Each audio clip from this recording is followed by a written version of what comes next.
13. O'clock.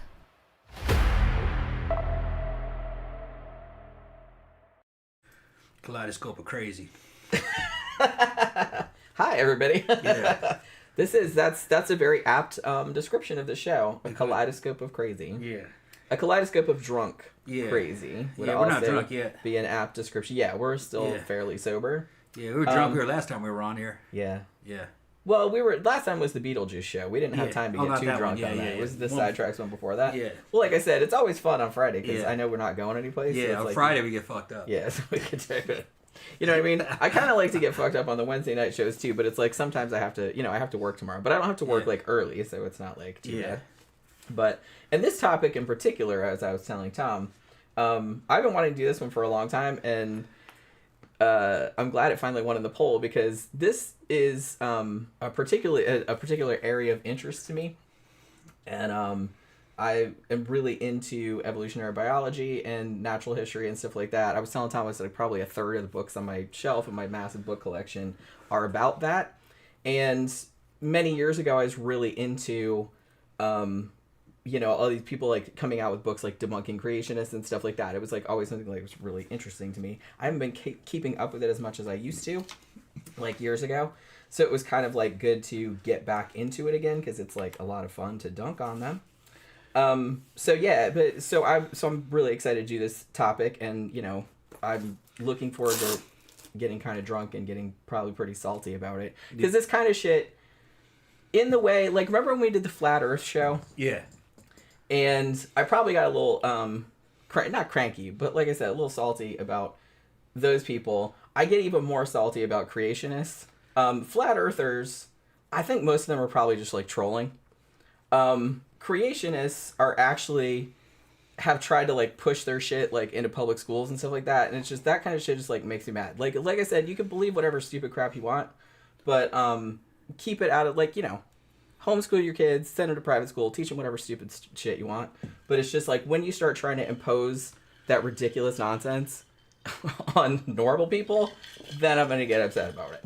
So this is something that is like a really big topic for me and like a point of contention, I guess. Yeah, well, this is what won in the this is what won out of the fucking out of the selection of topics.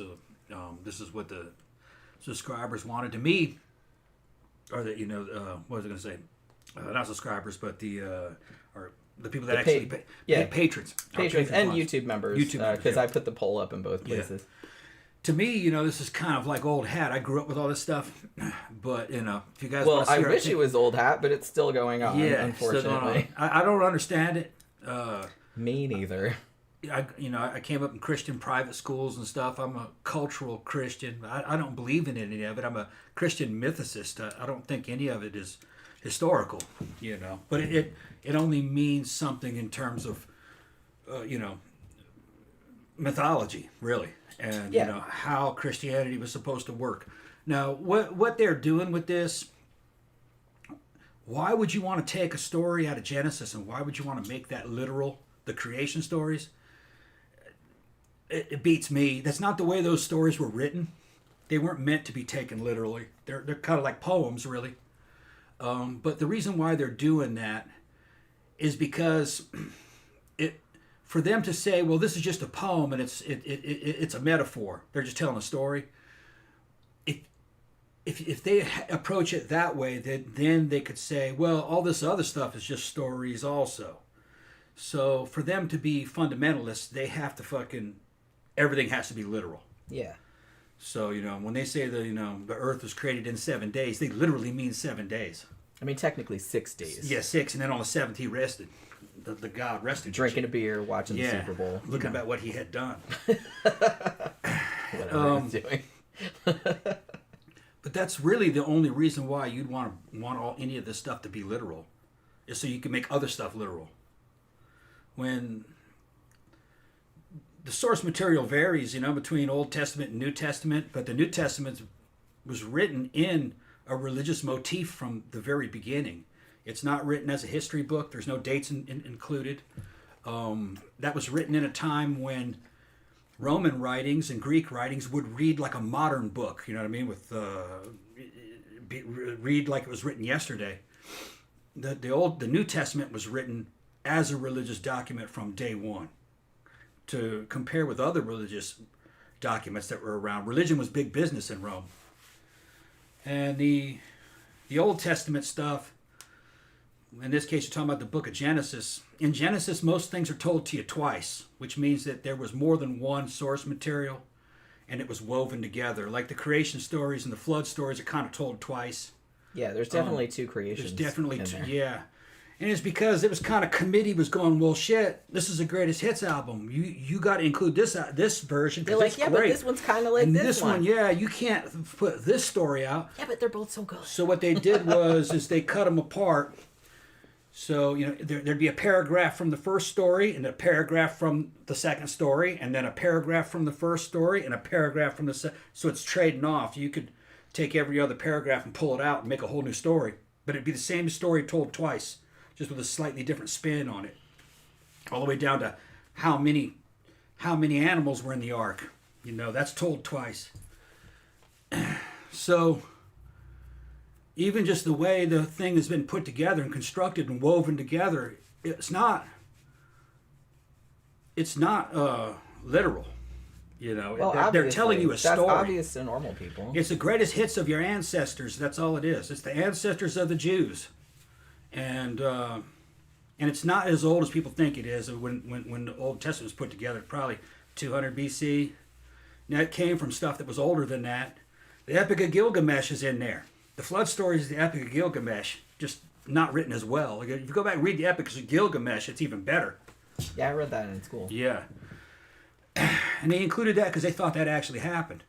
They're just including the greatest stories of their ancestors, and their ancestors were Canaanites, Sumerians, Babylonians, ancient Egyptians. So all their best stories are in there. And they're all about Elohim, or God Almighty, El Shaddai, or also known as Yahweh. Later on is what they were calling him. He changes his names several times. Some of it might even be Baal that they're talking about, but it's all just kind of woven together. And it was never meant to be read as a history book or a law book. It's just the greatest hits album of your ancestors, all their stories. Well, it's just a cultural library. That's all it is. If you know anything about, or if you've read any of the creationist literature, you will see very quickly that the Bible was never meant to be read literally because of the amazing contortions of logic that they have to go through to make the shit fit into like a scientific quote unquote framework. Yeah. The shit that they come up with is just, it's clown shoe. I mean, it's way the fuck out there. Yeah. Like the excuses they come up with. And the thing about it, and I like that T.B. Driggers pointed this out, it's like that's why they changed it from creationism to intelligent design to try to slip it into schools when creationism failed. Yeah, thankfully the courts didn't fall for that, which I'm going to get into in a bit. But yeah, that's what they were trying to do. They were trying to mask religion in the cloak of science so they could slip it past the establishment clause. But like I said, it did not work. Thank you very much, Zach. Gave us a super chat. I don't think we give enough credit to people from the past also having concept of myth and metaphor that maybe we're the ones taking it too literally. Yeah, exactly. Yeah, I think maybe. And I've said this before. Like, look, people in the past, obviously they didn't have the luxury of knowing all the stuff that we know now. Just like people in the future will have the luxury of knowing a bunch of shit that we don't know. And will probably think that we're idiots. But that's just the way shit goes. But the thing about it, like, even though they didn't have access to all the same information as us, they weren't stupid, by and large. Some of them came up with some shit that is kind of like modern shit. I mean, they weren't that different. You know what I mean? As far as their brain capacity. The basic creation story, all it says is that God was moving over the waters of the deep, the still waters of the deep. Well, the shit, what are they talking about? Outer space? No, they're talking about still waters of the ocean. Because there was ocean on the ground and ocean in the sky, the waters of the heaven. They had a different mind, a different worldview. They thought the sky was also water. That's why it was blue. And water would fall from the sky, known as rain. So there was water up there. Their vision of it was totally different. only thing you can actually get from it is how many days and what happened on each day. It's just saying that the world as we know it was created by a process. That's all it says. Things happened in a certain order. Which that's true. Yeah, they're just giving you a basic. Things happen in the very broadest terms. One thing happened after another. That's all they're saying. Well, I mean, that's how shit works. And that's how shit works. I mean, that's pretty much how everything works. That's the basis. That's the basis of evolution. That's the basis of the Big Bang theory and how fucking some multi-dimensional thing collapsed in on itself and time space came out of nowhere and fucking out of a singularity. And then fucking damn near infinite energy and mass came out of that, and then it started to fucking turn into fucking superheated gases and stars, and then time started to run, and it's a process. One thing happened after another. Well, so you could say that. It's just here's the thing. They're just telling you. They're saying the world began in a process. God did it. That's all they're saying. The thing that cracks me up, though, and this is kind of a little bit beyond the purview because, if you talk about Big Bang cosmology, for example, which they also don't believe, they will argue that it's like, oh, well, materialists or atheists or scientists or whatever pejorative they want to use will say, oh, well, they say the universe came from nothing. I'm like, you're saying that too, though. Yeah. Because if God were to make it, it would made it out of nothing. Yeah. So it's like, so that's a biblical concept. Yeah. That means that God would also have to make time. And the thing about it is that... time and space. I mean, even though they don't really know what happened before the Big Bang, they have like a pretty good... approximation of what happened after that, like after the singularity. Well, the further you go back in time, the more time breaks down. Right. So there is no time before. It just starts to become... math starts breaking down. You can't... Because space-time, or time-space, whatever you want to call it, came out of that. And all this stuff has to be happening in a place and in a time. And mass energy came out of that. And energy just kind of cooled off into mass. And people would, like I remember my dad would say, nothing, something can't come out of nothing. And I would think about it and go, yeah, I guess that's right. But no, you're wrong. If you have a tremendous amount of energy, it would come out of nowhere.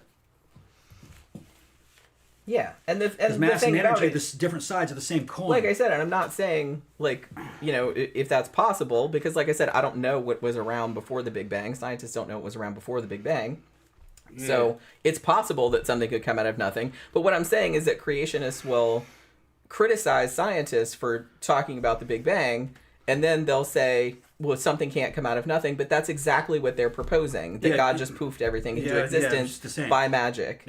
So it's just kind of like, so you're making essentially the same argument that you're accusing scientists of making. Yeah. Which scientists are not even making that argument. They're just basically saying, well, the Big Bang happened. We don't know what happened before that. Maybe one day we will know. Maybe we won't. Basically what they're saying in this dimension, from the point of view of where the Big Bang came out of, in this dimension, there was no before.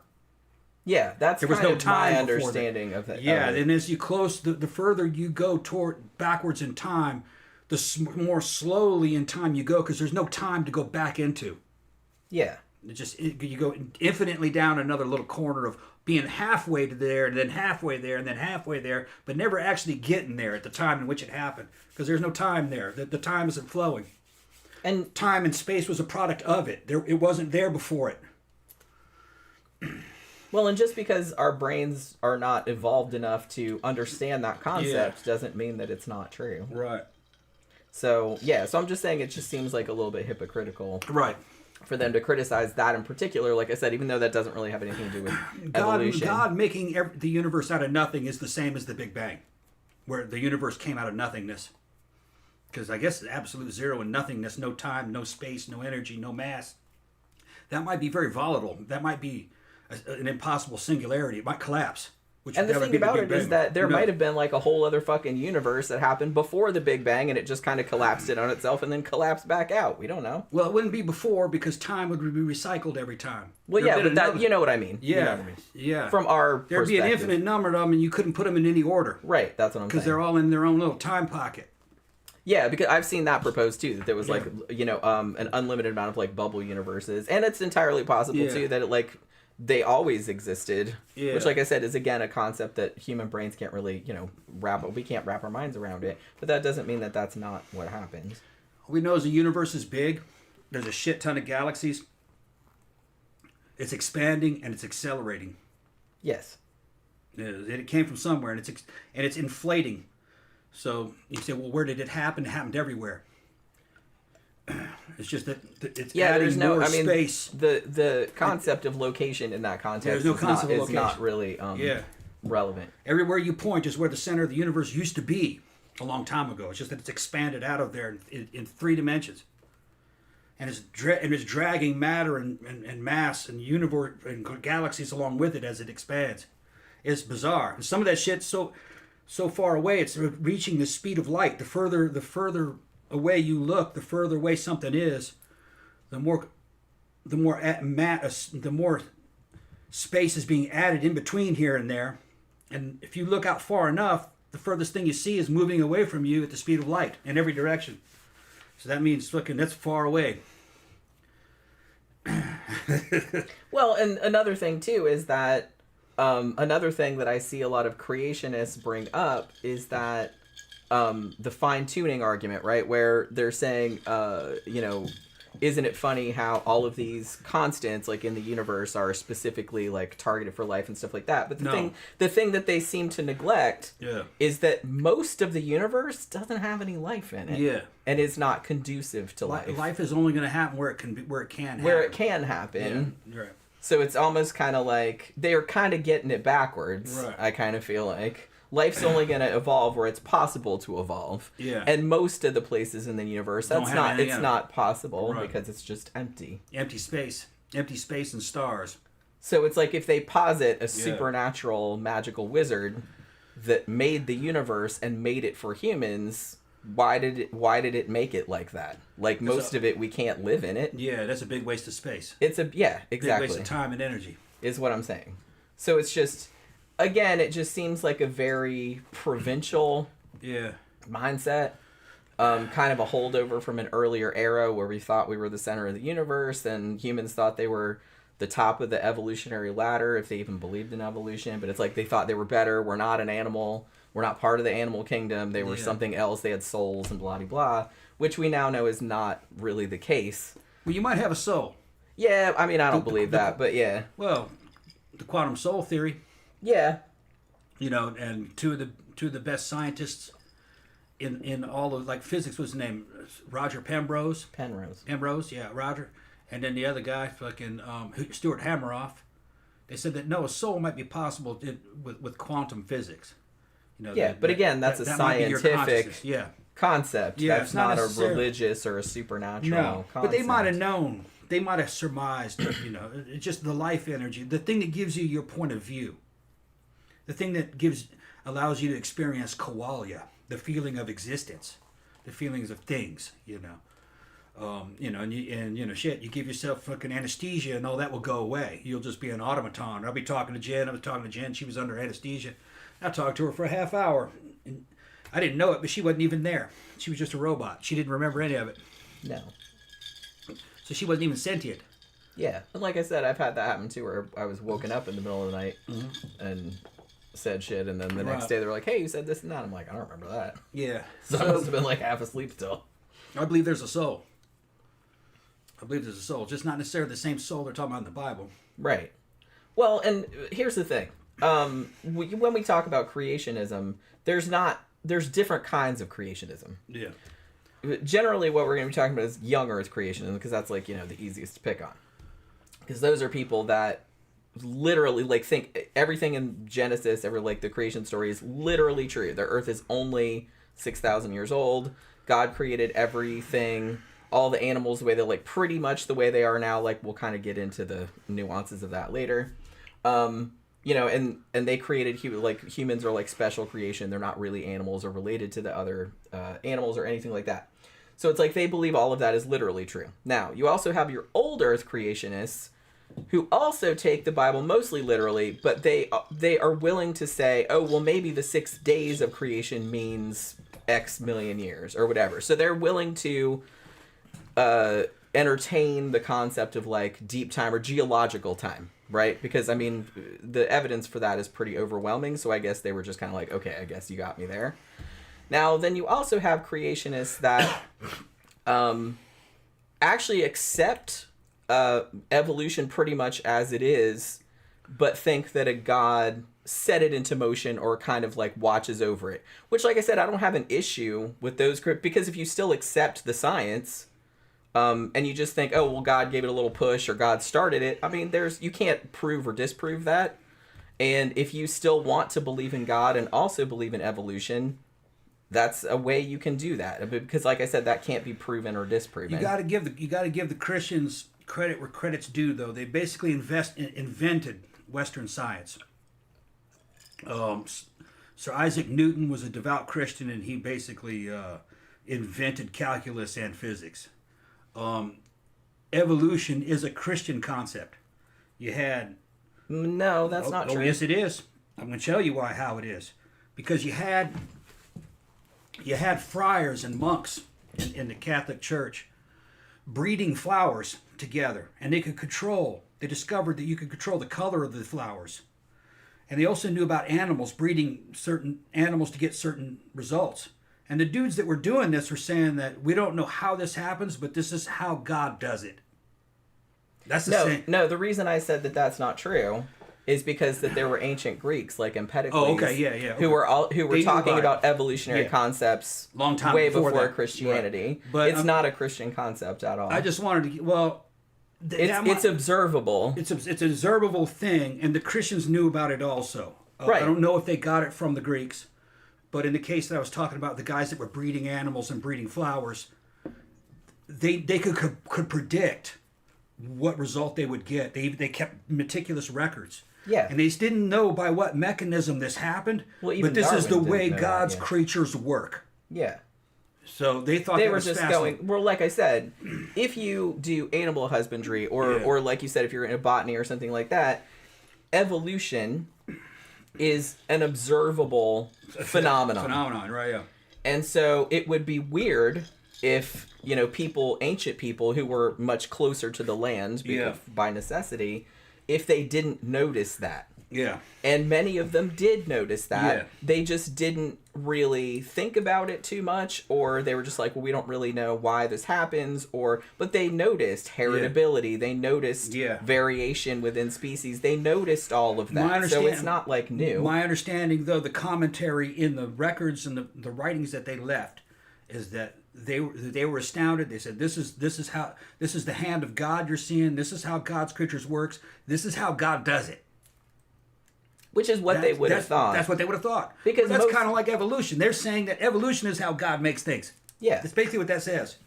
Which, like I said, there are some creationists who are just kind of marginal creationists, really, but who accept everything about evolution, but just say, oh, well, God directs the process, or God started the process, or whatever. Which, like I said, I don't have an issue with that, because that kind of allows you to still believe in a supernatural being, but still accept all of the very well-established science. But the issue that I have is with young Earth creationists who are trying to like scientifically prove shit in the Bible. Yeah, and I think that's a new phenomenon, though. It's not really. 1800s, maybe? Yeah, it's 1900s. That's a new phenomenon. Yeah, fairly new, I guess. Because you didn't have that in the Middle Ages. Well, everyone was kind of everyone sort of had that in mind. So not everyone, obviously. But, there have been atheists going back to, like, as long as there's been writing. But there wasn't people going like, wait a minute, hold on, you cannot turn fucking lead into gold. The Bible says this and that. They weren't trying to use the Bible to justify or to combat the sciences that they were working on at the time. I don't remember them. Well, you could say that they didn't want to look down Galileo's fucking telescope. That would be a similar type of situation. Yeah. Where, oh, no, the Earth's at the center of the solar system. I'm not going to look down that telescope. They didn't want to know. They didn't want to know. And the thing about it, I was kind of thinking about this while I was watching a lot of creationist shit, like, in preparation for this show. Like I said, I used to be, like, pretty familiar with all their shit. They haven't really changed their arguments since the last time I looked in on them. They haven't really updated much of anything. But this, even though in the ensuing years, there have been many new scientific discoveries, but they haven't really kept up all that much. They're still kind of trotting out the same old crap. But it's just kind of like, I don't know. I kind of like lost my train of thought there. Like, what did you say before? Because I was gonna. I was saying that I was trying to think of times where, you know, like in the 1500s, where they were trying to use religion and the Bible to try to foil sciences they were working on at the time. You know, they weren't trying to foil alchemy because they had rich people trying to figure out how to make gold. Yeah. And now, really, you would think that the Bible would say you couldn't make gold. I kind of feel like, though, there's always been sort of a little bit of a contentious relationship between religion and science. Yeah. Because they are fundamentally two different frameworks. They're two different ways of looking at the world. The way, like, the religious or the supernatural way of looking at the world is generally you start with the result. The Bible is true, and therefore we need to prove everything to get to that. It was a power Whereas struggle. Science is more bottom up. Whereas that's top down, you know? It's a power struggle between scientists and priests. They have the same job. They're trying to explain reality to people. And they've got books. And when you have science trying to fucking steal the thunder of fucking religion didn't want to give up its power. Yeah, they got a little pissy. So they're like, wait a minute, hold on, no, we're the authorities. Yeah, that's the thing, man. Look what they did to like fucking Giordano Bruno, man. Oh, yeah. We needed to show about him. Yeah. That made me so sad. Yeah, killed him because he believed in aliens. And that stars were other suns. He was right. He was right. And he had a chance to back out of that, but no, he said, you have to kill me. He stuck to his fucking guns. They killed him. Fucking dumbass. I mean, like I said, he stuck to his principles. He went down in history, didn't he? I admire that. Yeah, but he's quite a dude. I've read a couple books about him. He got to be a little bit crazy, though. Probably. I wouldn't die for something like that. I would just write more books about it and fucking then die off, and they'll read my books and later when people are smarter, they'll figure it out. Right? I'll be a hero. You know? I wouldn't die for that. To have some morons fucking burn you at the stake because you believe in aliens. Yeah. I mean, he just posited that, well, some of those stars, like, they might be other planets and there might be life on them. That's pretty much what he said, and he's right. Yeah. He's right. They killed him, so what? So they all got their own Jesus? He's like, yeah, I guess they would have to have their own Jesus. He's like, I guess, if you want to put it that way. Oh, so now you believe in multiple Jesuses? There's only one Jesus. We got to kill you over that. Yeah. Heresy! Yeah. Ridiculous thinking. Well, you know. So there was some of that. That's true. They're fucking crazy, but I think it was just a power struggle of authority, and that's what brings me back to this. If you look throughout history, the authorities were wrong. They tended to be wrong. So I don't believe authority. Always question authority. Just because somebody's an authority and have names and titles and shit, that doesn't really mean anything. They might be the best thing going at that moment, but chances are he's wrong. The fucking time will prove him that, yeah, what he believes in and the science that he believes in, no, that got replaced, you know, because... Well, the thing that's different, though, about coming from, like, religion or just, like, general cultural stuff as opposed to science is that science is cumulative. It builds on shit in the past. If shit was wrong in the past, other scientists figure that out and goes, well, that's not right. Yeah. We need to, like, find a better way to do that. Yeah. And then that's how they build, like, a larger body of knowledge. Yeah. So, and creationists will kind of pick on scientists, well, they're changing stuff all the time. Like, they're changing stuff all the time, and that's not really true. That's an exaggeration. But it's like because they're finding evidence that explains it better. It's like, well, I think this theory would explain it better, and then they test it and they're like, okay, well, that's true, so we're gonna get rid of that. Or it's not so much get rid of that, because you don't really see that as much anymore. You don't see, like, whole paradigms, like, overturned like the way you used to back in the old days when they were still kind of figuring everything out. But don't think that religion doesn't change. It does. Of course it does. Everything does. It changes slowly, and they don't tell you. Yeah. The oldest versions of the New Testament and the Bible that we have, they're not very old. I think the oldest complete versions of stuff maybe, you know, goes back to the fucking maybe 1100s or something. Maybe and then after that it's all just fragments. You might have a page or a piece of a page of something. So things were changed. Things were edited. Yeah. And they don't really like to talk about that. They don't like to talk about it, no. Because they like to think that everything, and creationists have this issue too, where they like to think everything is just like like unchanging. Yeah. Like, God made these animals and they didn't evolve into other ones and blah, blah, blah. And they have I noticed something, creationists, and I guess like really religious people in general, have a mindset of everything their thinking is very, what's the word I'm looking for? Granular? Like everything is in little boxes.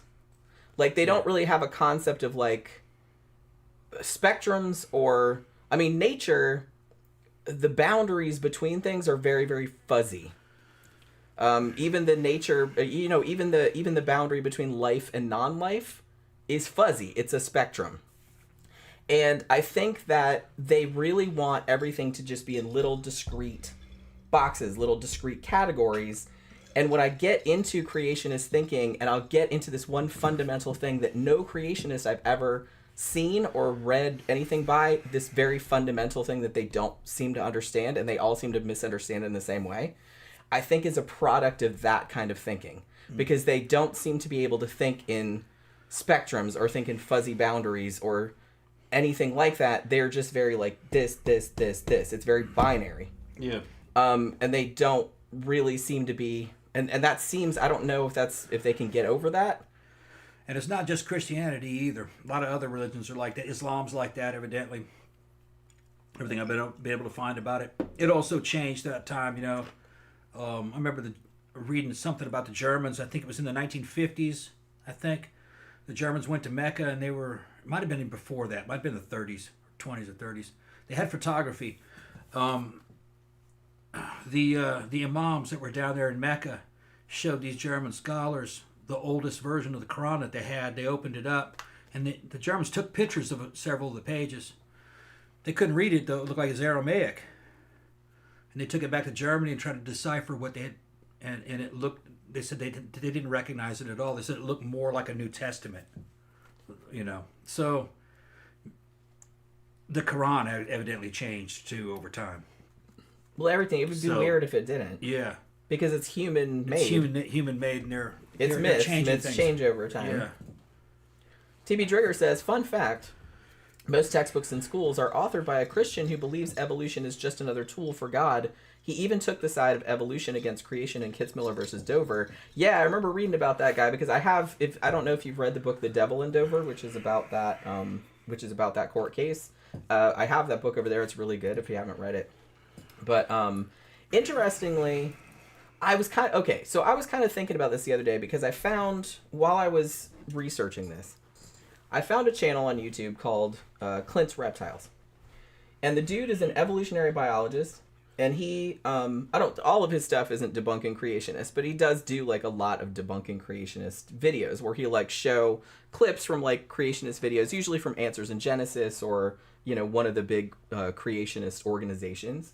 And he'll kind of go point by point and like explain to them why they're wrong. He's very respectful. He never strawmans their arguments. He always makes very clear. He's like, is this what you're saying? If this is indeed what you're saying, then this is why it's not right. Like I said, he's very nice. He's young, but he gives off a very like Mr. Rogers kind of energy. And he is also very clear that he is a Christian. He is not an atheist. And he is a church-going Christian, but he is also an evolutionary biologist, and he does believe that evolution is true and that creationism is wrong.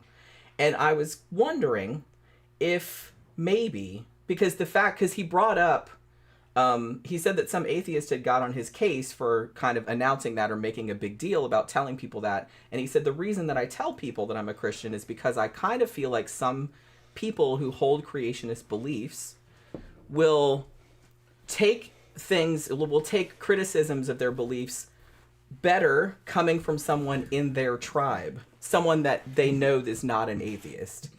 He's like, they'll usually accuse me of being an atheist anyway. He's like, even though I'm not. But he's like, so I kind of, and the way that he comes at it, like I said, he's always very nice. He's not, I kind of prefer just pointing and laughing and telling them how stupid they are. That's kind of more my style, and it's much funnier. But I kind of wonder too, I don't know, because I used to watch a lot of, scientists and stuff, and they would sometimes debate creationists. And people like PZ Myers and stuff like that, he was always like, I'm not really sure. He's like, I'll do it, but I'm not really sure what the point of it is. He's like, most of the people that are like super creationists, you're not going to convince them of anything. They've already made up their mind. And so he's like, so I'm not sure how useful it is. And he's like, and it might actually be detrimental because you're actually like debating them and making it look like there's a controversy in science, which there's not, that evolution is true, and there's not. And he's like, and also kind of dignifying their nonsense like it's worth the response, which he's like, which it's also not. But he's like, the reason that I sometimes do it is because there's a lot of people in the audience, and maybe some of them are kind of on the fence or they don't know much about it, and maybe I can convince some of those people. He's like, you're never going to convince any of the hardcore people that they're wrong, but he's like, that's kind of the only reason that I do it. But he's like, most of the time I just think it's a waste of time. It's religion, man. Once religion's in you and you want to believe that, then that's done. They're going to fight tooth and nail. It's just like anything else. You're not going to change people's political beliefs or their morality either. That's how deep it is. Well, the thing about it is that I don't know, because I have seen a lot of cases. I think this happens more when people are raised fundamentalist or raised creationist. Sometimes when they get older and get exposed to like different viewpoints, a lot of them said, you know, I was raised creationist, but I started watching these YouTube videos of evolutionists that were like, you know, taking down all their arguments and stuff, and it kind of actually convinced them out of it and like actually got them interested in science and stuff like. So it does work on some people, but I think some people you will never reach them. The only people that will come out of that is people who are not using that religion as a security blanket. And a lot of people who will grab on to their belief systems as a security blanket because they don't have any control over anything, and this is just what they hold on to try to get through shit. Yeah. You know, and that's what pacifies them. Which, like I said, I kind of feel like that's a big... And not criticizing anybody that's religious or anything like that. I've never been religious. I was not raised religious. It's not really a thing that means anything to me. And I don't really get why people need it. It goes with anything, man. Any kind of ideology. Some people will just grab onto any kind of ideology, and that's what they hold on to just so they can get through shit. This included just throughout history. It's all like that. Yeah. People will believe whatever they want to believe in to help them. Yeah. What they think's going to help. Yeah, which is true. Yeah. Well, like I said, I never really felt the need to like believe. I'm comfortable with the idea that, you know, that the world is non-controllable. Like I don't really have any control over chaos. shit that happens. You know, and that shit's ambiguous. You know, shit just happens. Bad things happen to good people. Good things happen to bad people. It doesn't mean anything. The universe is indifferent, and I'm fine with that. I'm not bothered by that. So I never really felt the need. I don't feel one way or the other about it. I'm just like, well, that's the way it is. It doesn't bother me really. I don't know why that is, but it seems to bother other people though. But I'm not bothered. But so I kind of feel like creationists are kind of like an extreme of people who have spent, will just waste years and years of their life trying to cram these clearly mythological stories into a scientific framework where it just obviously does not fit. And they will just go through all these just gymnastics in their brain to make it fit for them. And it's like from the outside, it just looks like insanity. To me, it looks like... Like, why would you bother? Like, what? Yeah, why would you bother? And the shit they come up with, I'm like, do you hear yourself? I'm like, do you know how fucking crazy that sounds? And it's just kind of, I guess they don't. Because if they grew up like that, and if they're in a bubble with only other people that think that, then I guess it doesn't sound crazy to them. Maybe they don't interact enough with like regular people. But I saw this one takedown. I think it was Professor Dave, and he was doing a takedown of this one very long creationist video, which was kind of all over the place. It was pretty long, but it was a young guy. And the funny thing about it, and like I said, I've never seen a creationist video or read any of their literature or anything like that convinced me that they had any fucking idea what they were talking about. Like, usually the first words out of their mouth, I'm just kind of like, you have no idea what you're talking. But they're so smug. That's the thing that kills me. They come out with this smug, condescending, like they are so much smarter than everybody else. And then the stuff they say is just idiotic. Well, let's get to some examples here. You know what I mean? Yeah. Well, that wasn't where I was gonna start, but okay. All right. Well, okay. Part of the problem is that, you know, a lot of devout believers will listen to some of these old stories and and they'll get caught up in the story itself, and they're not really stepping back and looking at what the purpose of the story was. Like, for instance, Exodus. In Exodus, a bunch of cool shit happens. And, you know, the Jews read Exodus and Christians read Exodus. I think even Islam, I think they have some of Exodus is probably, of that story is probably in there. The only bunch of cool shit happens in Exodus, man. The Egyptian firstborn die, fucking plagues, fucking Pharaoh's not letting the fucking Hebrews go. He's eventually punished, and you know, and then eventually he fucking gives in. You know, he loses his own son and everything. So that story kind of like, if you're looking at that story as a believer and you're in that story, you're kind of like, man, look at the power of our God. Really, the whole purpose of Exodus is just to magnify the Hebrew God over the Egyptian gods and their pharaohs. Like, that's all it is. And you can say, well, what does that mean? Well, you're not a Middle Easterner, and you're not from that time. Egypt was the shit. They had fucking pyramids. They were the most sophisticated civilization in that area. So you have these basically, you know, desert people. They're kind of like Bedouin, the Hebrews. Their God is more powerful than the Egyptian gods. That's like saying something back then. But that's all it is. It doesn't, you know, it doesn't have the same impact on a modern person. Tammy says, I know someone who believes God made dogs. She wouldn't allow my dog in her house because she believed God made dogs to live outside. Tammy said I could not explain to her how dogs evolved from wolves and man bred dogs into different breeds. Yeah, some people, like I said, they don't want to know. And TB Driggers, and I wanted to address this too, said, you're bringing up a lot of good points. Said, I think a lot of them know better, but found a cozy place in the spotlight from it and can't admit otherwise, or risk losing an income, cough, Kent Hovind. Yeah, a lot of them... Okay, now I will say that I think a lot of the just lay creationists, if you want to call them that, the ones on the ground, I think they were just raised like that, or they don't know any better, or they don't know anything about science. They just read creationist shit and just regurgitate that back without knowing anything about actual science. So this is an easy way out of learning fucking science. Yeah, because science is hard. It's complicated, and you know, there's a lot to keep up with. Even people in their very specialized fields find it difficult to like keep up with shit just in that one little field. You know what I mean? It's a vast enterprise. And to think that you, as a little creationist, read a couple creationist books and think you know more than somebody who spent 30, 40 years of their career studying that is hilarious to me. And the fact that they come out with these videos and act all fucking smug, like they know better, and they obviously don't know shit, like from the way they're talking, is just like infuriating, but also kind of funny. But yeah, and the thing about it, I think maybe some of the dudes at the top, like you said, like Kent Hovind, like kind of your bigger creations, like Ken Ham. Who's that motherfucker that hangs out with Kirk Cameron with the banana guy? Oh, that guy. Yeah, I don't know. That might be one of those banana two. I can't remember. Banana guy. To make all those videos. That's it. Yeah.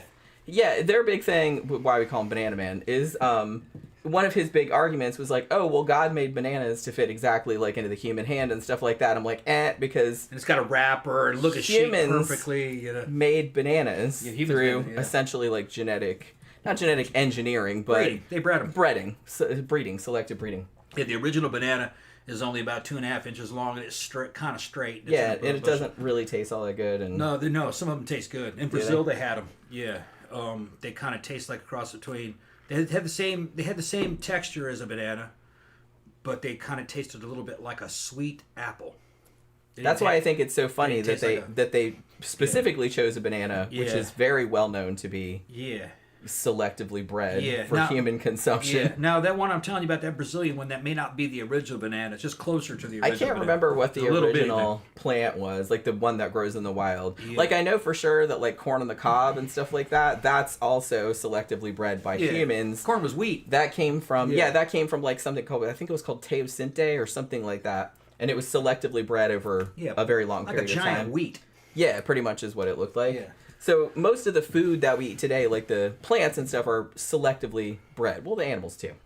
Yeah, animals also. So I think it's like funny that they would Chickens are a lot bigger than they used to be. Yeah, that they would use that as an example because it's like, yeah, that's not how that works. But yeah, so I do kind of feel like a lot of the sort of thought leaders, influencers in the creationist sphere, if you want to call it that, I kind of suspect that probably most of them know that it's bullshit, but that's kind of their bread and butter.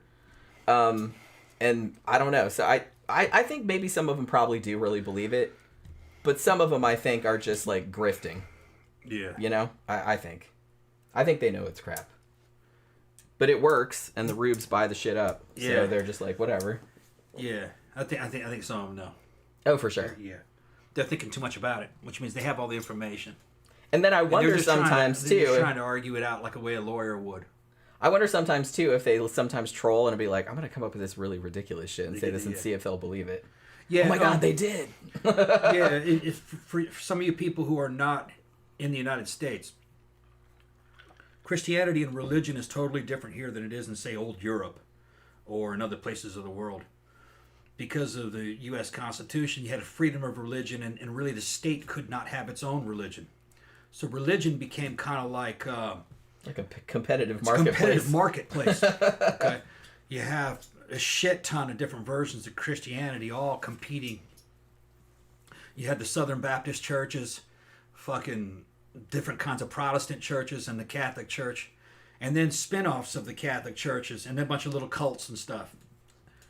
And it's a cross between a social club and entertainment here in the United States. I think it's mostly entertainment and dating. Yeah. From what I've heard of people in other countries, Europe, Mexico, Central America, South America, evolution is not controversial at all in schools, anything like that. It's just taught like a normal stuff, like it should be.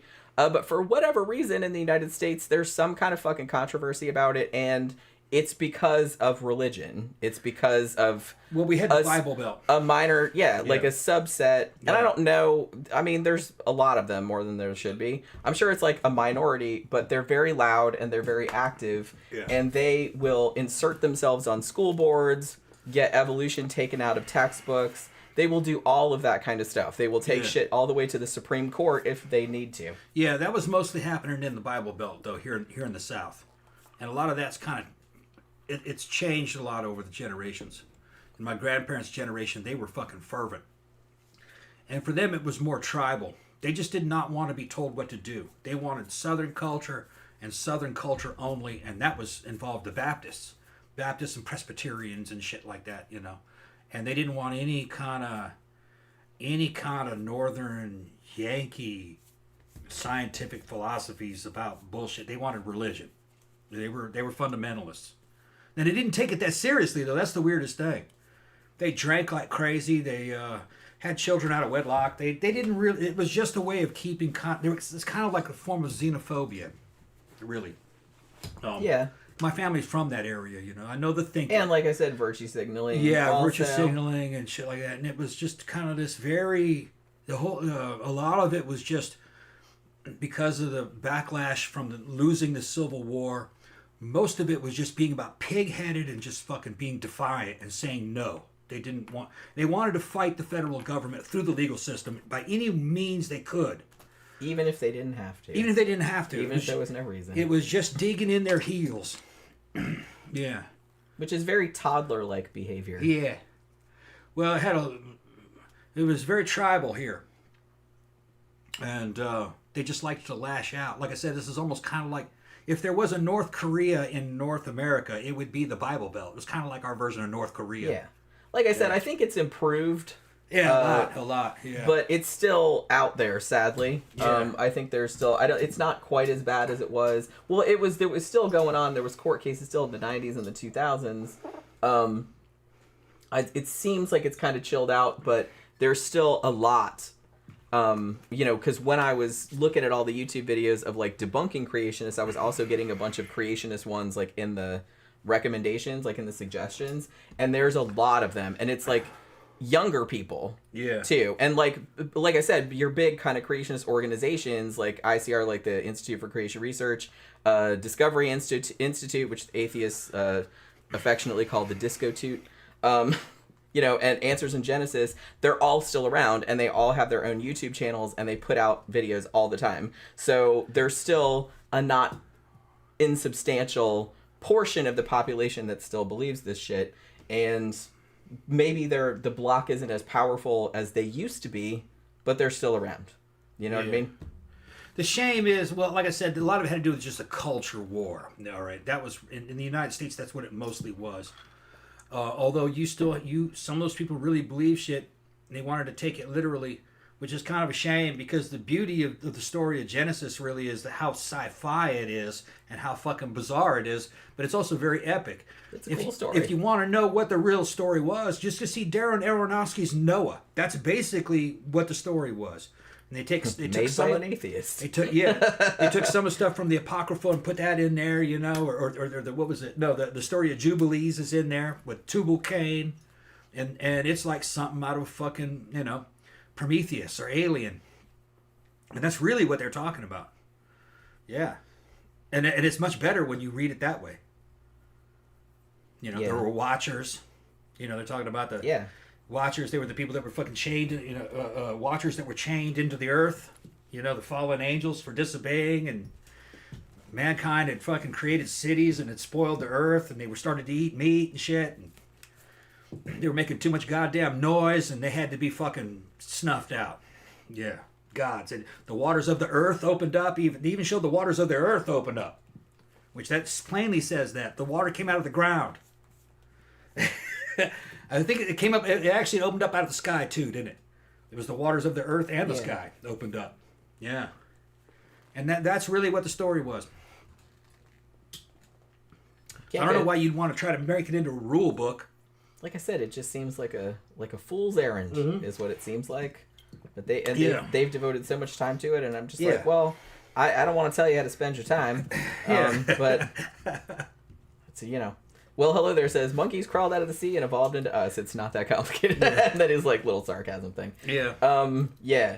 And, wait, I wanted to see some of these. Yeah, well, hello there said, my parents never spoke about religion, so when I was old enough to understand anything about it, I wasn't already indoctrinated into a particular one, not religious at all now. Yeah, I kind of had the same thing happen. My parents and grandparents were vaguely religious, I guess, in the sense that they were like, yeah, God, whatever, but it's like, I was never taken to church.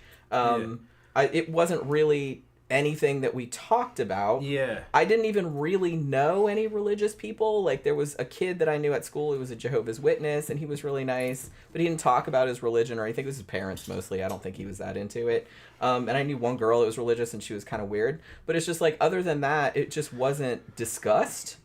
And I kind of feel like by the time I was 10, 11 years old, I think my grandmother had given me like a book of Bible stories, and I'm just like, man, these are bullshit. Yeah. And I saw them in the same light that I saw Greek myths and stuff, because I was way more into like Greek and Roman mythology. I thought it was way cooler, but I saw them in the same context. I didn't really think that it was real. Well, it is Roman mythology, the New Testament. Yeah, that's what I'm saying. That's exactly what it is. So it's just it didn't really occur to me that anyone would take it. It's right there at a time. It's right there. It's just another. It's like Dionysus, basically the same thing, in the cult of Mithras. That's all it is. No, I'm not saying that's all it is, like to diminish it. It was just, it's a relic of that time and of the Roman government. Tammy says, watch Fundy Fridays on YouTube.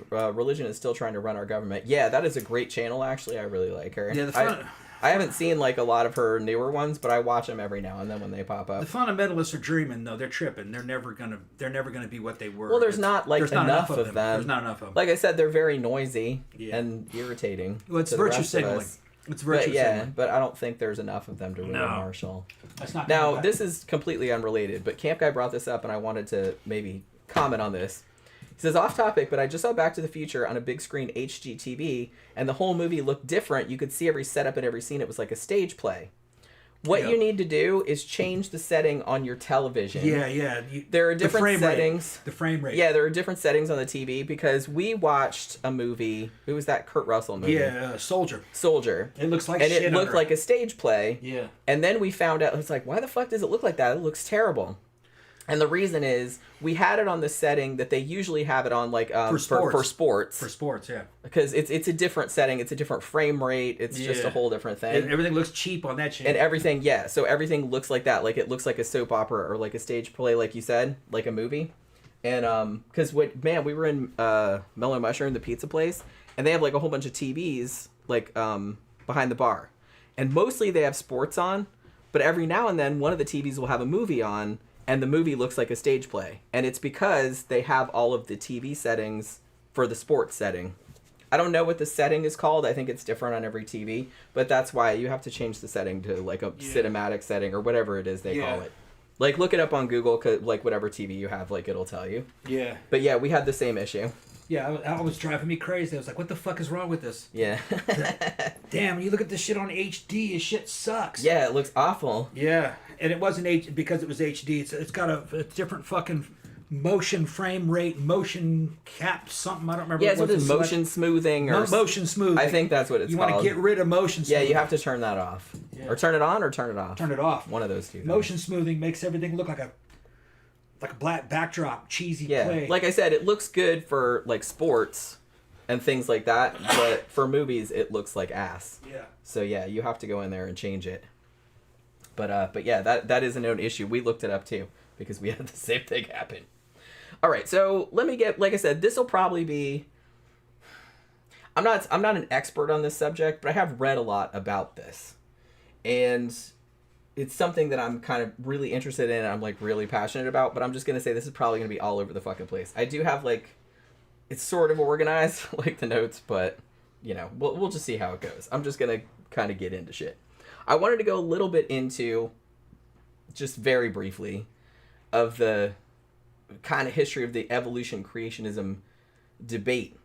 I hate to even call it a debate because that, again, that kind of dignifies the creationists. They love debating scientists and stuff like that because it legitimizes their point of view. Because it's like, look, we got this scientist to come here, and then, but you can't win because if you don't want to debate them, then they'll say, oh, it's because you're scared that they're going to demolish you or something like that, which is not the case. Like I said, you just don't want to dignify with them with a response, or you know, make it seem like their point of view has any merit, which it doesn't.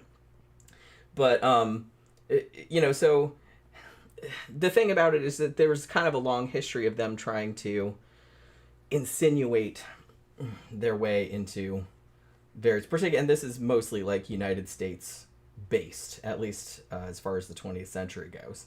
Now, as I mentioned earlier, the idea of evolution obviously did not start with Darwin. It's even back to the ancient Greeks. As I said, people noticed, you know, descent with modification, essentially.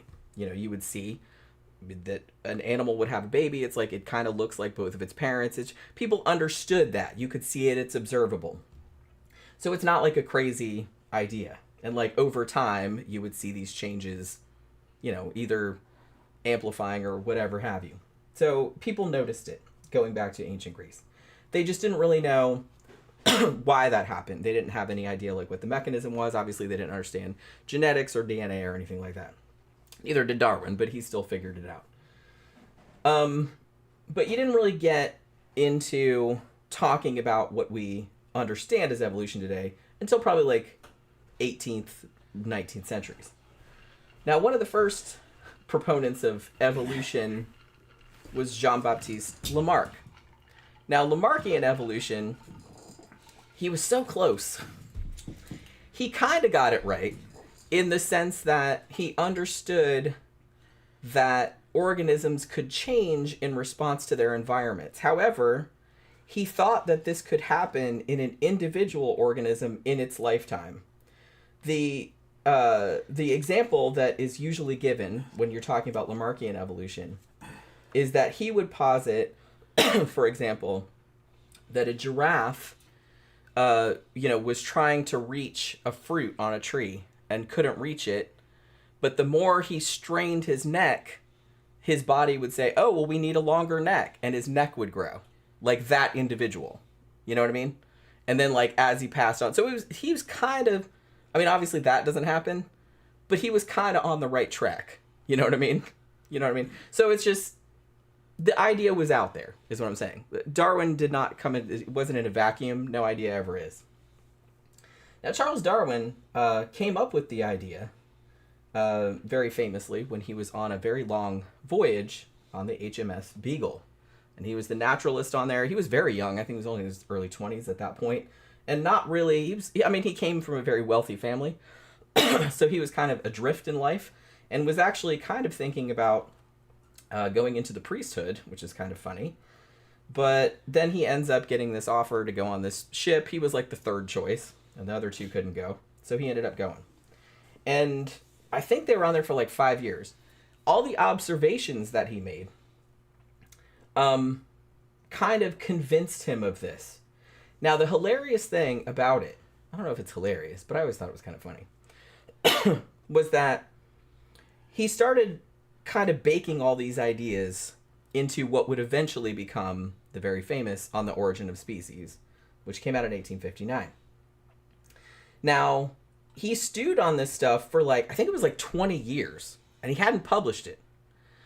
The reason that he finally published it was because he got a letter from another naturalist named Alfred Russel Wallace, who had also, independently, come up with the idea of natural selection and was talking to Darwin about it.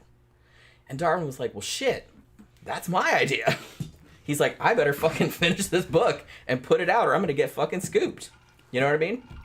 So he was actually able to get to press before Wallace. Although nowadays I kind of feel like most people say that it was co-discovered by Darwin and Alfred Russel Wallace. Like I said, they both came up with the idea of natural selection independently, but Darwin published first after kind of a kick in the ass from Wallace, even though he didn't know that's what it was.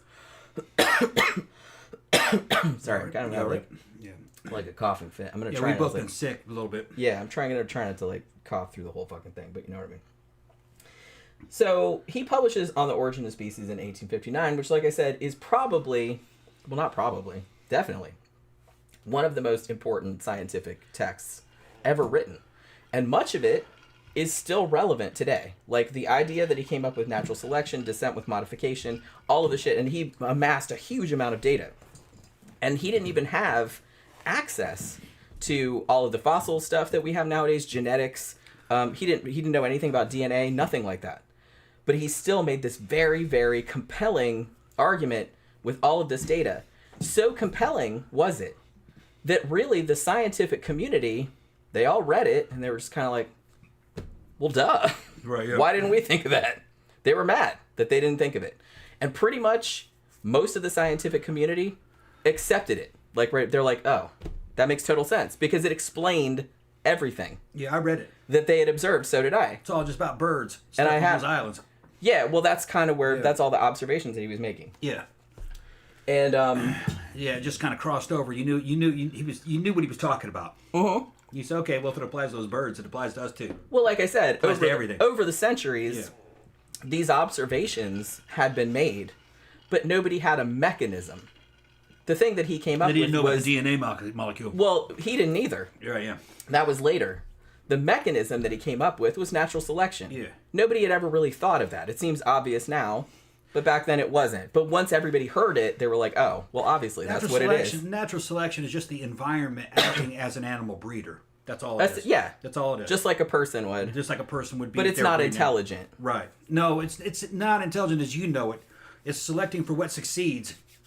Yeah, but in the environment. But here's the thing, and I think it doesn't without any bias. It's just whoever reproduces the most.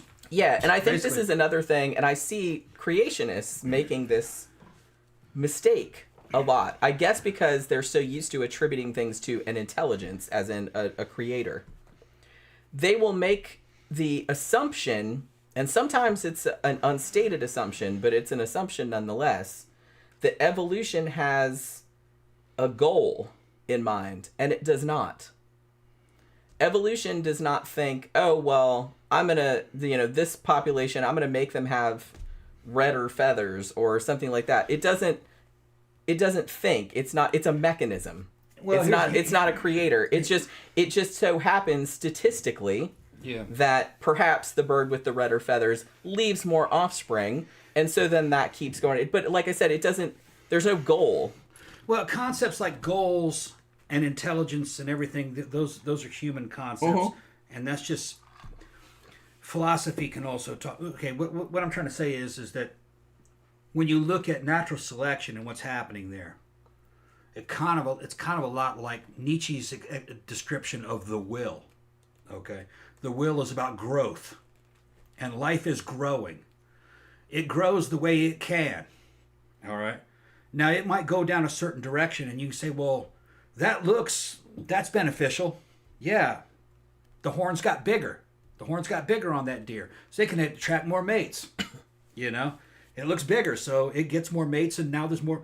You would say, well, that's not really intelligent. Well, who are you to judge what intelligence is? That's another thing. You know what I mean? It's just the animal is trying to reproduce. It's trying to succeed and thrive. And it does it by any means that it can. It's difficult for us as rational human beings to judge things. You know, you can't really, it's like saying you can't question God, you can't question the force, you can't question the will. Nietzsche's the will. It's because it's just growth. That's all it is. It's neutral. That's what, yeah. And I think that's something that a lot of creationists don't understand. It's neutral. Like I said, it's not goal oriented. No. It's not. The goal is survival and reproduction. That's what I mean. But it's like the animals are not thinking of it like that. No. It's just happening. And like I said, natural selection is not, it's a mechanism. It's not a force. It's not a person. It doesn't have a goal in mind. No. Shit just happens.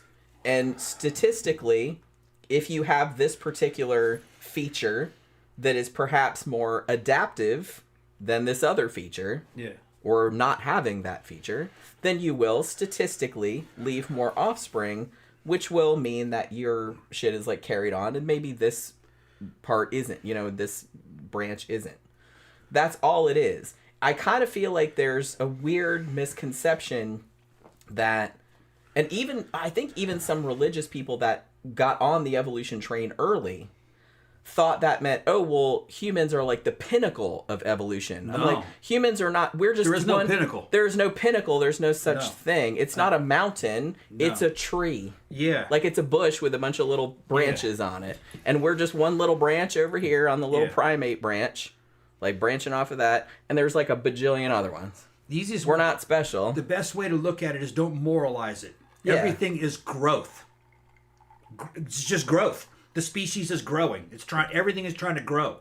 But the thing is that everything imposes on everything else.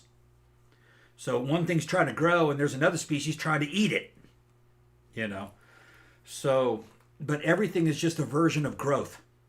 It doesn't have anything to do with good or evil or it's nothing. It's like indifferent. That. It's nature. It's indifferent. Right. And it doesn't know which direction it's going to go. No. It just eventually will grow into something that can survive for a while, and then something tries to feed off of it, or it eats up all its food and it dies, because you're being too successful can wipe you out. That too. You know what I mean? Where you just reproduce at vast numbers, which is quickly. It's not always a good thing. Say, actually, well, it's usually not a good thing. We're winning, and no, you ate up all the food, and then boom, because then there's only a limited amount of resources. There's a limited amount of food, right? And that's kind of actually Darwin. That was one of the things that he observed on the HMS Beagle that led him to the natural selection. He's like, well, his kind of thing was, given, circumstances, a population of organisms could theoretically, just reproduce ad infinitum. However, because their resources are limited, food, space, water, whatever, mates, obviously that can't happen. And because their resources are limited, there has to be a competition for resources. And obviously, because there is variation within the species, then some of those individuals in that population are going to be slightly better suited to getting those resources than others. And over time, those particular features that those individuals had tend to increase in the population going forward. That was the thing that he noticed. Just that religious people don't want to, when you say where'd humans come from, and you say, well, we just grew into this. They don't want to hear that. That's not magical enough. But for me, that's better. That means I have a lineage, not only a human lineage, but a pre-human lineage. You're related to every living thing everything else, and I've survived on Earth. And I survived because my ancestors survived, and not all of them were human. You go back far enough, and they're hominids. just humanoids. Well, shit, you go back farther than that, they're fucking just oysters. You go back far enough, they're just single-celled creatures. Yeah. So you're related to every single thing on Earth. Yeah, which I always thought was really cool. I think that's cool. I don't know why that would be degrading or why that's upsetting. No, it's actually a lot better. I think that's awesome. You're part of the Earth's biomass. Yeah. And you've specialized into a certain job, and we happen to be fucking good enough to become interplanetary. Yeah. Or maybe interstellar. We've done pretty well for ourselves. Yeah. Which I think that's very rare in the galaxy. I think most life is probably just cellular. You know, probably microscopic life forms is probably the most common throughout the galaxy. Right now in this galaxy, there might only be 4 or 5 other fucking civilizations with sentient beings on them. Because you look out with telescopes and everything looks natural. You don't see any alien megastructures or people modifying their own stars. You don't Not see so far. You don't see ships coming out of warp, or anything, That'd be so cool if you did see that there. You're looking through a telescope one night, you're like, holy shit. Yeah, and our planet's been habitable for millions of years. Why aren't they here already? Because even if you couldn't even go faster than the speed of light, you'd still be able to colonize most of the galaxy in a few million years. So you'd think they'd be here by now. But evidently intelligent species probably don't last that long, maybe a few 100,000 years. They probably eventually just go machine intelligence eventually. But there's no machines here watching us, as far as we know. So there must not be any other civilizations anywhere near here. And I guess they don't know about us. They'd be here already. Yeah. Now, some people say they are here. And, man, there's some fucking weird-ass stories out there. Some of them I kind of fucking believe. But we don't have proof yet. So you just got to go, well, maybe. Camp Guy makes the point, and this is something I like to bring up a lot of times, too. Why do men have nipples? They're vestigial. And that was, there was actually a book, who wrote it? I think Men are modified females. I think it was Martin Gardner that wrote it, and I think it was a book that was called Why Do Men Have Nipples? Yeah. Because that's kind of like, if you don't believe in evolution, why would people have why would men have nipples? Why would people have belly buttons? Like, why did Adam and Eve have belly buttons? Yeah. That was one thing. Because they always draw them with belly buttons, but they wouldn't have it because God just poofed them into existence. Yeah. So, you know what I mean? There's another thing. But yeah, they're, obviously on men, they're useless. But men are modified females. Females need nipples to feed their young. And it's just easier to build on the same body plan, even if there's a bunch of useless shit on there you don't need. Everybody's female in the womb for a while, then you're modified into a male. Yeah. Yeah, you either are modified into a male or you just stay a female. And not all species are like that, but humans are. Like all zygotes or whatever start out female. Something has to happen to them to become male. You know what I mean? So, like I said, they all have nipples. But yeah, I think that's funny that Camp Guy brought that up, because I probably was going to bring that up myself, actually. Well, and I want to talk, too, about, and we'll probably get into this a little bit later, but another thing that creationists they usually have some kind of fucking story, but why all of these animals, like whales, for example, like why do whales have little bitty tiny leg bones in the back? You know what I mean? Why would they need those? Obviously, if you're a creationist, you're just kind of like, well, they don't need those. Obviously, they don't have legs.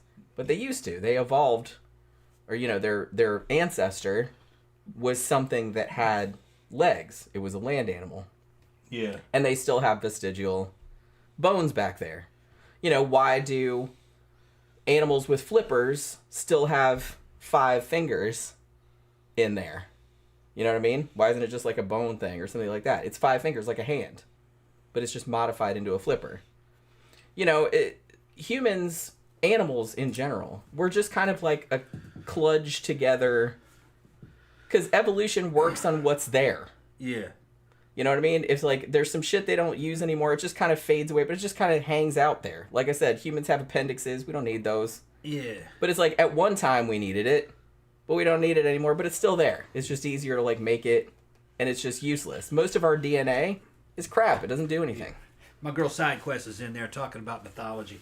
Yeah, you need to the way you're raised and everything, SideQuest, you need to check out Christian mythicism. Go look at Dr. Robert M. Price. And you just look at, there's a channel called, I think it's called Myth Vision. It's a really good channel. He has a lot of good mythicists on there, and they'll go into all those Christian stories and where they come from, and they explain them of how ancient people saw those stories. It's a lot more interesting, really. You gain more respect for those stories when you understand what it was they were talking about, and where it came from, and what they used those stories for back in those days. It's a lot more interesting because modern people misuse all that shit.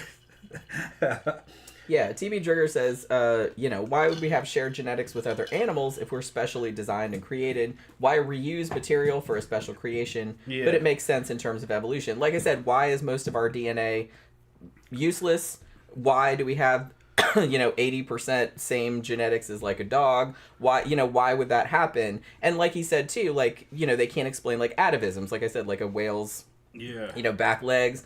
Snakes also have like a little bit of a back leg because they evolved from legged lizards, and things like that. So obviously in light of evolution, it makes total sense that you would see that, because as I said, evolution just works on stuff that's there. It doesn't really give a shit what it looks like. It's just look at an ostrich, for example, which evolved from a bird that could fly. Obviously now they can't fly. Now their wings now are completely useless. The only thing they use them for is like for displays. Yeah. They can't fly with those, but they still got them because it's just easier to make it. They're just like useless. You know what I mean? Yeah, well, there's no way you can deny it. If you know anything. That's what I mean, and that's why it's the way living creatures work. And the thing about creationism, and maybe some creationists that haven't really thought much about it, I said I think what they don't understand too, because when I wanted to get into this too, because Hello There says, favorite dopey creationist argument: if we evolved from monkeys, why are there still monkeys? I have a lot to say about that. Yeah. But I was gonna say that one of the things that they don't seem to understand is that by attacking evolution or advocating young Earth creationism, you are not just attacking evolutionary biology. You are essentially attacking all of science. You are attacking cosmology. You are attacking geology, archaeology, early human history. You're attacking like a huge swath. It's not just evolutionary biology that you are denying. It's most of science that you are denying. You have to, in order to believe that. And you're doing this because of the way you're misapplying and misinterpreting old stories. It's basically like, imagine thousands of years from now, somebody's going through our comic books and our movies, and we have some of them, and they're trying to build a worldview based upon a couple of the Star Wars episodes, a Star Trek episode, and maybe like, fucking Escape from New York. You're trying to make something out of that. It's not going to happen. Those old stories are not... shit. I already said this already. Those old stories were not meant to be read that way. They were just explanations for certain things, and they were just telling stories about what their ancestors believed in. In the time when they were writing down the Old Testament, the stuff they were talking about were already ancient. Those were already ancient stories. They didn't see that. No, there were no witnesses to any of that. They were just retelling their favorite stories from their ancestors. That's all. And they thought it was true. They weren't trying to fool people. Yeah. They thought that was the best they had. Just old stories. Another thing, too, that I thought was very funny that just kind of occurred to me was that also if you're a young Earth creationist specifically and think the Earth is only 6,000 years old, I'm like, you are aware, are you not, that there are trees on Earth older than that, right? That are still alive. I didn't know that. So, I mean, that right there, like, negates your entire... other than the million other things that negate that argument. I'm just saying that... I don't know. I don't get it. I don't get the fucking blinders you have to have on. You have to deny so much of, like, reality, and it's just, what's the point of it? Like Flat Earth. Like I said, it's very similar. I didn't get as mad about Flat Earth because Flat Earth people, I think they're just mostly trolling, like I said, and they're not trying to get... It's like a hobby. ...shit into classrooms or anything. But it's like a hobby. As far as I know. It's like a hobby to try to make up models to explain why the Earth is flat. I saw some funny thing. A dude in a fucking airplane, okay, with a level, and he's videotaping it. And he's going, you see, if we were actually flying over the curvature of the Earth, the bubble in the level would be fucking you know, like this. But we're not. We're flying straight. I thought that was great. He was bullshitting. Yeah, I mean, it's a fun thought exercise. Yeah, right, yeah. Like, just for shits and We're giggles. flying over the curvature of the earth, but look, the bubbles are even. Yeah. If it was round, we'd be flying out straight fucking off the edge of it, and then it'd have to go down. Yeah. I don't know. Like I said, the flat Earth stuff didn't. To me, I just thought that was like kind of silly and stupid. The creationist stuff kind of like literally pisses me off because, like I said, they're pretty much denying all of science essentially, and they seem like, honestly, in this day and age, there's no reason that they couldn't learn this shit because the videos that they have up, they talk. And you can tell they have no idea about science, about anything. And you're like, you could learn this stuff. Go on the internet. Google some shit. Look on Wikipedia, for Christ's sake. But they won't. They're like willfully ignorant. Yeah. And stupid pisses me off. Willfully ignorant pisses me off even more. Because there's no excuse. Well, there's the vested interest in believing this. Yeah. Yeah. Like, you could learn this shit. Yeah. And not go on and have a YouTube video spouting like you know what you're talking about when you obviously do not. They're trying to stay within the confines of their religion. Yeah, which I don't know what the point on purpose. Was, but like I said, they got to do backflips to do it. Mm-hmm. Like I said, I don't understand the point of it. Yeah, no. I don't understand the point of it. No, well, they think that, well, if I go outside this, then I don't believe in God. Yeah, bullshit. You can believe in God and still believe in all this science. Of course you can say that God has do. science. This might blow some creationist minds, but a lot of scientists are Christians. Yeah. It doesn't negate, because science doesn't have anything to say about the supernatural. Science is about testable predictions, real shit that can be tested. Yeah. Supernatural, by its definition, cannot be tested, and so they don't have anything to say about that. Yeah.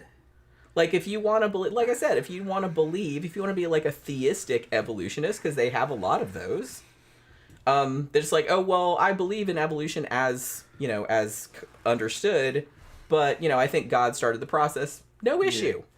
You can't prove or disprove that. You can believe that if you want, and a lot of people do. I don't, but a lot of people do. I've had a near-death experience, a spontaneous out-of-body experience.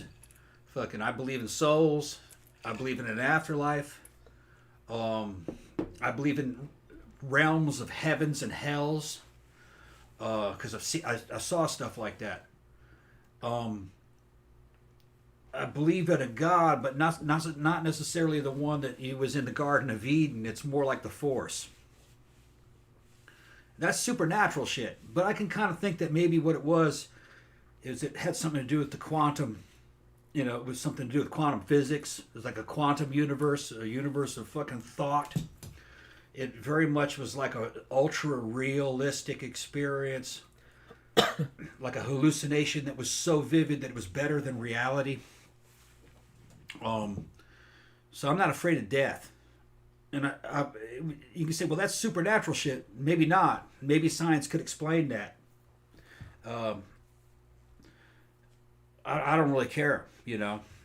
But the thing is that that's not fundamentalism. You know, fucking religious fundamentalism is believing in some fucking... what I believe is the shit that I saw. You know, I've seen fucking things that were supposed to be paranormal. Poltergeist type experience, but I can explain that. I think that's also quantum physics. Quantum entanglement.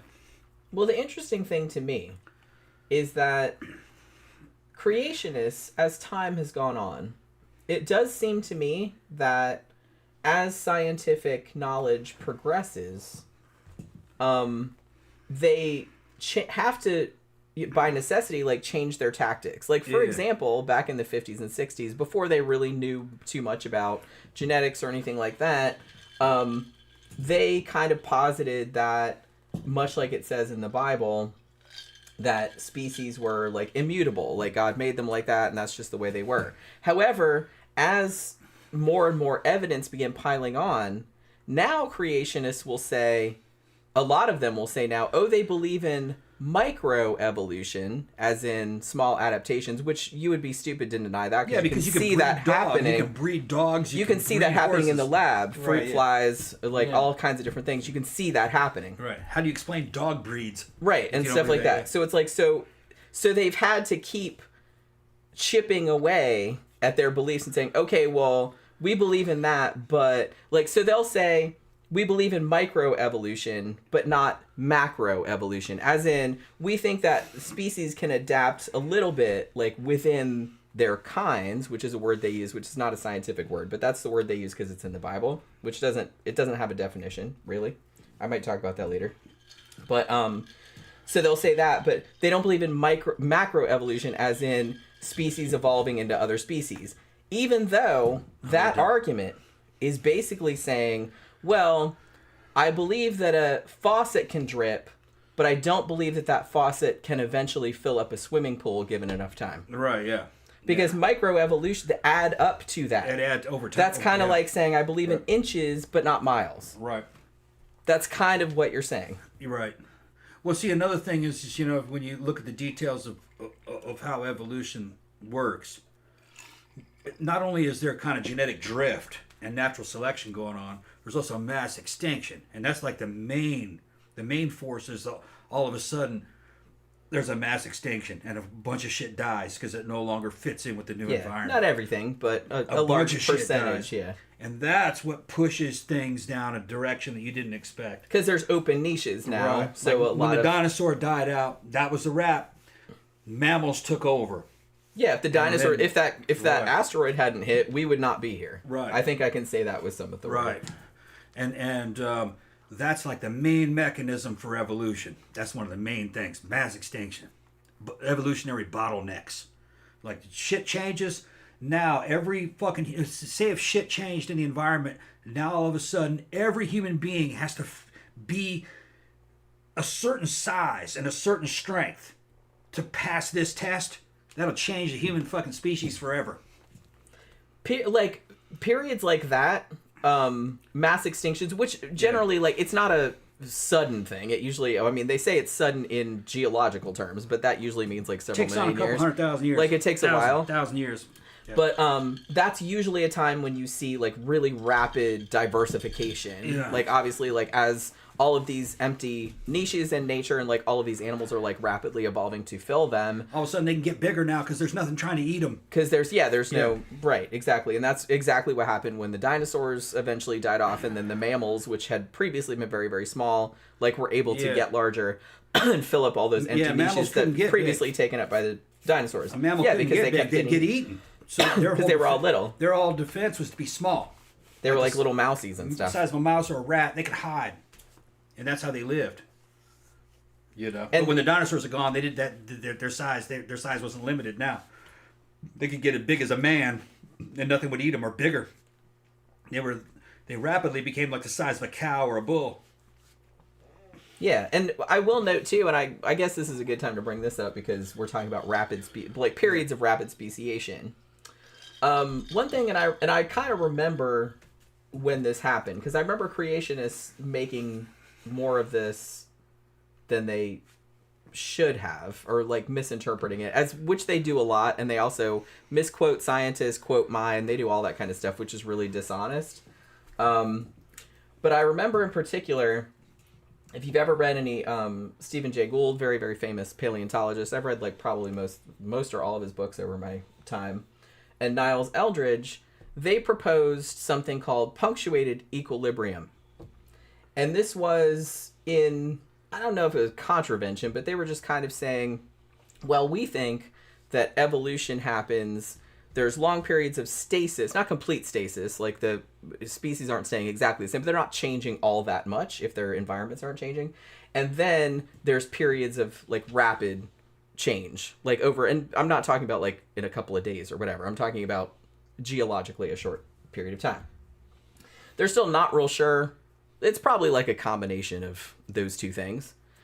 But when that theory first came out, when they published it, creationists jizzed their pants because they thought, here is two prominent scientists, Stephen Jay Gould, Niles Eldredge, very, very well-known scientists.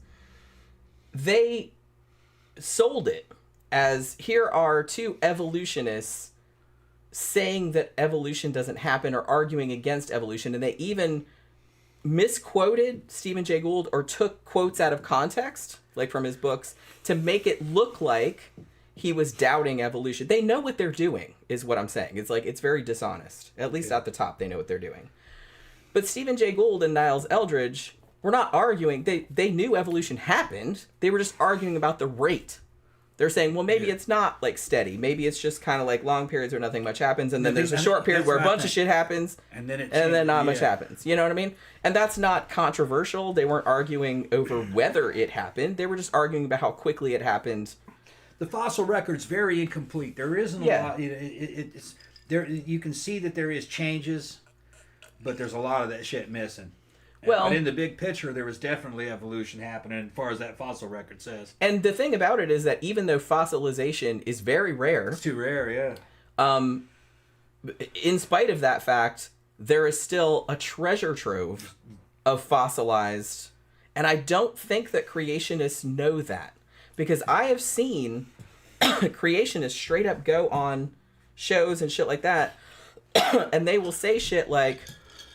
oh, there's no fossil record, or there's nothing in the fossil record, or it's spotty or something like that. I'm like, have you kept up with anything? Do you know how many fucking fossils there are? Holy shit. Yeah, and they got some cool ass fossils of dinosaurs just laying there on the ground, curled up around eggs. You know? You're like, and some of the fossils, it looks like you can see imprints of where like little feathers or scales were on them. I mean, they got some wild shit, man. Wild shit, yeah. There was definitely been some progression, though. You know, starting off with shit like trilobites, stuff that was invertebrates, you know, that didn't really make fossils. Anyway, other than the Burgess Shale, that was kind of where they got the French Henry Kissinger in the comment section. Wow, you know? I didn't know there was a French. Bonjour. Henry. Yeah, there's a French Henry Kissinger. He's fucking in there practicing geopolitics. Yeah, but it's just the fact that I saw this fucking clip because a lot of like scientists and stuff on YouTube were kind of dunking on it. Where fucking, who's that punchable motherfucker? Tucker Carlson.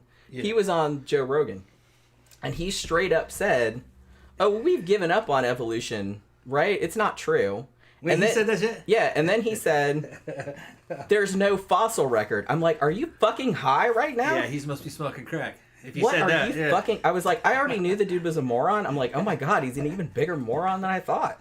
Which I didn't think was possible, because I already had a very low opinion of him. But I was just kind of like, what the fuck are you even talking about? So I kind of feel like a lot of creationists, they only consume creationist media, and they just repeat what they hear.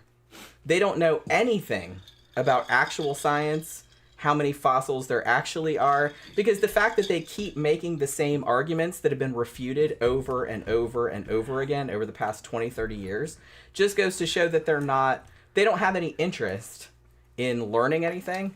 They don't really want to know the truth. They just want to think that they're smarter than every scientist in the world that's been studying this shit forever, and they don't know anything. It's just, it blows my fucking mind. Biblical knowledge doesn't equate to fucking actual... That's, like I said... But they, you know, whatever.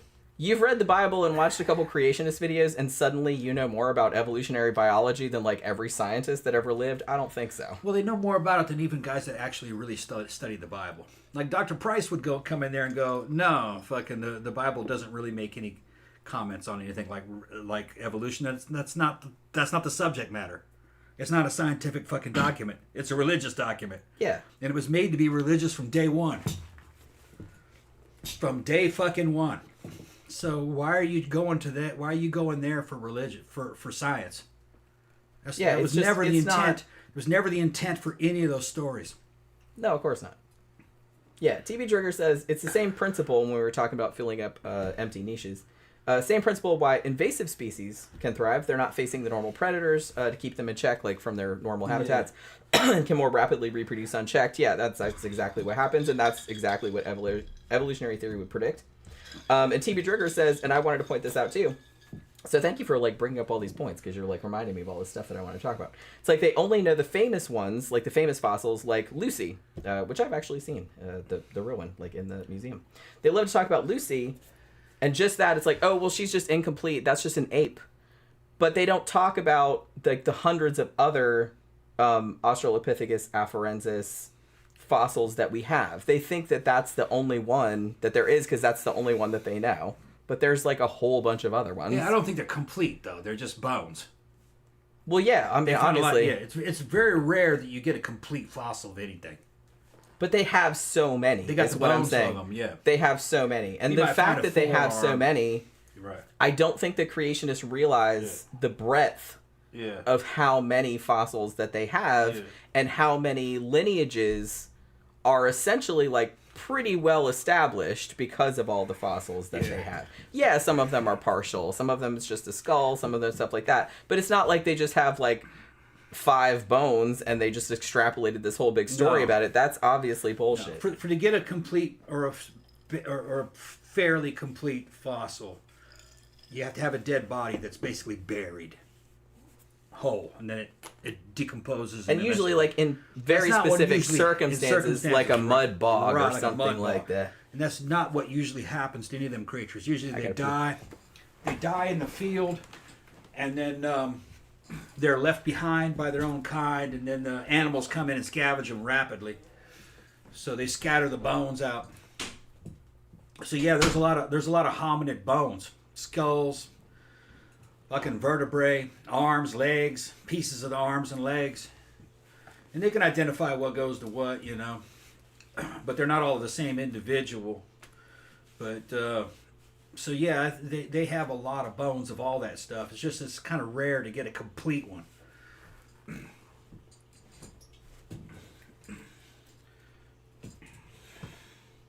See what everybody's saying. Well, hello there says, well, the fact that evidence can't explain everything isn't evidence of God. 1,000 years ago, things like earthquakes and volcanoes couldn't be explained and were given supernatural origins. Yeah, it seems kind of like... I'm not sure if these young earth creationists, I'm not sure how honest they are when they argue. Okay. I don't know if they really believe it or not. Kind of like with the flat earthers. I'm not really convinced that they believe it. Because anytime somebody makes a video or makes a show, they're basically making a product. A product you can put advertising on, product you can sell other products from. So when we're talking about these people who are making these claims, I'm not always convinced they believe it. That's what I mean. I'm not. Is that better or worse? Because I kind of feel like, is it better to just be like deluded or stupid, or is it better to be actively deceptive? I think what they're doing is that they're trying to fulfill a niche in a market. They know there are people that would kind of want to believe in young Earth creationism, so they want to make them some money. They probably are Christian. Because they're in those circles, and they say, well, let's go down this way. You know, we know the Bible's true. Let's go ahead and defend young earth creationism. And he might be on the well, I don't really believe that. But they might believe it, and we can do some tours and maybe sell some good fucking public appearances at the local churches and shit, and fucking might be able to make a name for ourselves and we'll make a buck. Might even meet girls that way. So, you know, you never really can't tell. Yeah, and that's kind of something that I always wonder about, because it's such a wacky belief system that I'm just kind of like, I know some of the people are just dumb, or not dumb, but like not uneducated. I think a lot of the people that are actually listening to this in these churches, I think a lot of them don't believe it, but they're going along with it.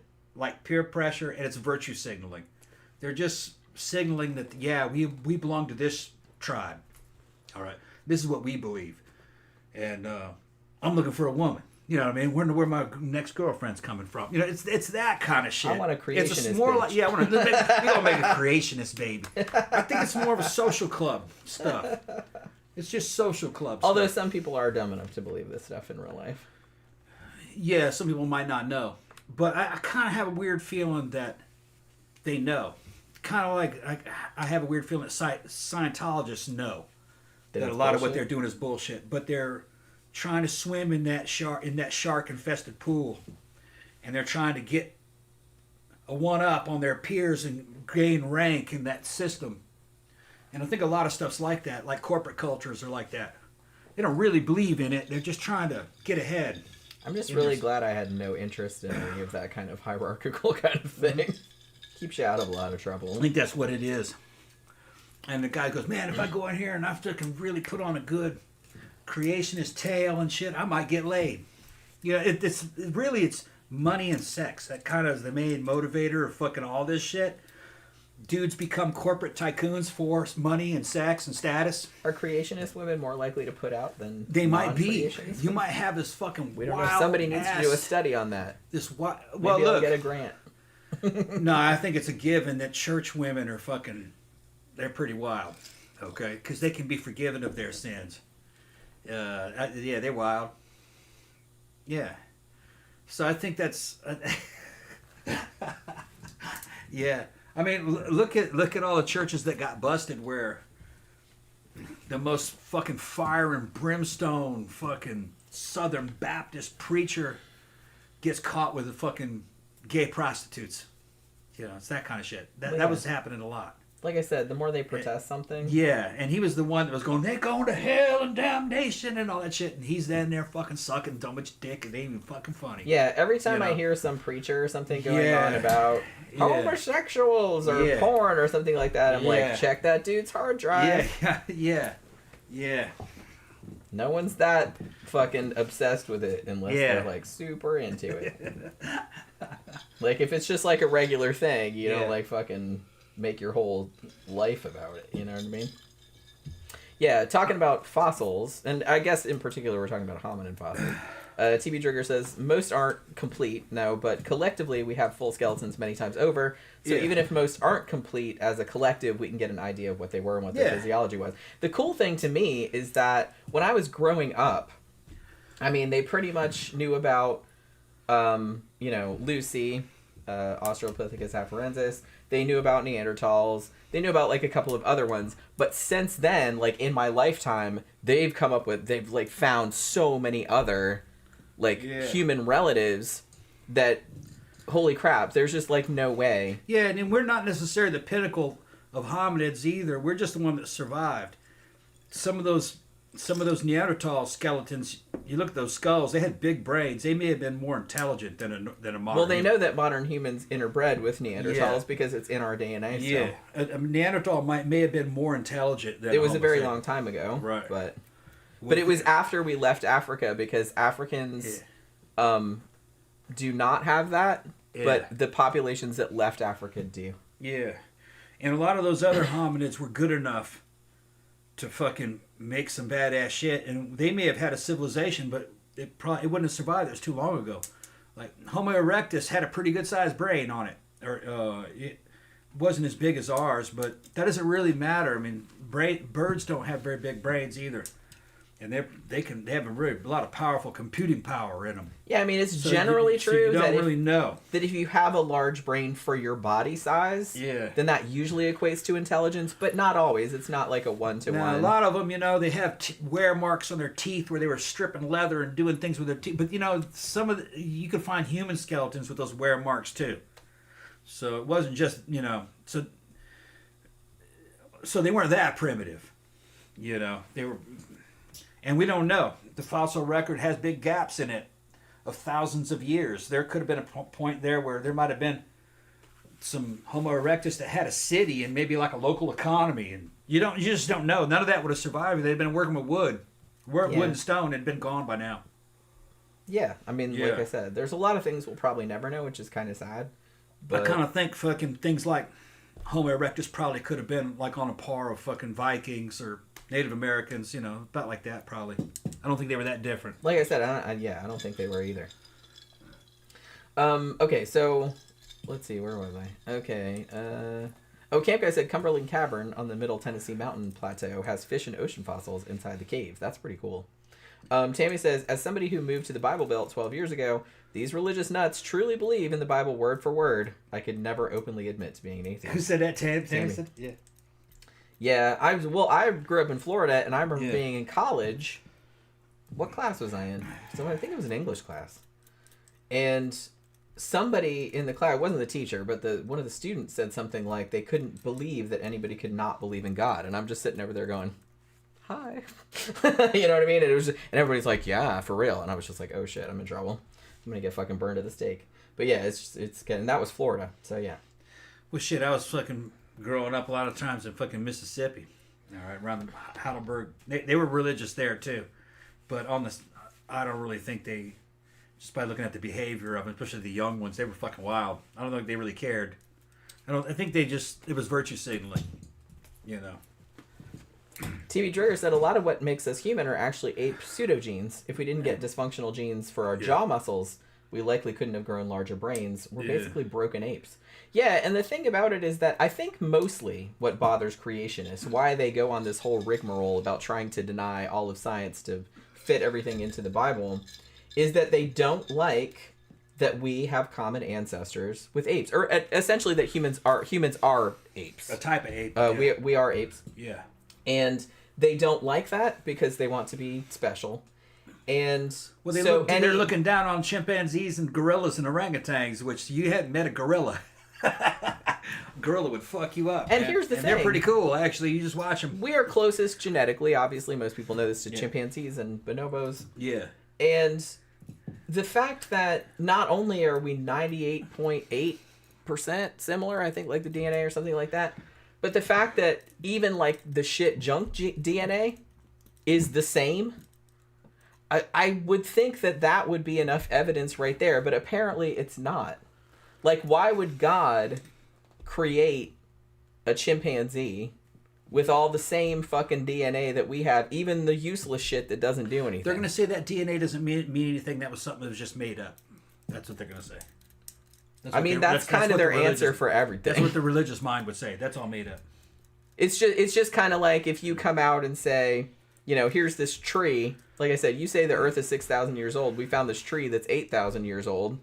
They'll be like, and we carbon dated it. Oh, well, that's fake. Carbon dating, that doesn't work. Well, they're gonna.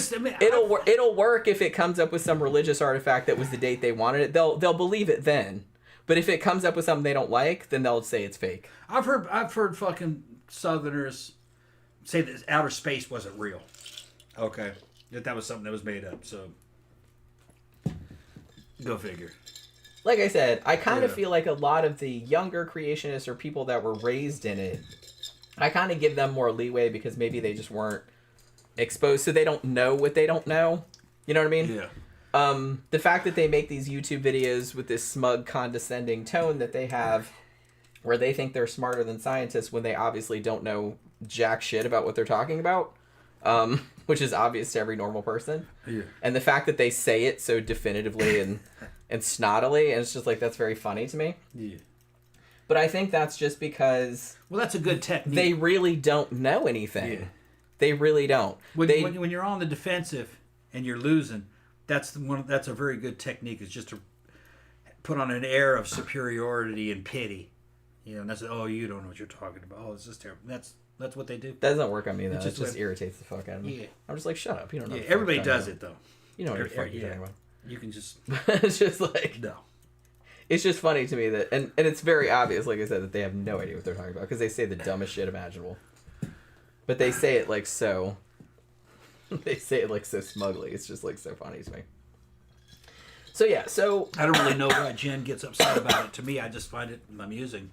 It is amusing. I just find it amusing, and I always found it as just like a fact of life. I guess I grew up around those people off and on, and it's not just in the United States. When I was in Brazil, you know, Brazilians were kind of like that too. Some of them, you know, because they're Catholics, and some of them just didn't believe in anything that was like evolution or... The weird thing is that, at least from an official standpoint, the Catholic Church does not seem to have a problem with evolution.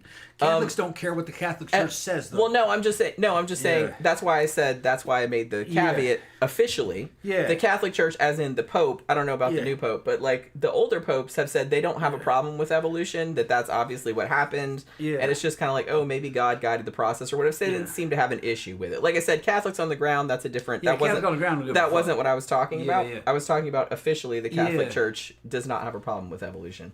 It seems like mostly an evangelical, fundamentalist, Baptist, in this Pentecostals, in this part of the world at least. Because you're going to have people on here, like that one guy that comes on here who's I forgot what his name was, who's Buddhist, and he says the Buddhists drive him fucking crazy. They believe in fucking shit like that too. So there are Buddhist fundamentalists. It's just everywhere. Tammy says, I heard some religious people don't believe that dinosaurs really existed. Oh, yeah. Yeah, there's... Well, okay. Or that they're not old. Well, yeah, there's a subset. Yeah.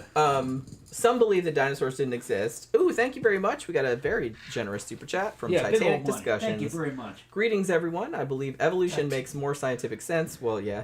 Do you think evolution was accelerated by alien intelligence, a la 2001? A Space Odyssey. Thanks for the great shows, and good night. Yeah. It was a good book. I doubt it. There's no evidence of that. It's possible, sure. I'm not averse to that idea. And if somebody can come up with some compelling evidence that happened, then I am absolutely willing to listen to that. But that's not supernatural. That was Arthur C. Clarke. and he postulated that there may be some ancient alien races that have been trans-biological, that they're now like intelligent computers or, non-biological intelligence. And that they're so evolved, they have no need. So they end up being kind of like the nurse in a nursery. And that they kind of watch over the new life forms and to watch how they evolve. And that they might accelerate their evolution to help them become intelligent and sentient. Because one day they might make computers. And those computers might evolve into one of their own kind, an intelligent computer. And that's what that whole 2001 was all about. There's no evidence of that. Earth has been habitable for fucking millions and millions and millions, hundreds of millions of years.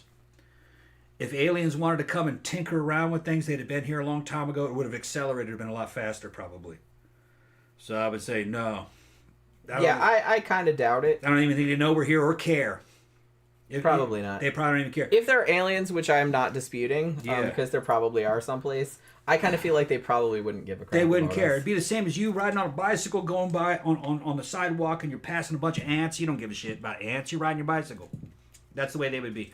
Going through the universe. They don't care about... They probably wouldn't give a crap about us. Living. They're like, fuck them. Those are just bugs. Yeah. That's the way they would look at you. But what I was going to say, what I was saying before, there seem to be kind of two creationist schools of thought. You either have your Creation Museum in Kentucky thing, where they're saying that humans and dinosaurs lived at the same time, and that dinosaurs were on Noah's Ark, which, okay, but they were vegetarians. Yeah. Okay. Or that they didn't exist at all, and that the fossils were planted there by God for lulz. I'm not really sure why God would deceive you like that if he supposedly loves you so much. What they're talking about is they're talking about... Or that Satan did it. Demonic deception. Easy solution. It's where ancient church fathers said all that Greek and Roman mythology that sounds like Christianity, it was all put there by the devil retroactively to test your belief in the new religion. Well, they would say that too about dinosaur stuff, is that the devil put all that there to test your faith. And that shit wasn't there back in the past. Those are new fossils placed there. Yeah, they put them there to make them look like they were old. Look like they're old, right? Those old religions weren't there. Like I said, you come up with an argument after. You come up with an argument like that. Yeah. You can't lose. There's like no way to refute that. You're like, okay. It's just kind of like coming out and arguing that it's like we're all in the Matrix. You can't prove or disprove that. And really, what's the fucking point of it? Yeah. You know what I mean? So it's just like, you come up with something like that, it's like there's no point arguing with you. No. Because anything you come up with, evidentially, they're not going to listen to that. Oh, well, the devil just put it there. Okay, bye. There's obviously no point in talking to you anymore. Just to test you. There's obviously no point in talking to you anymore. You know what I mean? It's just... Because you're not reasoning you're not reasoning at all. And it's just it's solipsism. They're the center of the universe. Everything revolves around them and their viewpoint. The devil put those fossils there to fucking convince Christians, okay, or to tempt Christians. The devil didn't put them there. It didn't have anything to do with the atheists or all the Chinese people or all the fucking, all the other night. That's funny when you think about it. The devil only cared about what the Christians thought. Yeah. Yeah.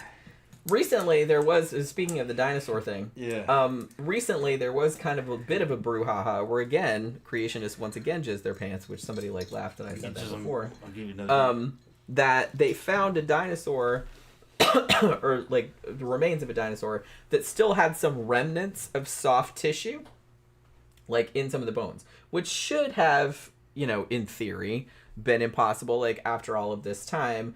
But I think that the way they sold it, because creationists were like, oh, this proves that that the earth isn't old and that dinosaurs were only around a few thousand years ago and all this other kind of stuff.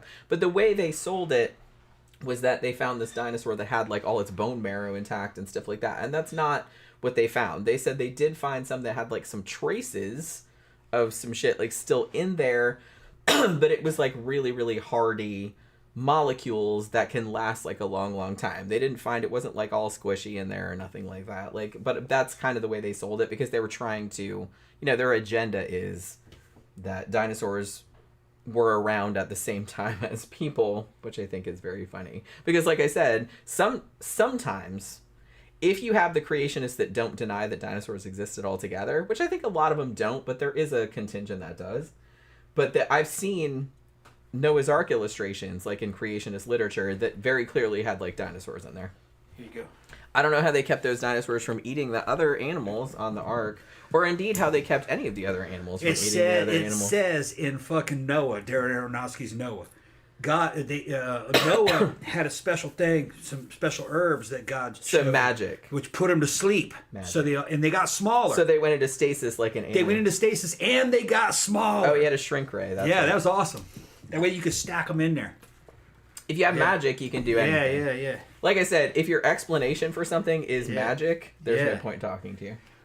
Because you can explain anything away. We're almost out of Dr. Pepper. Okay. Does anybody in the audience know if rum and ginger ale go well? I mean, I'll be the guinea pig if I can get through this. If you guys can Google that, man, see what rum and ginger ale tastes like. I think I've had it before, and I think it was all right. I got rum and ginger ale and root beer. I know rum and root beer is great. But I may want to try that ginger ale if it's something that other people can drink. But yeah, there was a whole thing about that. But I think even in the Creation Museum, I don't know if this is still there because this was a while back that I read about this. But I think in the Creation Museum there is, is it a Stegosaurus or a Triceratops? I think it's a Triceratops with a saddle on it. Yeah.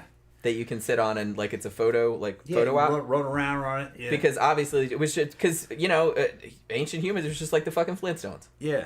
They had dinosaurs for pets. Yeah. They rode around on them. Yeah.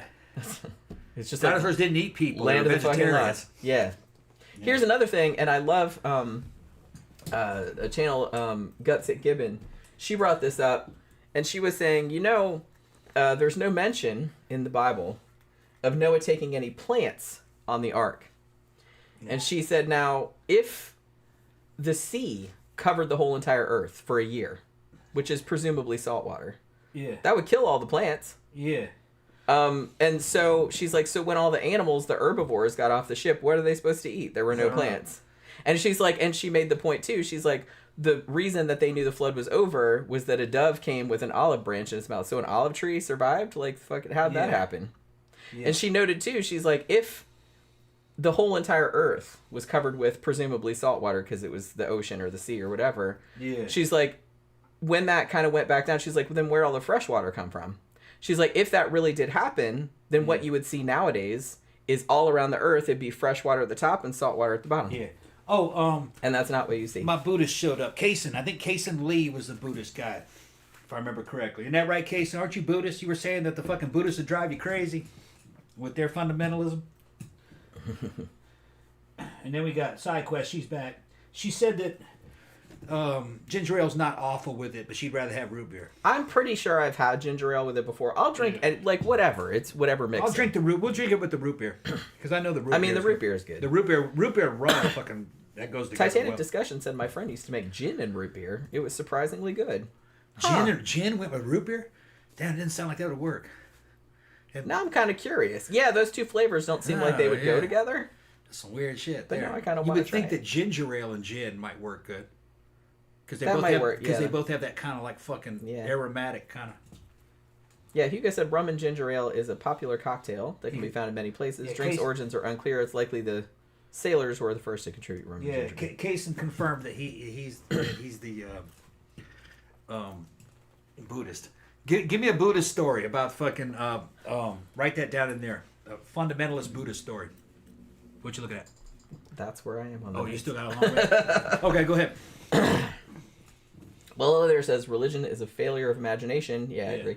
Given lots of time and opportunities, one would be amazed at what is possible in terms of evolutionary changes. That's another thing that I think people don't understand is like the enormity of how much time has passed. Because one thing that I see creationists bring up a lot is that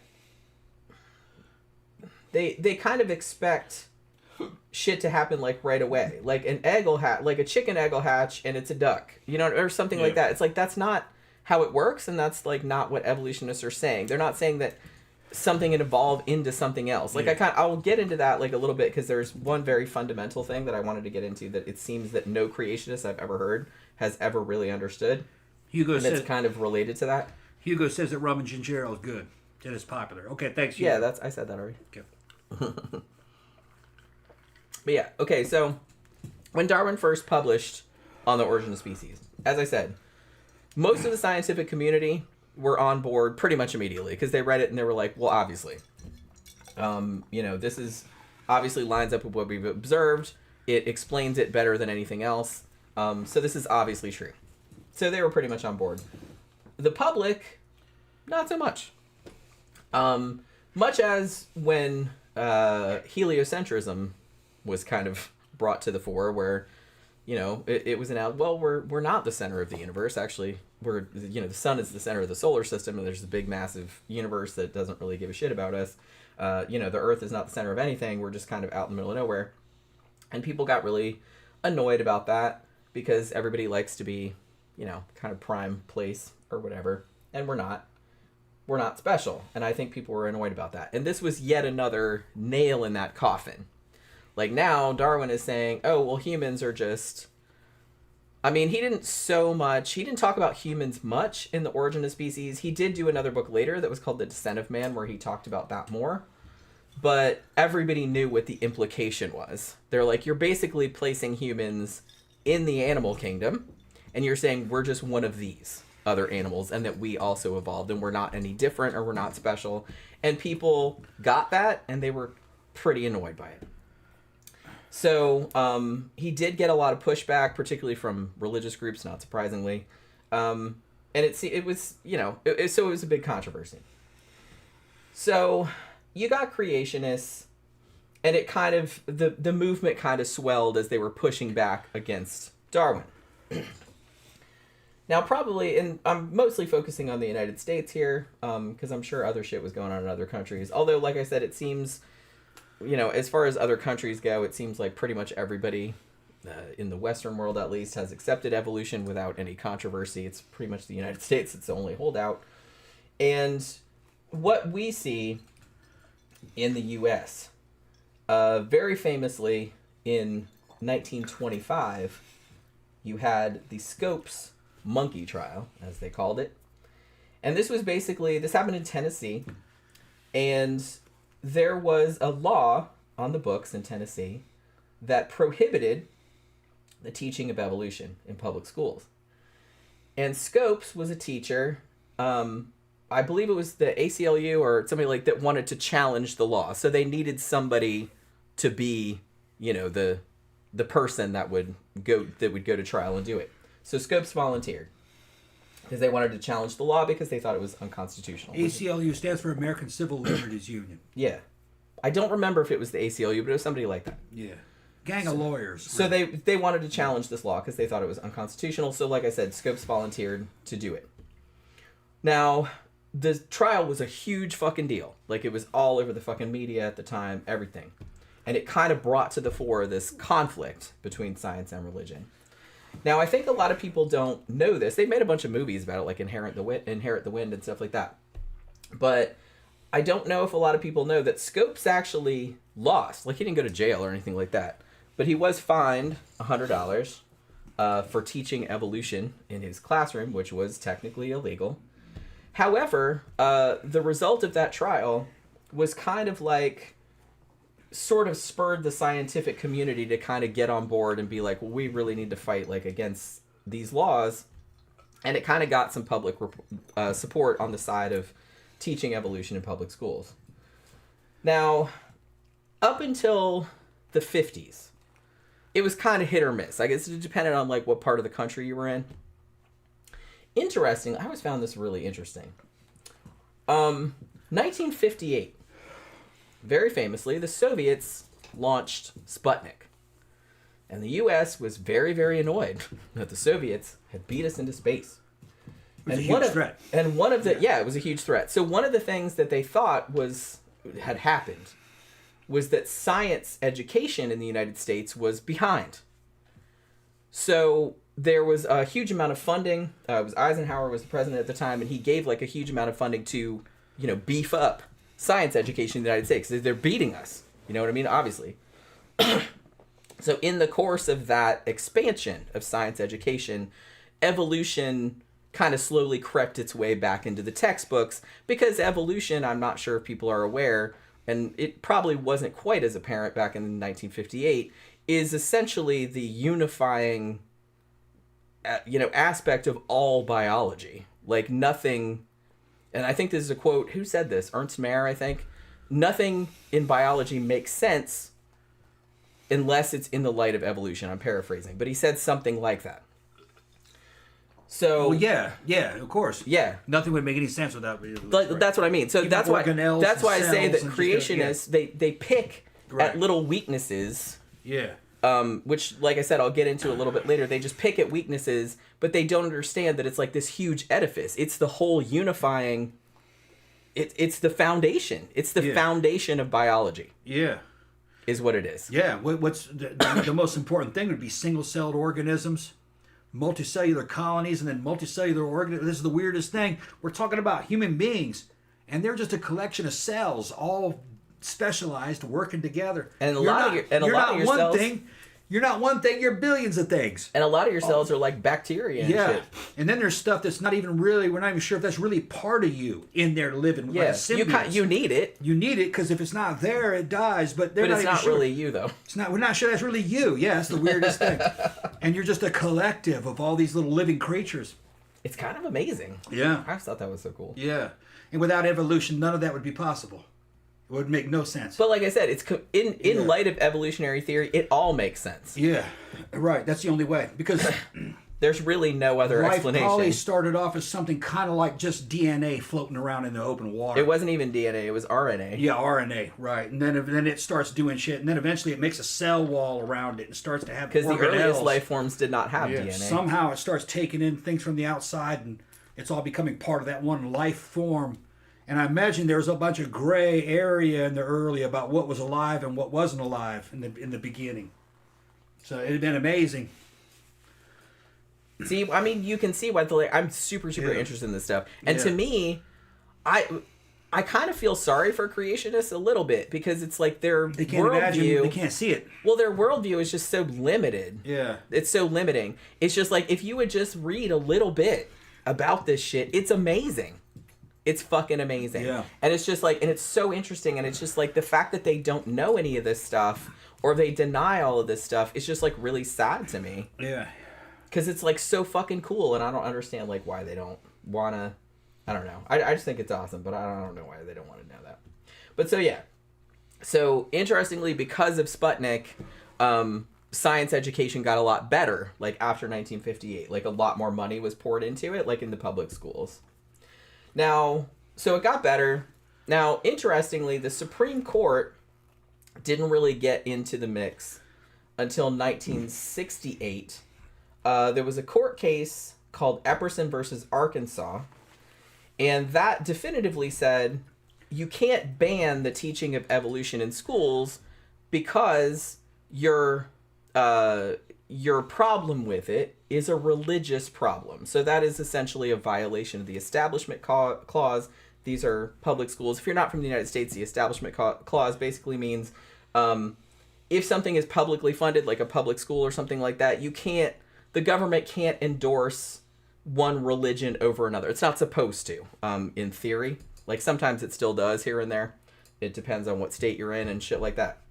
But in theory, the government is supposed to remain neutral on religion. So if you try to introduce something into a public school curriculum, private school you can teach whatever you want, but if you try to introduce something to a public school curriculum that is very obviously religious in nature or promoting one religious worldview, then you are going to get knocked out pretty quickly. If you try to do it, someone is going to get mad and they're going to sue you and they're going to win because it's against the law, like, essentially.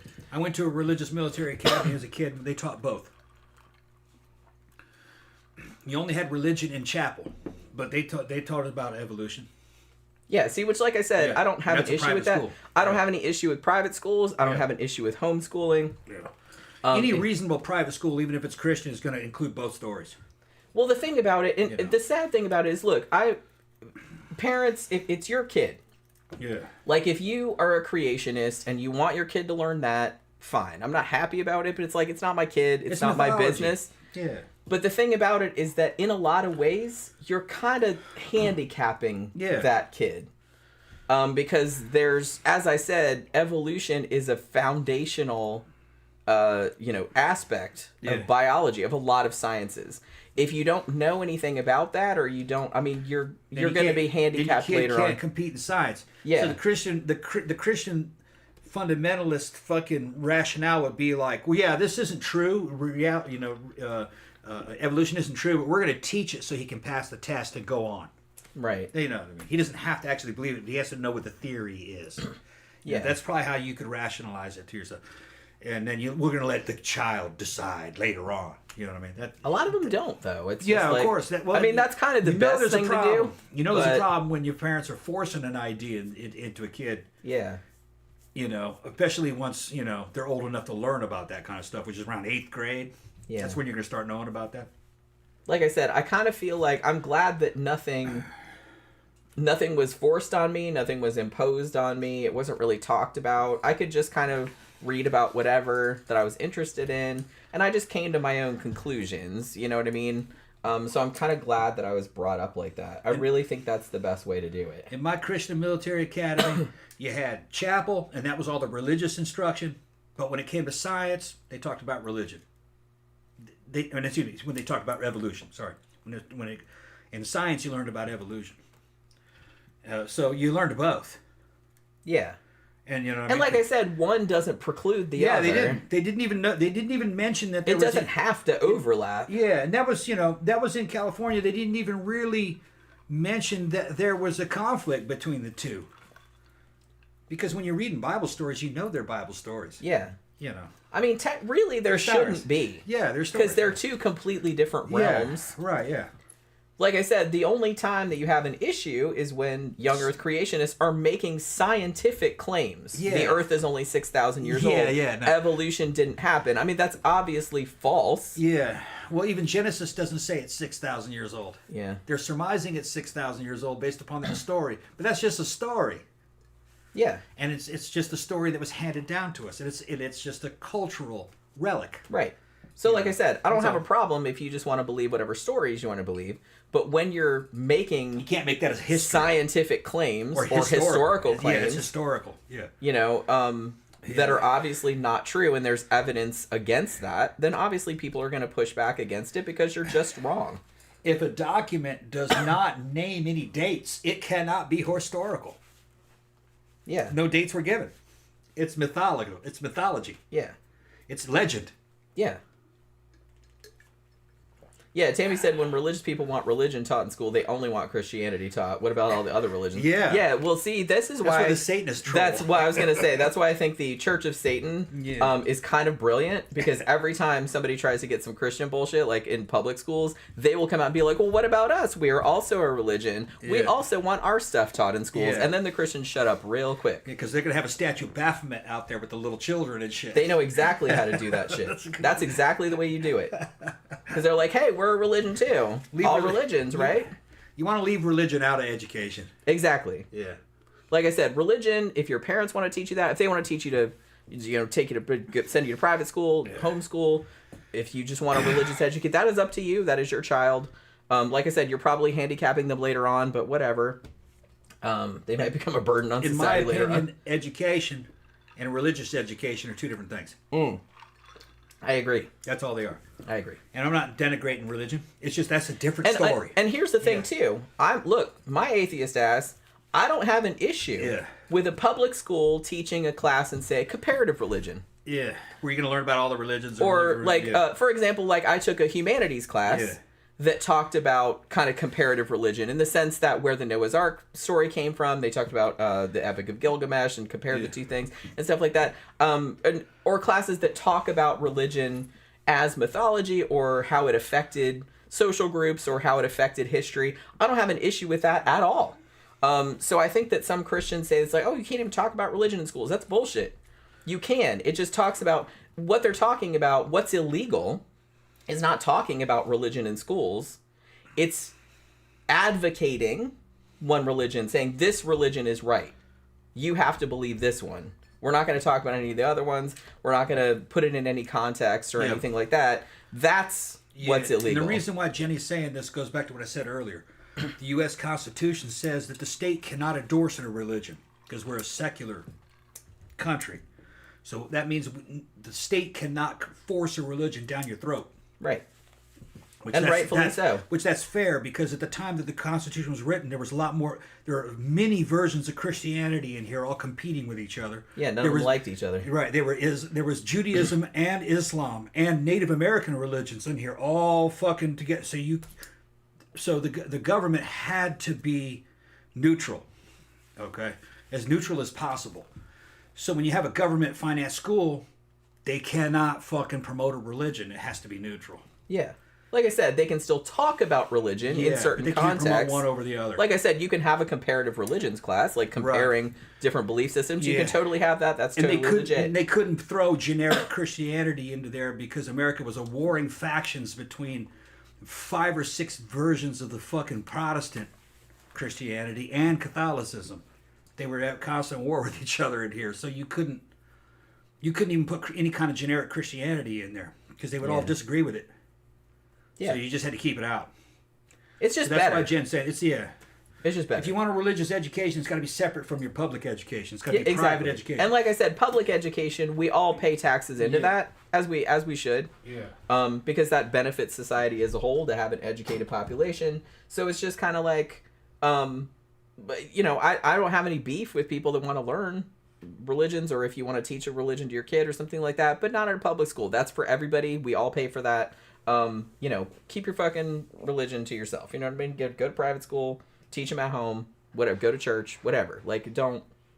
Public school is for like established shit. You know what I mean? It's that. Well, Hello There said the idea that nothing of note happened before 6,000 years ago is pretty wild. Yeah. There's a large swath of like human history that happened before that. That's why I was saying that creationists are not just. I don't know if they just perceive that they're attacking evolutionists, but they're attacking not only pretty much all of science, but also all of archaeology, early human history. They're attacking a huge swath of disciplines, and I'm not really sure if they're aware of the breadth of that. But yeah, I mean, obviously there was, like I said, there are trees older than 6,000 years. I mean, come on. The Earth is not that young. No way. There's just no way. And if you do believe that, then you are wrong. You're just wrong. Like, you can believe it if you want, but you're wrong. TB Trigger said, just goes to show creation is more about poking holes in prevailing science than it is supporting its claims with evidence, as if refuting X makes Y true by default. Yeah, and that's exactly what they do. And the reason the thing about it, they call it creation science or intelligent design. So they're not doing science. They're doing it opposite. They're starting with the conclusion. The Bible is true. That's their belief. So everything they do is in service to that conclusion. That is completely opposite to how science works. Science is bottom up. It's just kind of like, here's what we observe. Why could this be happening? Let's postulate why this could be happening. Here's a hypothesis. We're going to test that. Okay, well, that didn't work. Okay, we're going to have this other hypothesis. Okay, well, that worked. That seemed to explain this. Let's try this again. We'll replicate it. We'll have other people replicate it under the same conditions and see if they come up with the same thing. Okay, well, that's probably true then, because we all kind of got the same result. And, science works a completely different way. It's 180 degrees opposite from how religion works. Religion, you start with the conclusion, and everything has to be in service of that, which is really not the way to find it. And so, as what T.B. Druggers is saying, is that their whole thing, they don't have any of their own. They don't write scientific papers with their own theories about things. They don't, other than maybe you could say like that Michael Behe dude, that biochemist or whatever, the intelligent, and William Dembski, like the intelligent design dudes, like they didn't have anything published in peer-reviewed shit or anything, but they tried to make shit sound really scientific because they knew that was the framework they needed to get into, because they were trying to get into public schools, I think is mainly why they started that whole scam. But their whole thing, they don't have any theories of their own. They don't have any proposals of mechanisms for an alternative to natural selection. They don't have anything like that. All they do is look at evolutionary theory and go, oh, Piltdown Man was a hoax, so obviously all of science is wrong. Like, they'll say shit like that. They'll pick these little bitty things that in the grand scheme of things don't really matter, and they'll basically try to imply that because one time somebody hoaxed something, or one time somebody got something wrong, then that invalidates all of science. That's basically all they do. They just like pick these tiny little insignificant things and try to poke holes in it. That's all they do, because that's all they can do. They don't have anything to build on, you know what I mean? Because they're not coming at it in a scientific way. So, because of the 1968 ruling in Epperson versus Arkansas, where the Supreme Court basically said we can't ban evolution because you're banning it for religious reasons, and we don't allow that. That's a violation of the Establishment Clause. So then, what creationists tried to do was they said, okay, well, what we need to do then is we need to science up our shit, right? So in the 60s and 70s, they recouched their arguments as creation science and started trying to use scientific language to bolster Bible stories. This is when it started, in the 60s and 70s. I love that they just called it creation science. They didn't even bother to come up with anything better until like later on. And their whole thing was that they did not, at this point, I think they were still on the species were fixed and unchanging, like God created them the way they are and they don't evolve. They changed their tune on that later on because they kind of had to. They don't crossbreed either. Yeah, okay. Yeah, that's weird, yeah. And in an attempt to explain why the geological record looks like it does, like the fossils and the different strata and stuff, which obviously show, a very clear lineage over time, they say, oh, well, all those animals were obviously killed in the flood, which was a 1-year event. And that's how they that's how they died. Like, they all died at the same time. That's how they explained the fossils. You all right? Yeah, I'm just, good. Yeah, I'm fine. I can get you something if you need it. Well, do you have anything that'll make me stop coughing? I mean, I'm all right. I'm just kind of coughing every now and then, but. I don't have any cough drops. Oh, well then, okay. Yeah, I guess not. So, maybe just drinking more will help. Yeah, just drink it down. Yeah. So, the hilarious thing to me is that they think that a global flood, which took place over 1 year, would distribute all of these animals in this very specific strata. Why is it then that you don't see any trilobites up in the top parts of the strata? Why is it that you don't see any humans in the lower parts of the strata? It's a very, obviously, in light of evolution, it's obvious why that is. But the fact that they're trying to make it seem like a flood distributed all this stuff, and it very coincidentally fell into a pattern that looked exactly like shit evolved over time, it's just very funny to me. That's a weird way of that they try to pass that off. But see, so these were ones that they weren't saying, oh, the devil put fossils there. They conceded that there were fossils there, but they said that, oh, well, those are all the animals that died in the flood, and that's just where they were left after the flood. The smaller ones fell to the bottom, the bigger ones rose to the top. Yeah, which that's not really how that works, because dinosaurs are bigger than a lot of stuff. No, and I challenge you to find a trilobite. Where are the trilobites? They're not around. Yeah. Closest thing to that would be a horseshoe crab, and it's a lot different from a trilobite. That's what I mean. It's a ridiculous... But that, like I said, that's all they've got. You know what I mean? That's all they got. I mean, the fact that they think that there was a worldwide flood and that all these animals... Because their argument is... Because you're like, look, there's millions of species, right? And honestly, all the species alive today, this is only 1% of the species that have ever lived. Most species go extinct. And most species that have ever lived are extinct. Will all go extinct eventually. Eventually. But I'm just saying that the ones that are alive now, it's just 1%. And we don't even know, we have a lot of fossils, but we don't even know, there was probably lots and lots more species we don't even know about. Because maybe none of them fossilized or we haven't found it yet or whatever. So it's just kind of so it's vast. So you're kind of okay, so Noah put all of these species in the boat? Yeah. In a boat. No way. How'd you keep them from eating each other? Yeah. How did they, like I said, we had a shrink ray, magic. Shrink ray, they slept. You know what I mean? Yeah. It's a stupid, the fact that they have to come up with all of that crap, they have to come up with magic. They have to fall back on magic. But what they said, later on, when they kind of conceded that microevolution or small adaptations did happen, within species, their whole thing was that, oh, well, Noah just took, several kinds, which kind of equates to species, but not really. They don't really have a definition of kinds. Basically, when they say kinds, they mean just dogs, cats, shit like that.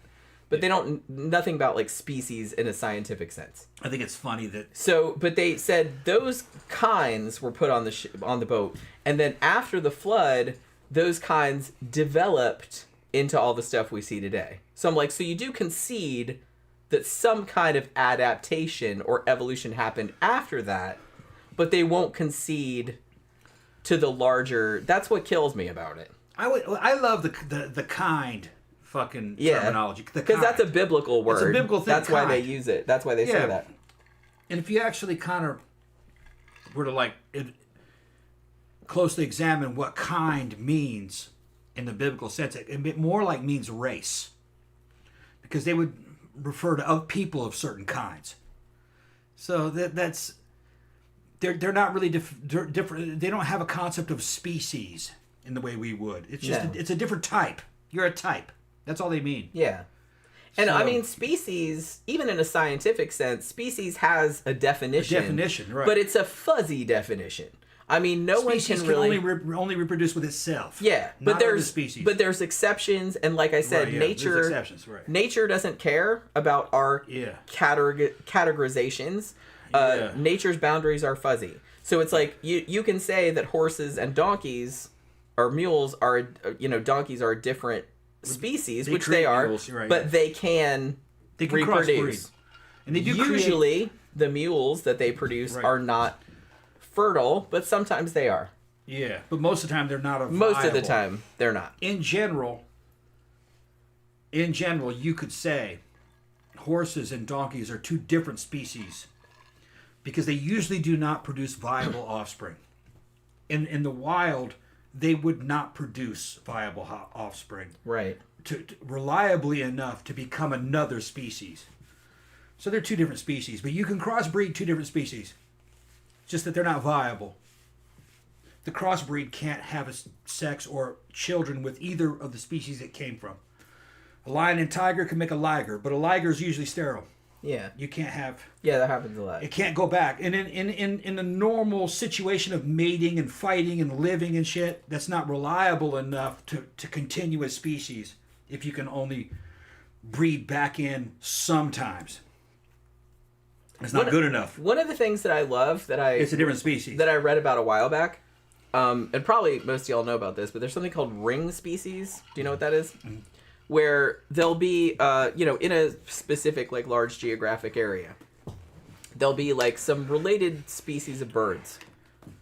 And this species right here can still interbreed with this species here, which is similar enough that they can still interbreed. And then, again, this species is kind of similar. These two can interbreed. But once it comes all the way around, and this species here cannot interbreed with this species where it started.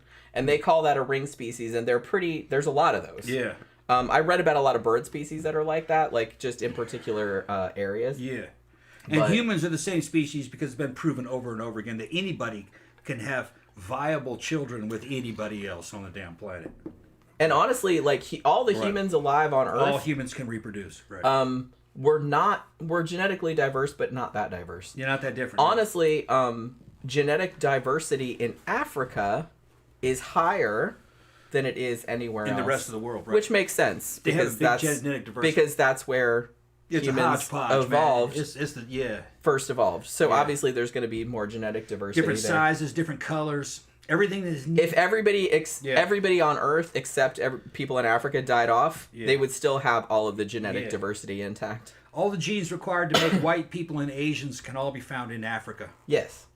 Yeah, they got people as white people in Africa, and they're black. Well, I would call them Africans, but they don't necessarily have the same mixture of genes to appear as a Caucasian. You can tell it's an African, but they're as white as a Caucasian. And the thing is, it's like people talk about like white, like it's some like woo special thing and shit like that. That was just an adaptation for climate. Yeah, was all that was. Yeah, lack of sunlight. You got to get vitamin D. Really? You die of fucking all humans were black. Sorry, when they started out. Yeah, that's where Asians we came the from. Same way. Asians can be whiter than white people. It's just.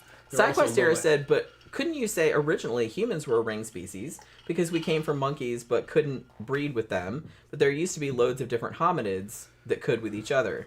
I mean, that could be. Yeah, you could probably say that because here's the thing: like a lot of and when I was growing up.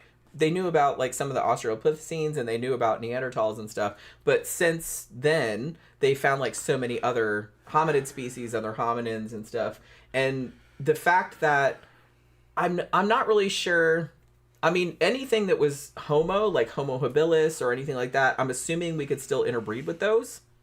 Probably, I know you could probably interbreed. Australopithecines, I'm not sure because it's a different species. It's too far back. I mean, you probably could breed with them, but I'm not really sure you could produce viable offspring. A modern human could probably breed with a Neanderthal. I would think it would probably be. You could probably do that. Well, they did. Because they did, but that wasn't totally modern. Because that was a long time ago. But I think a modern human of today could still do it. I would probably imagine so. Now, we don't have evidence that they were all viable. But at least there was enough to leave a record in Caucasians. Yeah, what is it, 2%? Yeah, Caucasians. I think it's 2%. Have some Neanderthal DNA because Neanderthal was a European version of a hominid. It was kind of like the abominable snowman. They were strong, according to the skeletons. They were as strong as a bodybuilder for their size. They were short. Good olfactory senses. They had a fucking sense of smell, probably better than a dog. And they had big brains. And evidently they didn't feel pain the way normal people would because they've been signs that they could work. They were working with broken fingers and broken bones. It didn't seem to bother them. So. Well, you know how. Bizarre. You know how humans are. Well, you know how animals in general are. You see something and you're just like, well, that's close enough. I can fuck that. Well, they have fucking recreations of what a healthy Neanderthal would look like. They look pretty fucking rough, but that's a modern interpretation of how they look. They might have been pretty as motherfucker. You don't know. Well, humans back then probably looked pretty rough too. Well, you don't know though, because they had jewelry and they made things, so they cared about how they looked. They might have had pretty good grooming standards. You don't know. They might have shaved. That doesn't fossilize. Yeah, it doesn't fossilize. For all you know, they might have shaved and had hairstyles and cool clothes. You don't know. But I kind of suspect they probably did. They had that concept of aesthetics. Yeah. Because they decorated things. Yeah. And they buried people. Yeah. So, and like I said, it's a fact. Yeah. That modern humans and Neanderthals interbred. Yeah. Because it's still in our DNA. Yeah. Like I said, not in Africa. In Europe. But in Europe it is. Yeah. So it was after and we left Africa. And it looks Africa. like, based on last I heard, it looked like Asians, or the people we're calling Asians of today, like Southeast Asians, and things like Homo erectus had been doing some crossbreeding. But Homo erectus is pretty old, but a lot of their skeletal features kind of look related to Homo erectus. So they were doing the same thing. There was things like a real modern Homo erectus probably happening in Asia. They were crossbreeding with those. They were just crossbreeding with the people that were there when they got there. That's all it was. One of the things that I was reading about kind of recently that I always thought was kind of interesting. I always thought like that the concept was, at least when I was growing up, that the brain had started to enlarge, as in the context of modern humans. Well, they were eating meat. That's part of it. Well, yeah, like there's a great book. Oh, what the fuck was it called? I'll remember it in a minute. But there was a book that there was a whole thing about how our learning to cook meat was a big factor in like why our brains could get bigger. I'll think of what the title is in a minute, but it was like really, really good. But they've now established with some certainty that bipedalism evolved before the brain growth, which they always thought that it was the other way around. But now they're pretty sure that we were bipedal before the brain got bigger. But like I said, I read a book a while back. What the fuck was it called? Fire something. Or something with fire. Shit, why can't I remember? I don't have it because I checked it out of the library. And I think, who wrote it? Richard Brangham? And somebody can look it up. But his postulation was that our brains were able to grow bigger when we learned how to cook meat. Yeah. Because with all the available proteins and stuff like that. And the way he laid it out, like, sounded pretty plausible to me. Yeah. Well, when you can cook, you can access fucking protein sources and that's what he was saying. Yeah, proteins and fats that you can't access otherwise. If it's raw, yeah. Yeah, if it's raw, it's not quite the same. Your body can't break it down. It was really good, and it came out like a while back, probably like 10 years ago. And meat tastes better when it's cooked. They had fires. They just put it into fire to go, man, and it's easier to chew. So that's what they were doing. SideQuest here said there's a book called Sex and Dawn that talks about early human mating behavior and social behavior around relationships. Ooh, I'd actually like to read that. I'm going to write that down. Because that sounds like right up my alley. Well, they knew they had a sense of aesthetics. Because when... Sex at dawn. Humans and Neanderthals decorated things. So they knew that, and they also had decorations like beads and necklaces and shit and jewelry, so they cared about how they looked. Yeah. So now maybe back in those days, you know what I mean, it didn't take much to impress somebody, but at least they were trying. Well, it wouldn't. I mean, they didn't have Instagram filters. They didn't have Instagram filters. Or Porsches or anything. Yeah, they didn't really know what the competition was like. They just tried, to do what they could, but they cared about how they looked. It was probably like easy because it's like you only had to impress like the couple dozen people in your tribe. They couldn't like see other people like, oh, those people are hotter. Yeah. They couldn't like look online and be like, oh, those are all hotter. Yeah. Why is mine so lame looking? Right. You know what I mean? They couldn't do any of that. So. But they lived to a pretty ripe old age, a lot of them. You'd find old ones, and they were taking care of them. They'd have teeth or anything, so people were chewing food for them, or they would have starved. So they were humans as you would recognize them, taking care of old people and stuff. Yeah. Well, like I said, they couldn't have been that different from modern humans because when modern humans encountered them, they were just kind of like, these seem all right. Let's fuck. You know what I mean? Yeah. Because they did. And they probably did a lot. I mean, the fact that we only have 2% DNA, one, that was a long time ago, and two, you know, a lot of the offspring might not have survived until the modern day. You know what I mean? They think the Neanderthal was dying out because it was getting warmer. Yeah. And people were walking into their area that were more African style. And they were crossbreeding with them. But it was, so they were saying, well, they wiped them out.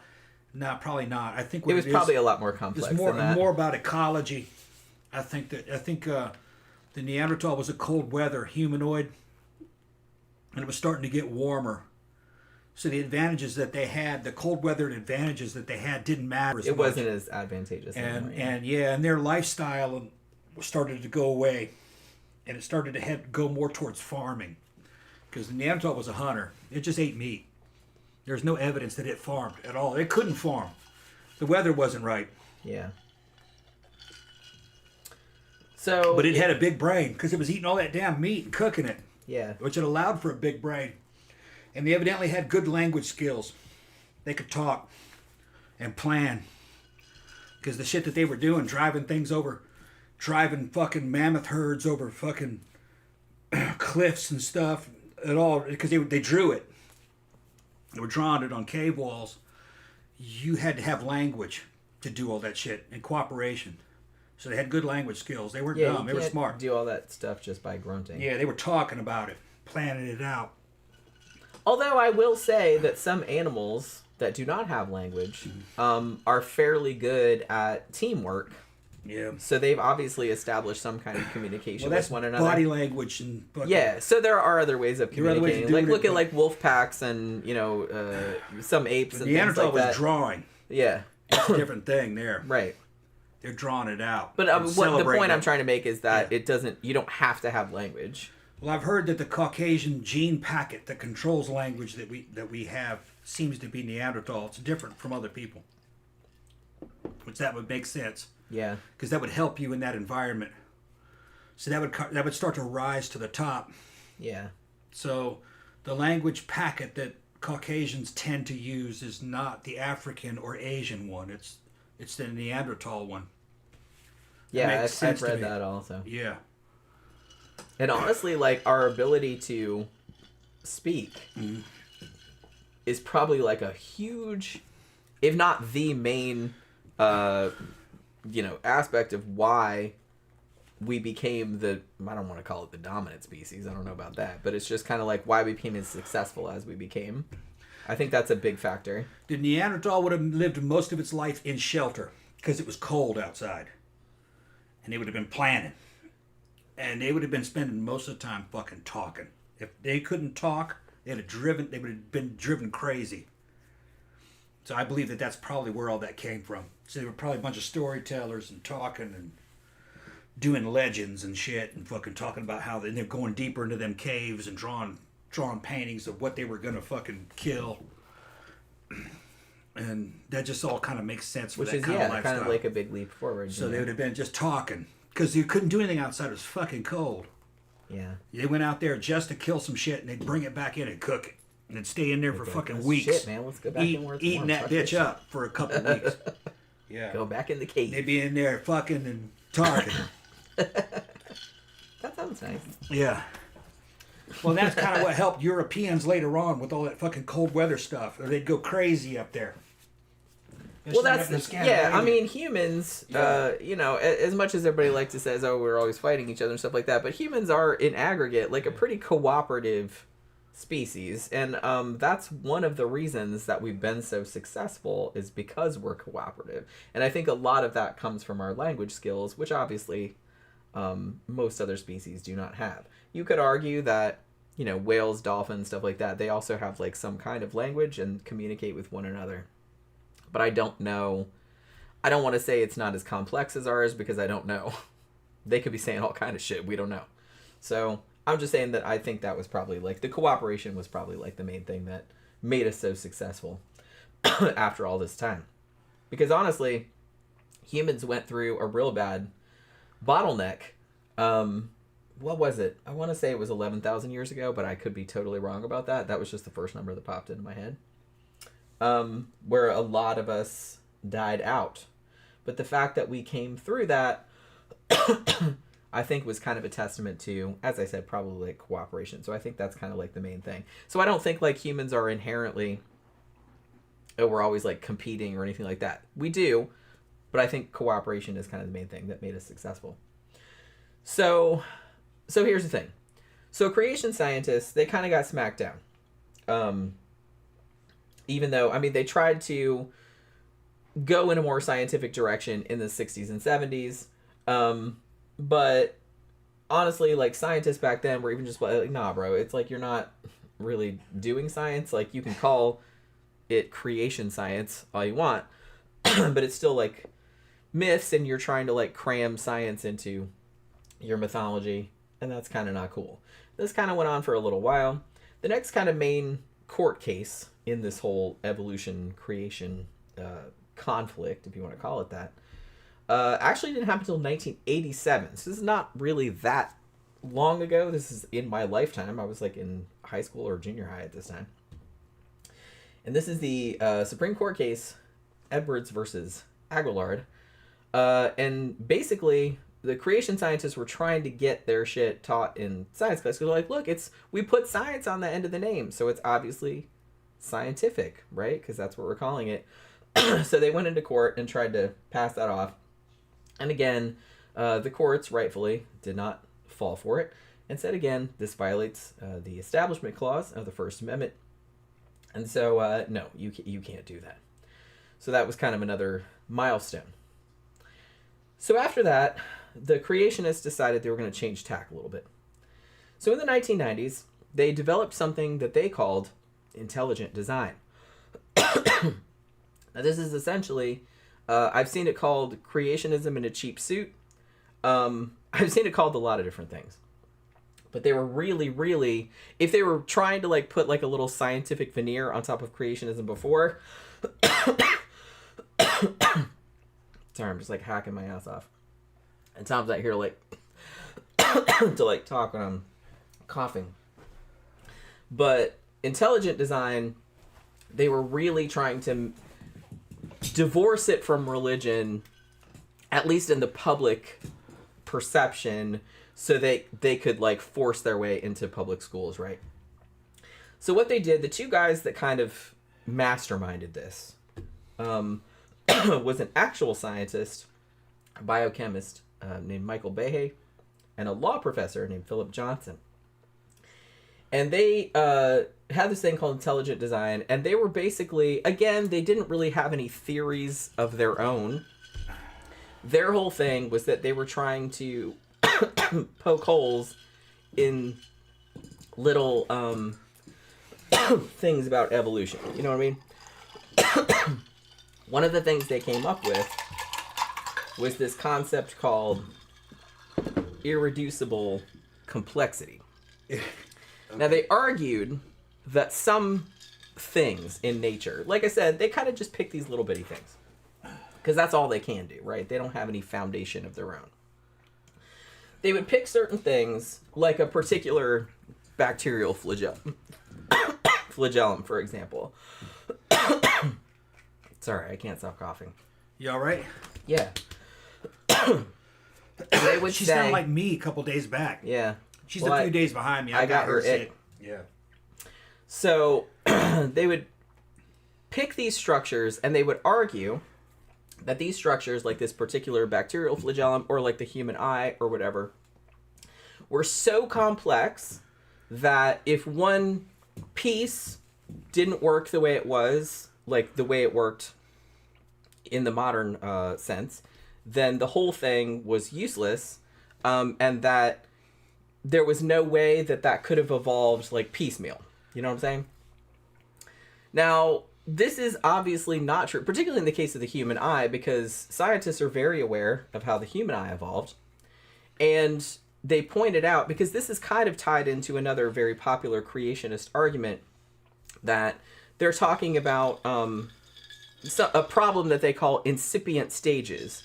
They're like, well, what good is 5% of a wing? Like, what good is it if you're just like on the way to something, but it doesn't do anything? You know, that's what I not mean? how it goes, though.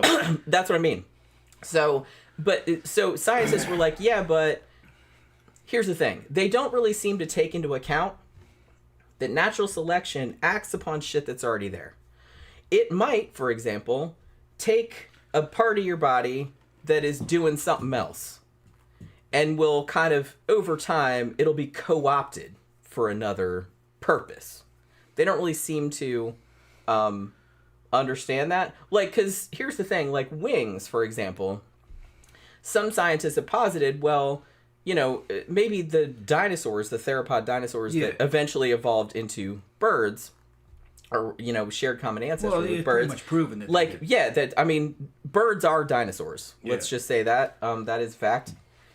You know, it's just like, well, you know, if you had 5% of a wing, I mean, you could get airborne for a little bit. Yeah, you could escape prey. And it's like maybe that thing that was kind of like a wing was maybe like a thermoregulator. You know what I mean? Like for a reptile. Maybe it did something else too. And then eventually, because it was advantageous... Dinosaurs had scales, but the scales were a lot like feathers. Well, scales and feathers are made of the same thing. Right. And honestly, sometimes you see mutations in chickens where the scales on their feet grow feathers instead. So they're made of the same thing. The bipedal ones ran on 2 feet. They had their hands free. If they had scales that were like feathers on them, and when something was chasing them, they could flap those arms and actually jump over an object and get away, you know, and be a little bit airborne, like a fat-ass chicken can get a little bit airborne, you know. Yeah. But that's just enough to help. They can't really fly, but... Yeah, they can't really fly, but they can get a little bit airborne and jump over something. A little bit of an advantage is all you need. That is all it took, because that bitch escaped from getting eaten at a higher ratio than somebody who couldn't do that. Right. So it got reinforced. That one had children and offspring. Well, the better that offspring was, the better it could fucking escape. The less it got eaten, the more children that it had. Within a few generations, you got a pretty good wing. Yeah. It didn't take that long. You know, maybe 10,000 years, 1,000 years, who knows? Yeah. It might have been a long time in our lifetime. Although that might have been, and just all of a sudden one of them had a mutation. It went from a partial wing to a full-blown fucking wing in a single generation. I mean, I doubt it happened like that, but you might have a mutant that comes out that way. Well, all of a sudden he's got an advantage. He has a whole bunch of children, and guess what? The next generation they have those wings, or the ones that do have those wings live, and then that version starts to take over. I think some of that stuff happened abruptly through mutation. Some creature is born with a definite advantage. Yeah, I think it's rare, but it does happen. Yeah. 1 in a million, but that's all it takes. There's a shit ton of them things. And over a long span of time, then yeah, it would happen a lot of, because like I said, it's very rare, but over time it probably happens had a lot. Wing-like thing, and it gave birth to a fucking creature that was a mutant that had a full wing. Or compared to it had a full wing. And that thing had a definite advantage, and it had many offspring. And over time, those offspring took over. That's probably how I think it happened. And the thing about the eye, too, is like even dumber, because they're arguing that 5% of an eye isn't any good. I'm like, what are you talking about? Just ask a lobster. 5% of an eye is better than no eye? Lobsters have eyes all over them. They got a bunch of eyes on its tail. If you look at the back of a lobster's tail, it splays out like feathers, kind of. And you'll see these round black circles on it. Those are actually very primitive eyes. It can't form an image, but it knows when there's light casting on it. It can feel it. Yeah. And the way it's made, it's like a light detector. It knows when its tail is in the light or in the dark. That's all it takes. It's kind of like your rearview mirror. And like I said, knowing where light is. Yeah.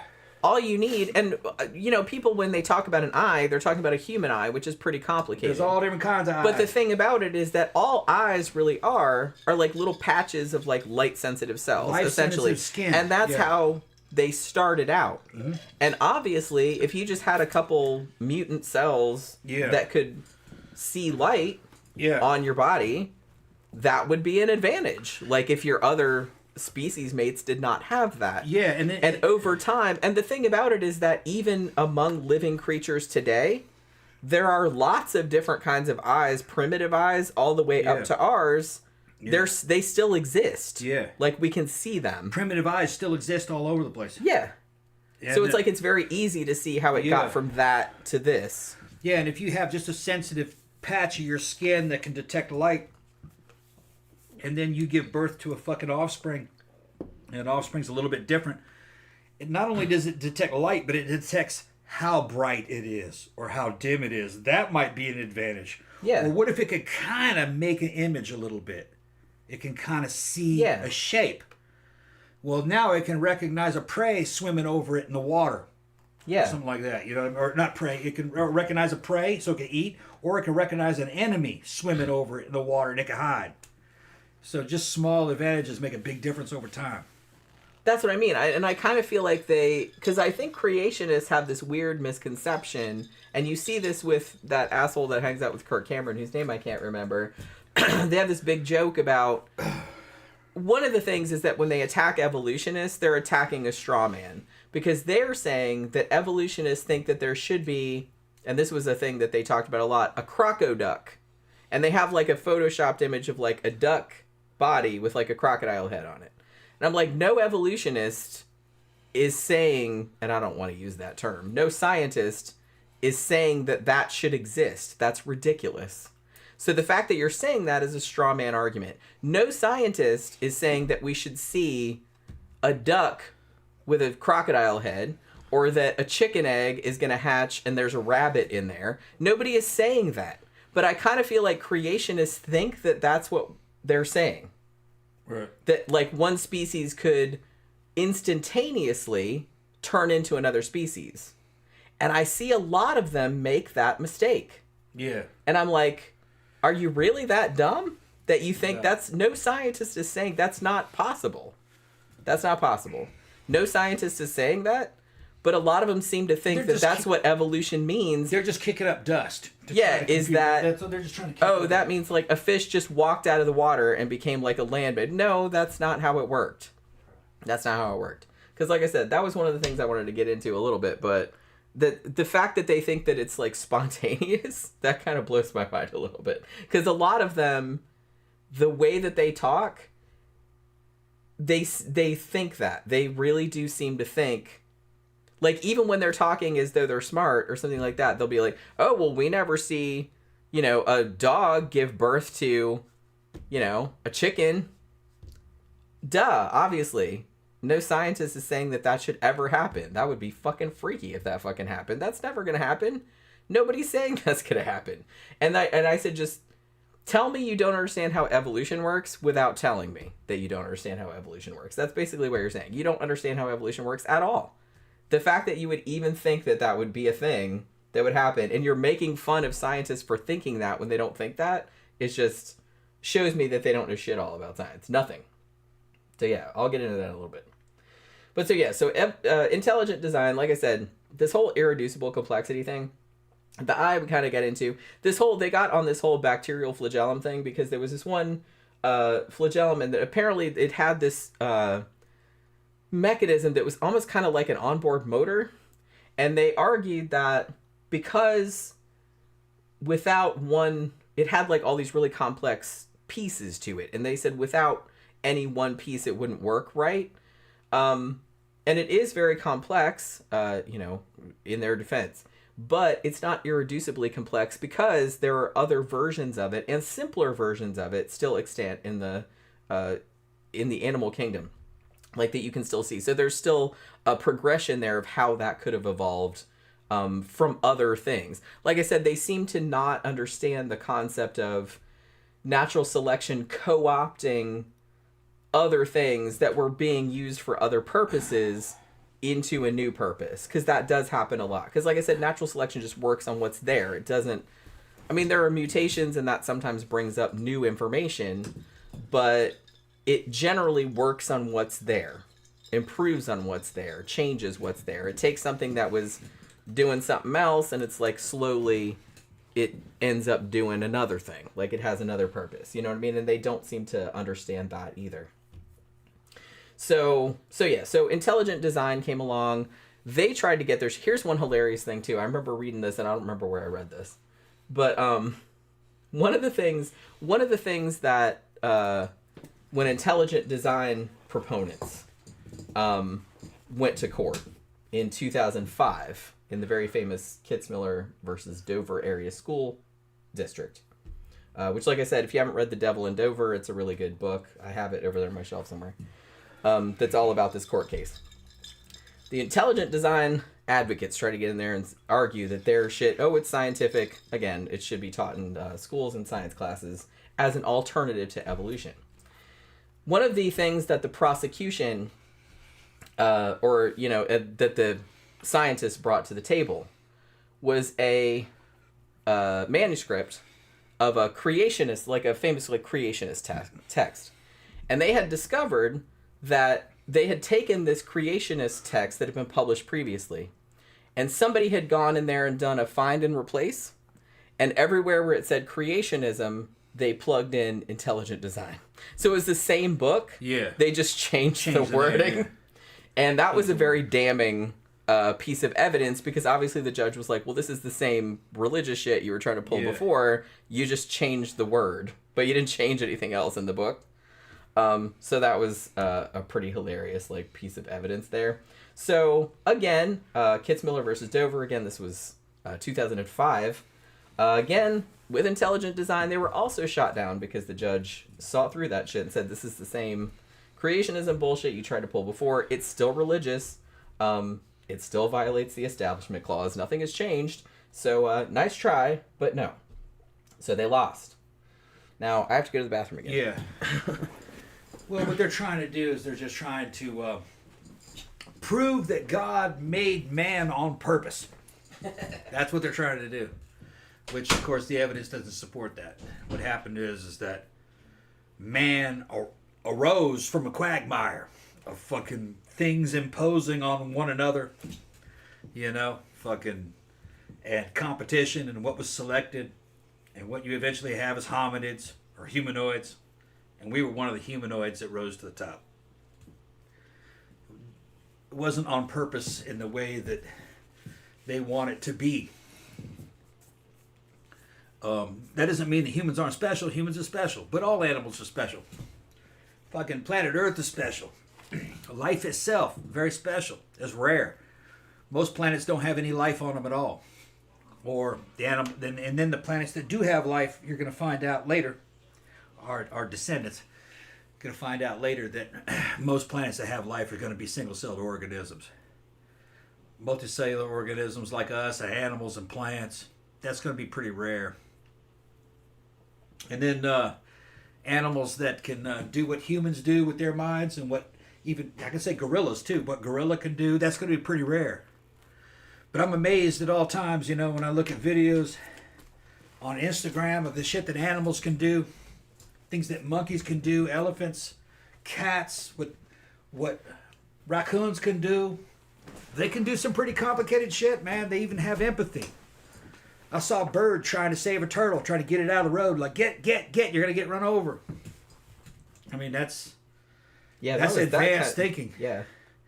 Yeah, where you have a bird trying to push a fucking turtle out of the road. Like, come on, man, you're going to get run over. What does a bird care if a fucking turtle gets run over? Well, the bird's got a little bit of empathy. Bird knew that you get run over if you're in the road, and turtle's not a competition for a bird. Probably. That bird has seen some shit. Yeah, turtle is not a competitor to the bird, doesn't have anything against the bird. The bird doesn't have anything against the turtle. Get out of the road. He's probably seen other turtles get hit. Yeah. I would imagine, and remembered it, because birds have actually really good memories, particularly corvids, like crows and ravens. I saw a video of a big old fish flopping on the fucking bank of a lake, and a crane walk up to that big old fish and pick it up gently in its beak and take it over to the water and drop the fish in the water. To put the fish back in the water. It's like, here, buddy. And that crane eats fish. Yeah. That's some weird shit, man. It's just you can't predict what they'll do. Very human-like intelligence, human-like feelings. And that's kind of why another argument that creationists will make a lot, and this is not necessarily a scientific, well, it's not at all a scientific argument, but they'll argue that, and this is just a general argument that religious people make against atheists too, because I've heard this a lot, is that if you don't have a God, or if you don't have like the I guess like the threat of punishment or reward like from a creator or whatever, then why be good? And I'm like, do you not understand like other animals? The other way around. The other animals do that the other way around. Yeah. Other animals also have they have that empathy. They have a sense of fairness. Right. And you see that in like going back like obviously like animals that are the closest to us in lineage, like apes and monkeys and stuff like that, have a very clear sense of fairness and empathy, and we just have like a slightly more developed sense of that. It's natural. It doesn't you don't need a god to tell. And honestly, if I hear somebody say, well, if you don't believe in God, why don't you just go murder people and stuff like that? I'm like, because I'm not a terrible, like, what does that say about that person that said that? Like, you need a supernatural to keep you from killing. So if you didn't believe in God, you would just kill me? That's nice. I think mankind's... What the fuck? I think mankind's and humans and animals, because this is a mammalian thing, our instincts for compassion and the feelings of what's right and things of like justice, which animals definitely understand they understand unfairness. They do. You can see that. All right. In all kinds of studies, even a dog or a cat can fucking see that's unfair. That dog got more food than me. Yep. Okay, it's just they've done numerous studies on that. Well, that thing in us is what creates your concept of God and fairness, and that things are under control. You know what I mean? It's a manifestation of those feelings. Yeah. That's all it is. That doesn't mean it isn't true. Maybe there is something like that, but it's not in any of these books that I know of. I think these books are a manifestation of maybe that, but it's just kind of like a feedback loop, you know. Nothing's written in stone. You just... And even, you know, you can go to the New Testament, and the New Testament says that God doesn't really have any rules per se or any laws. You know what's right when you see it. And that's one thing about Christianity that kind of is like, you know, because like Jesus told these guys, well, you're not supposed to work on the Sabbath, but if your son fell in a well, you'd get him out of a well on the Sabbath, wouldn't you? You know what I mean? That's, you know, God has no rules. God has no laws. And these are, of course, this stuff is not necessarily coming from God. That particular argument in the New Testament is actually coming from Socrates, you know, because the fucking... Yeah, because like all the I love humans that, have been saying that kind of shit for a long time. That was another thing. I saw like some clips of a creationist saying that, oh well, we all get our morality from Christianity, and then we turn around and shit on morality. I'm like, that is not true. No, I don't know where you read that. No, in the Western world, it goes all the way back to fucking Greece and fucking and to be honest, Samaria and Mesopotamia. Pretty self-evident. Yeah. I don't really think you need anybody to tell you. It's part of human nature and instinct. Yeah. You don't really need it. If you do need somebody to tell you it, then you probably have something wrong with you. Yeah, but you also know that there's dualism. We're also violent chimps. We're like violent monkeys, too. Sure. Like everybody has that capacity. Everybody has that, too. So there's a dualistic nature in humans and all other animals. But there's nothing supernatural about it. It's just that's... It's the way you're built. Yeah. Just like every other mammal. And you see it in a spectrum, like I said, you know, mammals that are closest to us, you see more of it. You see more of a sense of fairness, justice, things like that. In monkeys, apes, it's very, very obvious. They've done numerous studies on it. Even dogs and cats and things like that feel... Yeah. Well, we've even seen it with our own cats. Yeah. Our cats have a sense of fairness. Hey, you're petting her and not me, and they get mad about and they it. Get jealous. They get jealous of each other. They can deceive. They try to deceive us. For their own ends. We've seen them do that. So that's a pretty high end reasoning, and they are also mammals. Yeah. So I don't really understand. I saw a video of a female elephant on the ground dying. They're trying to revive the elephant. It's dying because its baby is in a hole, and they're trying to dig the baby out, and the stress is too much. They finally got the baby elephant out, and they did revive the elephant. But that's how much empathy that elephant was having for her babies, that she was just fucking losing it because she couldn't get the baby out of the hole. That's so sad. I'm glad that had a happy ending. They got the baby out of the hole. Because I was like, please don't tell me that. She was dying. They were jumping up and down on her to try to get her to breathe. Yeah, and Tammy points out elephants mourn their dead. Yeah, they mourn their dead. And visit the graveyards. Yeah. They do. They know when they're being abused and when things aren't. And they know when they're being saved. Yep. I saw them save an elephant that was being abused, and the elephant was crying and going with the people, thank you. Yeah. And an elephant's got a huge brain. It's not a human-type brain, but it's a powerful brain, and they experience reality the same way we do, emotions and everything. Yeah, I'm of the opinion, and because I firmly believe in evolution and science and everything like that, and we are also animals, I don't think there's a huge gulf of difference between us and other mammals. Right. You know, yes, maybe some of their stuff is more rudimentary than us, but it's not really that different. Not really. I'm a hunter, you know, grew up hunting. I killed a lot of animals and eat them. You never want to fucking make any animals suffer if you're going to eat them. And you best want to eat low on the totem pole. Like, I wouldn't eat an elephant. I wouldn't even eat a big cat. I mean, why would you want to kill a cat when there's so many prey animals like deer and shit? You know what I mean? It's just, some animals were kind of like, evolution pushed them into a place where they have a very high birth rate. They're herd animals. They evolved to kind of be eaten, but you eat them at the right time, you know, after they've fucking lived their life and they've fucking had children. Fish, you can eat all that. Like, I understand, like, some of these vegans and shit, I can kind of understand that. I understand that, too. But that's an extreme version of it. It is, but I understand, like, philosophically, I respect that. I understand it, but that's taking it too far. There's a lot of animals you can't eat, and animals eat each other all the time. And I mean, I eat meat, but I still feel kind of bad about it. A little bit.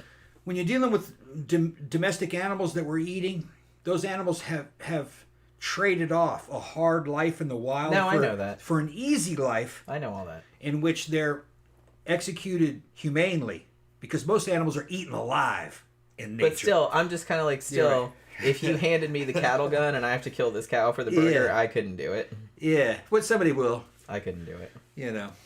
That animal's on tread. I can't look at the animal in the face. Be like, hey, I'm gonna They don't know what's happening. I know they don't, but that doesn't make me feel any better. Yeah. So, you know.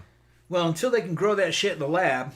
But here's another thing you look at. If you could grow steaks in the lab, they wouldn't make those fucking cows at all, so they'd never live.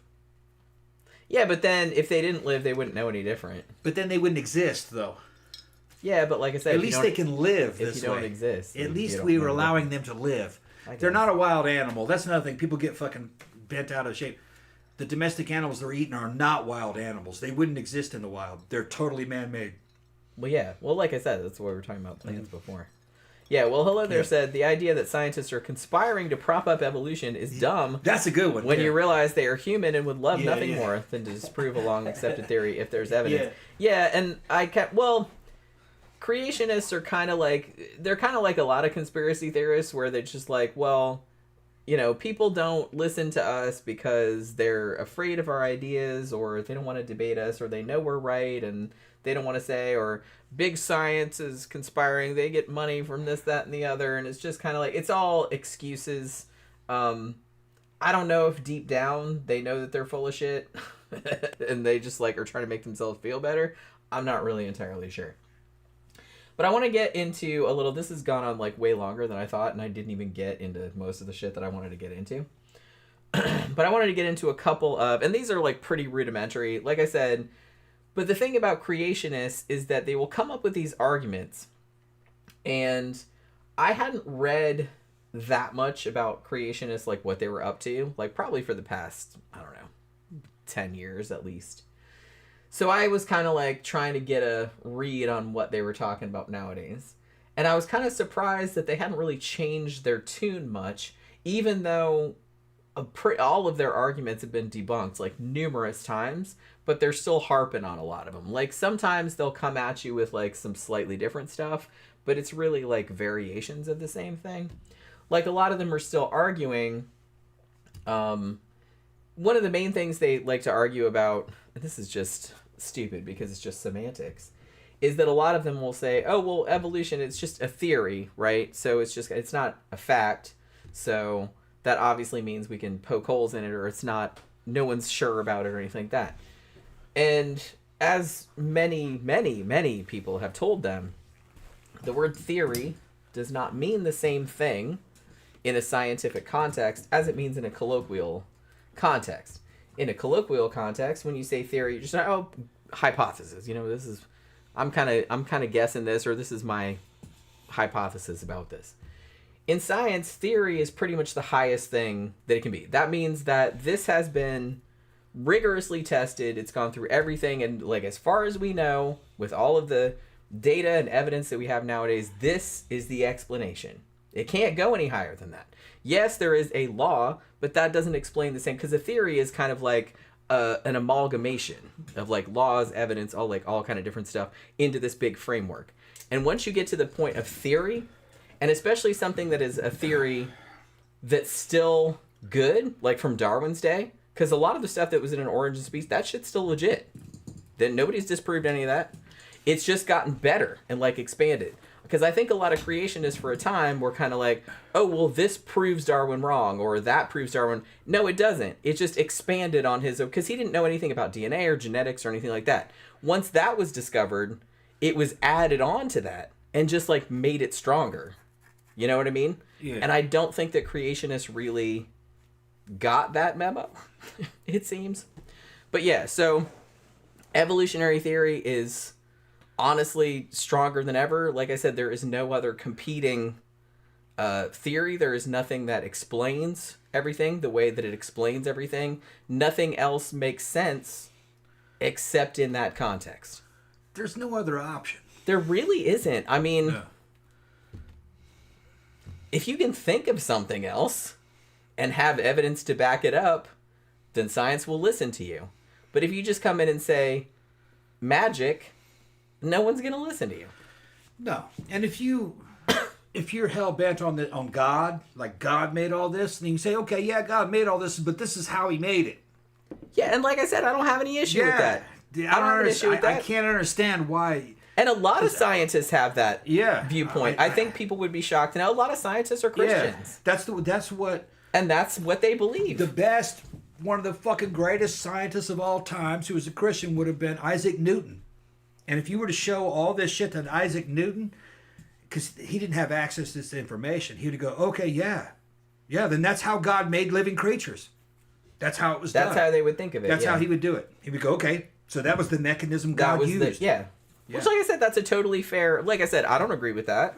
But if you want to believe that, there's no way to prove it or disprove it. You're just putting a spiritual... You're putting a spiritual icing on the cake. I don't have That's an all issue it is. with You're that. going, okay, yeah, if there's a God, and I believe there's a God, this is how He did it. That's totally reconcilable. Right, yeah. And I don't understand why more... Because like I said, a lot of scientists are Christians. Right. There's a lot of Christians in this country. Yeah, percentage-wise, like a lot of scientists are Christians. They're not all atheists, as, you know, a lot of creationists will be like, oh, well, if you believe in evolution, you're obviously an atheist. That's not true.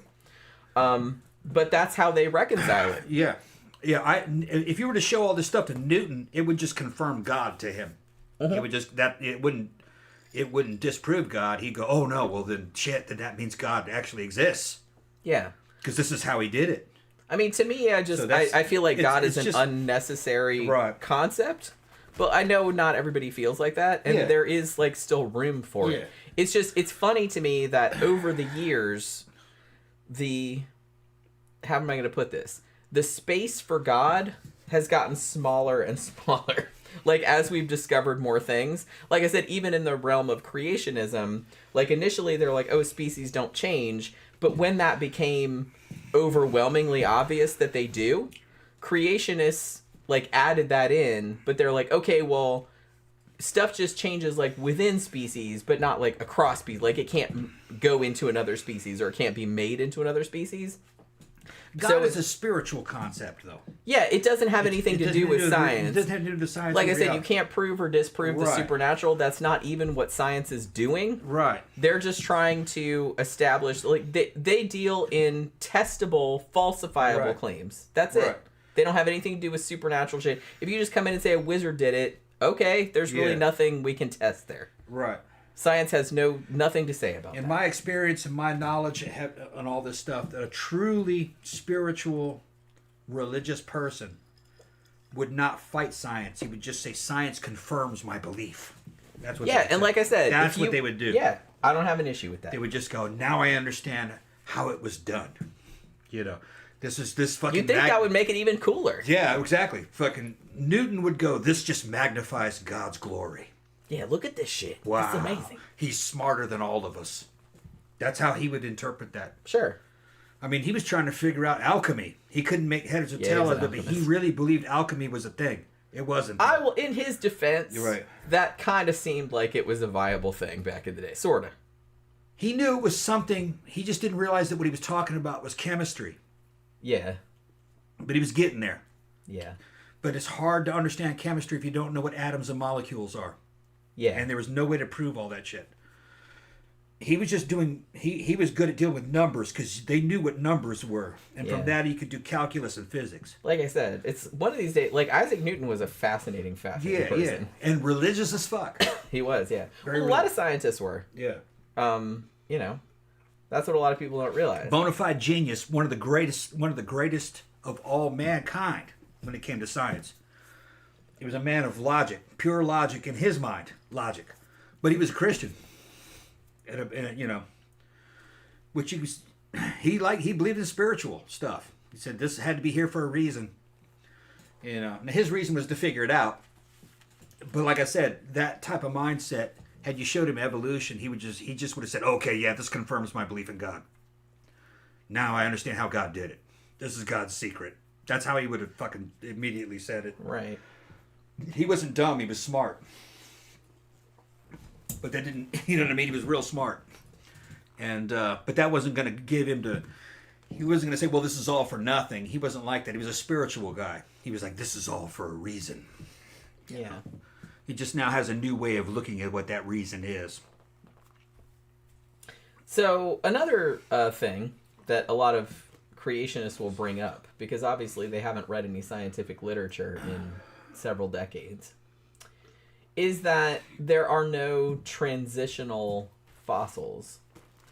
Now, here's the thing. When I say transitional fossils, this is kind of there are though. Well, no. What I was gonna say, that the concept of a transitional fossil is kind of like is wrong. What I was gonna say. Let me finish. Okay, a sentence, please. I'm trying to figure out what it is. Okay. No, is that it's retrospective. You only see a transitional fossil in retrospect. Now, there is a definition of a transitional fossil. It's just like, look, if we found like an ancestor species, like in the fossil record, and the modern species, a transitional fossil is generally something that's kind of like in between that. Yeah. But the thing about it, in aggregate, like over the time of evolution, honestly, like everything is transitional because everything is always changing. So there's really no such thing in reality. It's only in hindsight that you recognize it. Yeah, you can see a bunch of different shark fossils, and they all kind of look like sharks, but they're all different.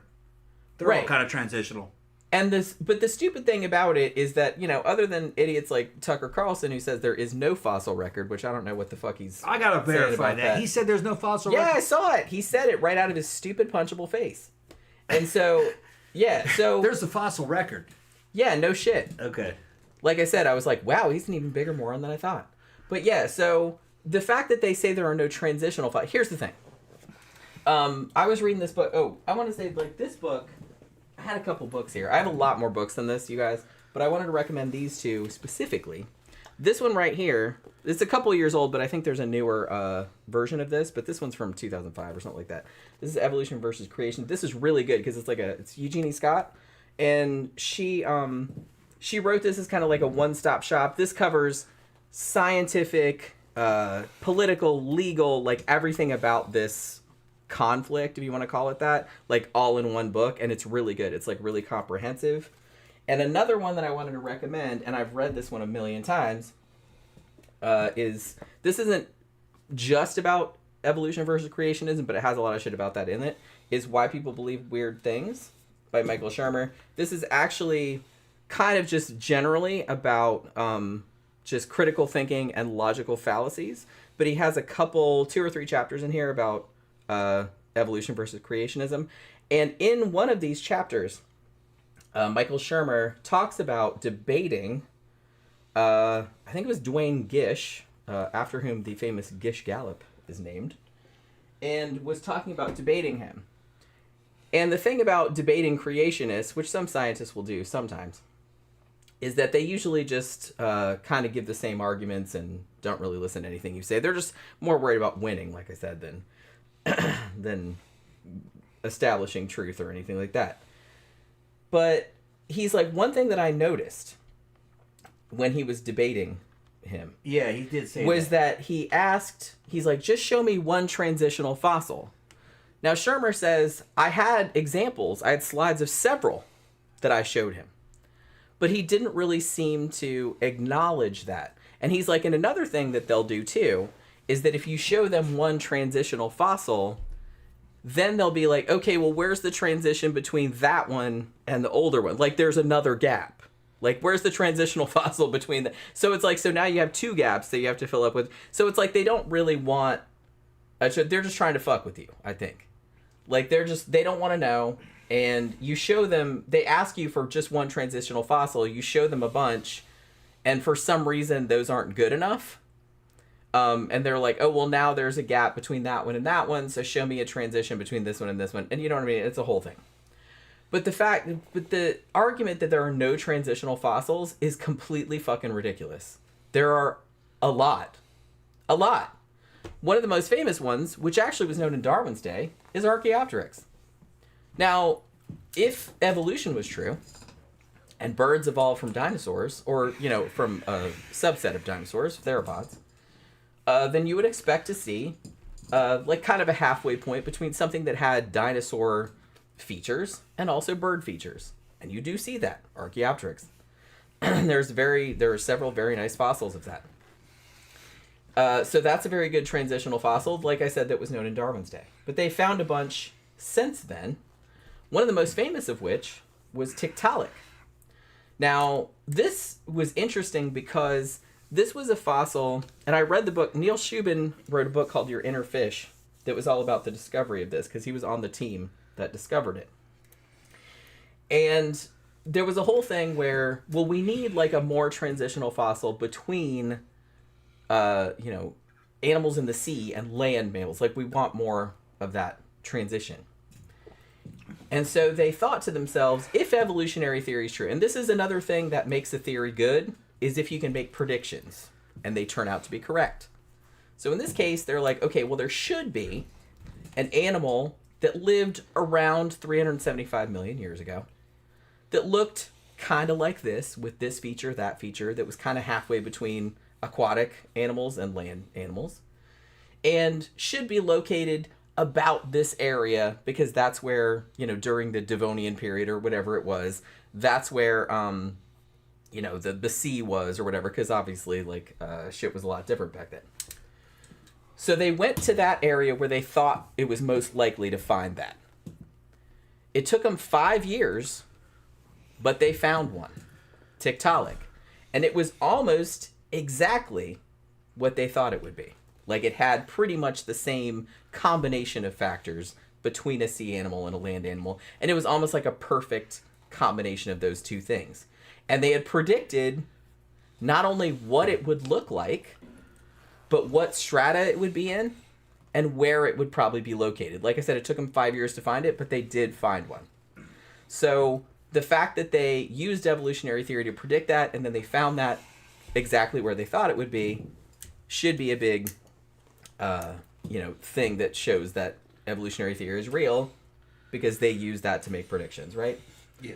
So you also have another very famous transitional fossil, Ambulocetus natans, which is kind of like halfway between a land animal and a whale, which, if you don't know, like, whales, dolphins evolved from land mammals and slowly became, which, like I said, which is why whales and dolphins usually have, like, little vestigial back legs, and why their flippers have 5 fingers in them, like a hand. So they have found that as well. And like I said, there are a lot more than that. Those are just like the most famous examples. So the fact that they say that there aren't any, when there obviously are, they're just being disingenuous. Like I said, they maybe don't want to know. Another big one that they still bring this up, even though this has been debunked about 1 million times, is that evolution violates the second law of thermodynamics.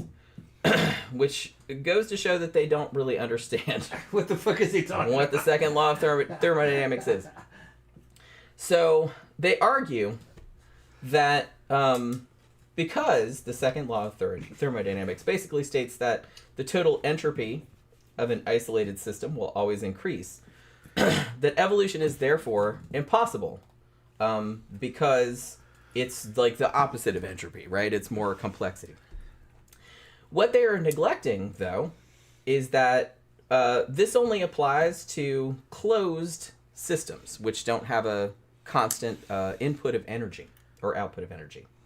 The Earth is not a closed system. It is an open system because we get a constant source of energy from the sun. The sun is running down in the process. The universe, in general, is, going like toward entropy,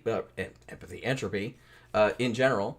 But in isolated pockets where you get a constant flow of energy, yes, complex things can evolve. Like I said, if that was true, then you couldn't, for example, snowflakes could not exist. You know what I mean? Because that is a complex thing that basically comes out of nowhere. Or, these complicated, structures and minerals and things like that. So that's obviously like a stupid argument. Another thing they say a lot is that all mutations are harmful and therefore cannot lead to new species. Also erroneous. Yes, some mutations are harmful. Most mutations are actually neutral. They don't really do fuck all. However, over time, there are some beneficial mutations, obviously, and natural selection will work on those, and that's how we get new speciation. The thing about it is that another misconception that creationists seem to have is that they think evolution implies chance. One analogy that I've seen them make, and this is pretty common, I've seen more than one of them make this, is that evolution is akin to a tornado blowing through a junkyard and assembling a 747. No, what are they fucking talking about? And see, when they say that, I'm just kind of like, you obviously have no fucking idea what you're talking about. Evolution is more akin of like silly putty, making an impression on a fucking rock face or something. It becomes what's needed to fit an environment. That's all it is. Well, the thing that they don't... Ooh, we got a super chat. Thank you very much. Well, hello there. I'm an atheist, and so yes, I eat babies. Yeah, you Good night, y'all. Yeah. Don't we all? But yeah, well, I'm a mythicist. I'm different than an atheist.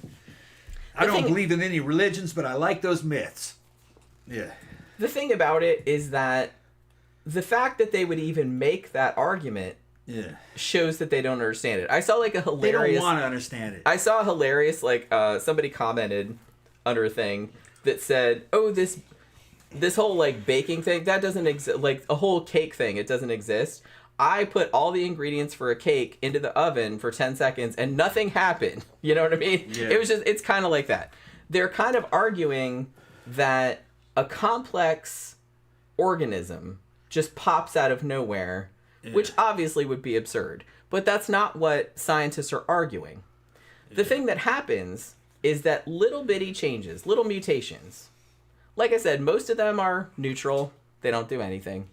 Some of them are harmful. That's usually filtered out eventually. But some of them, every now and then, are beneficial.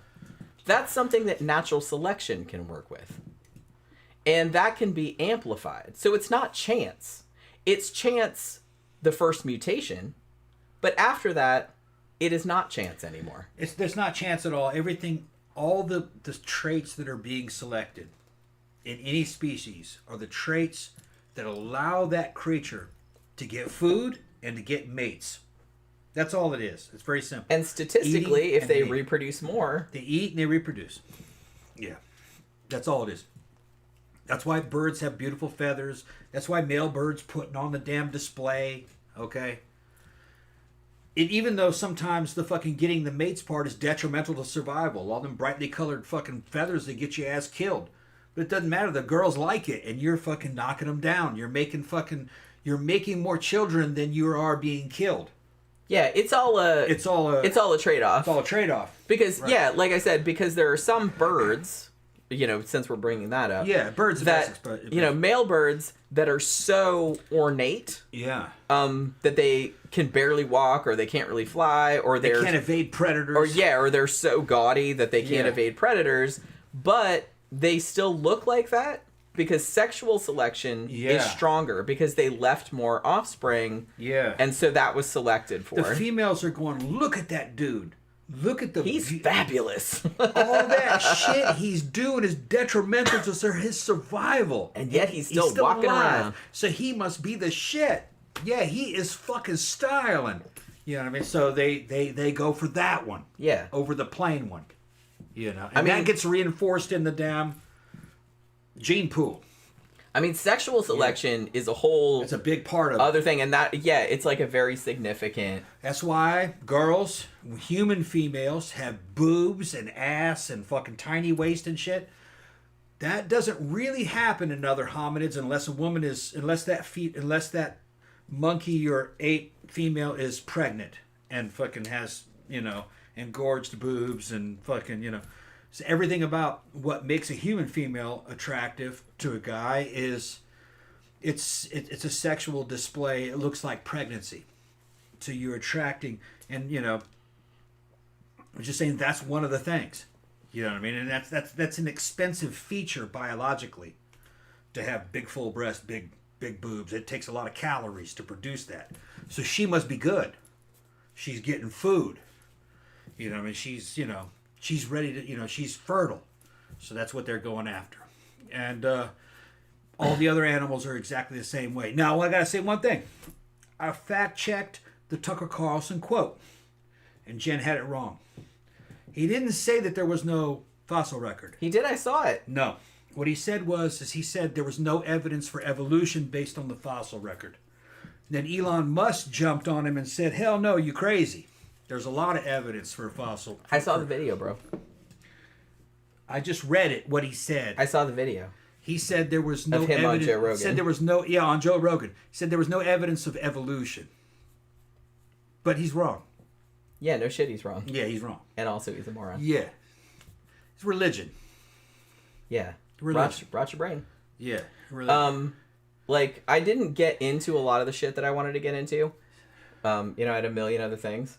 But, it's getting to be 11 o'clock. But yeah. I did want to address this because somebody brought it up earlier. Now, this is one of the dumbest arguments that they ever bring up. And yet they still do bring it up. And every time somebody brings this up, I stop listening to them. Because I'm like, obviously you do not understand anything about how evolution works. Because this is the stupidest shit ever. And this is, if humans evolved from apes, why are there still apes? Yeah. This is akin to asking... Apes are modern. No. Apes are modern. But they are. This is akin to asking... Yeah. That wasn't even going to say that. Okay. You're going off on a completely different direction. And you're interrupting me. Okay, go ahead. This is akin to asking... I'm here. Why are my grandparents still here? Yeah, That's what you're asking. Or somebody on YouTube said... the Americans came from the British. Why do the British still exist? Yeah, you know what I mean? That's what you're asking. They don't seem to understand, and I see this a lot. Every single creationist video that I've watched and shit that I've read of theirs, they don't understand genealogy. They don't understand, so they think that humans came from monkeys.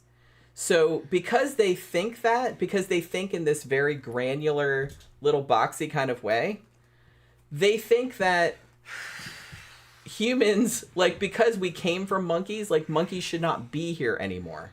Yeah, but that's, I know. Which is a stupid... Yeah. Okay, so they don't understand the concept of, a branching genealogy.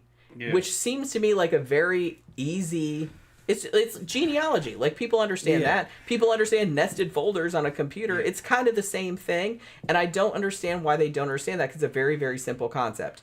And another thing, I saw at this clip of these evolutionists that were thinking ooh, checkmate evolutionists or whatever, that were saying because they found a fossil of a theropod dinosaur that had a bird in its stomach because it ate it, they're like, oh, well, this proves evolution is wrong because they said that theropod dinosaurs evolved into birds, so how could a theropod dinosaur have eaten a bird?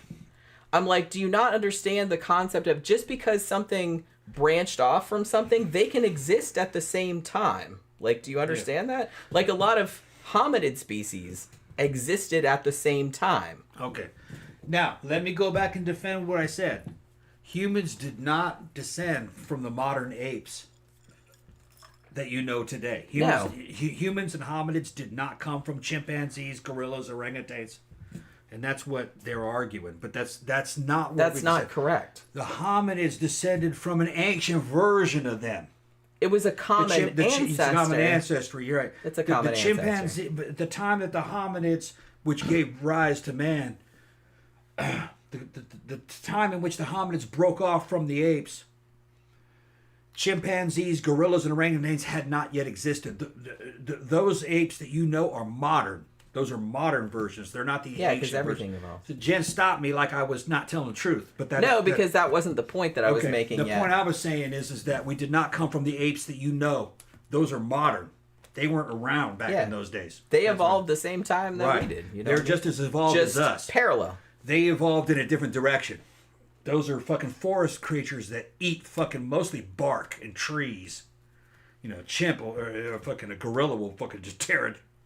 A fucking, what is it they eat? They'll eat the pulp of fucking trees and shit and leaves. And, you know, they're not eating meat and stuff. That was the difference between the hominids really and the apes, is that hominids were meat eaters. That's why their brains got bigger. They had to. The apes were vegetarians.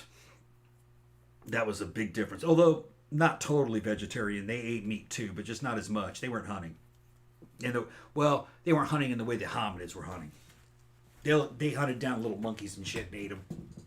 But like I said, I've seen a lot of creationist videos, and they all seem to make this same mistake because they all have the same misconception. They think that if something comes from something, then it's like a linear progression. That thing must go away. That thing must go away. No. Like, because I saw these dudes, and they're on there, like, arguing, you know, for creationism, and they're like, oh, well, you know, if, like, what would a transitional fossil between, like, a walrus and a dog look like? I'm just like, what the fuck are you talking about? It's like, they kind of think, like I said, it's this whole, like, we come from monkeys. That's not accurate, and they keep saying that. No, they also, and like I said, the whole thing with the theropod dinosaur with the bird in its stomach, they seem to think that just because one lineage of theropods went on to become, like, evolved into birds, if you want to call it that, that doesn't mean that that all the theropods went extinct. Yeah. One lineage humans didn't come went in a bird direction, and them and some of the theropods existed at the same time. Like, why is that hard to understand? I don't get it. And hominids or humans didn't come from monkeys. Hominids were one of the apes. Yeah. Hominids were a group of apes. And there were lots of them. There were lots of them, yeah. We're just the only ones that have And survived. a lot of them went extinct. Yeah, they're all gone. Yeah. But like I said, other lineages have also evolved along different paths. And the hominids were existed at the same time. The hominids were kind of like the more predatory killer ape, in a way. They were more of a pack animal. They were hunting. They weren't foraging the way apes did. Let me go. You almost done? Here, let me give you some of this. All right. Because this is about the last of the the root beer? Not root beer. What do you call it? That's Dr. Pepper. Dr. Publix. Yeah, Dr. Publix. That's this has gone all generic Publix version. We're almost looks like you made pretty good progress on this. I did. Well, I skipped around a lot because, like I said, I didn't. There's a lot of shit. This is a vast fucking topic, and I didn't even cover most of the stuff I wanted to talk about. But it's just kind of like, I don't know. I just had a good time, like, kind of talking about, like, revisiting this because, as I mentioned at the beginning, if you weren't here at the beginning, this is a topic that I'm, like, super, super into, and I have, like, a bajillion books about it, and it's just for the past, like, 8-10 years or something like that, I haven't read as much about it, so I haven't kept up with it as much as I used to, and so it was, like, really cool, like, getting back into it and, like, seeing what the state of it was, and, like, reading a lot more about, like, evolutionary discoveries that had been made since I kind of stopped keeping track of it, and all the new transitional fossils they'd found and stuff. SideQuest cat sent us a message there. Said she had to go get a sandwich. Looked like she was messing with a keyboard. And my cats decided to chat. Oh, that was the cat talking.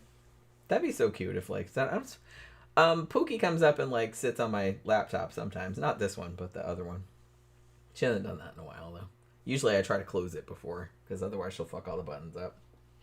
But yeah, so I kind of feel like a lot of if indeed some of the creationists, because I think some of them are actually just misinformed or uneducated about real science, and I think a lot of them are just like regurgitating the same talking points, because a lot of the videos that I saw, particularly of just like younger people that are not, associated with any like Answers in Genesis or ICR or anything like that, I kind of feel like they're just reading that literature and they're just regurgitating those arguments back, and they're not really checking anything, and they're not really reading any actual science like to see if it's right or not. I mean, that's very clear because they all kind of use the same wording. So I think a lot of them, the younger ones, are maybe just misinformed, and that's kind of sad, but it can be fixed. Whether they have the wherewithal to fix it themselves, I don't really know. But I do kind of feel like the misconception, this misconception where they don't really seem to understand, because you see this too with the whole joke that they make about crocoducks, and like I said, that Kirk Cameron's buddy or whatever that made the crocoduck jokes all the time. I was just kind of like, the fact that they would even think that, and they strawman scientists about thinking that, shows that they don't understand how evolution works, which to me it doesn't seem that hard to understand. Like I said, they understand family genealogies, right? It's the same thing. Your family members, like, you came from your parents, but your parents didn't die when you were born. Like, all your relatives, they just keep going alongside of you.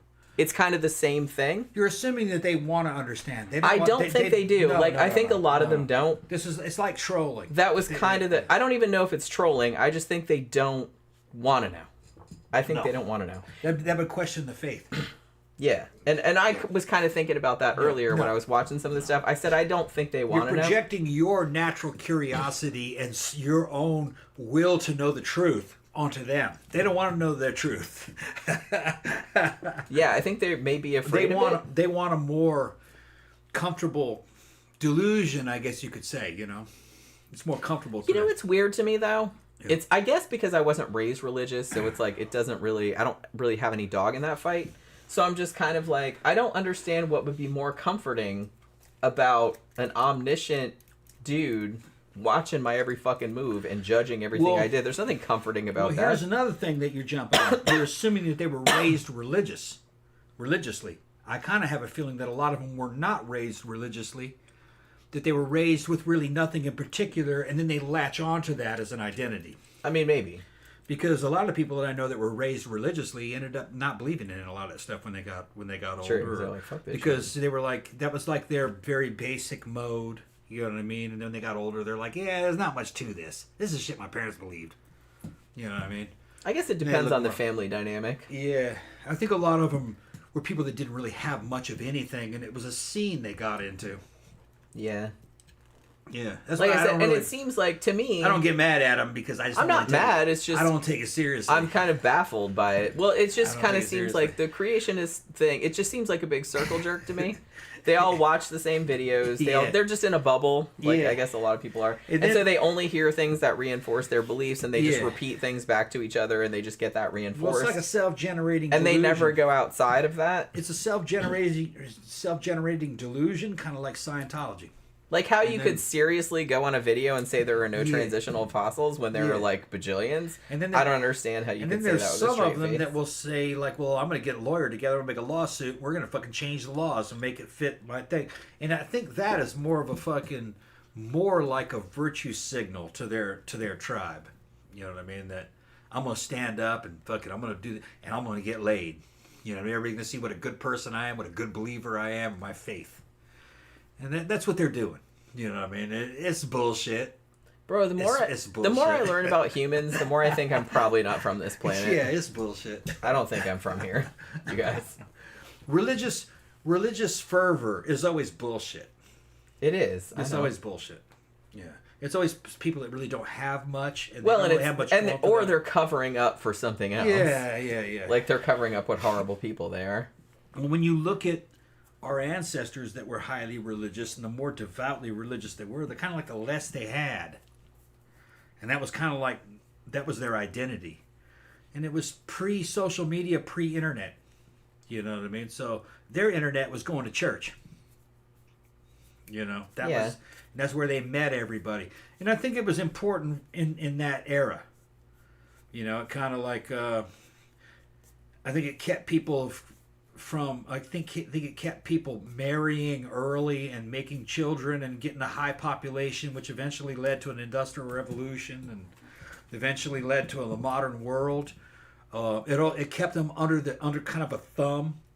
That law and law enforcement really couldn't keep control of them that way. It was like an internal monitoring system. I think a lot of people are kind of like lower on the IQ scale, and they need that. Now, the elites never believed that. Never.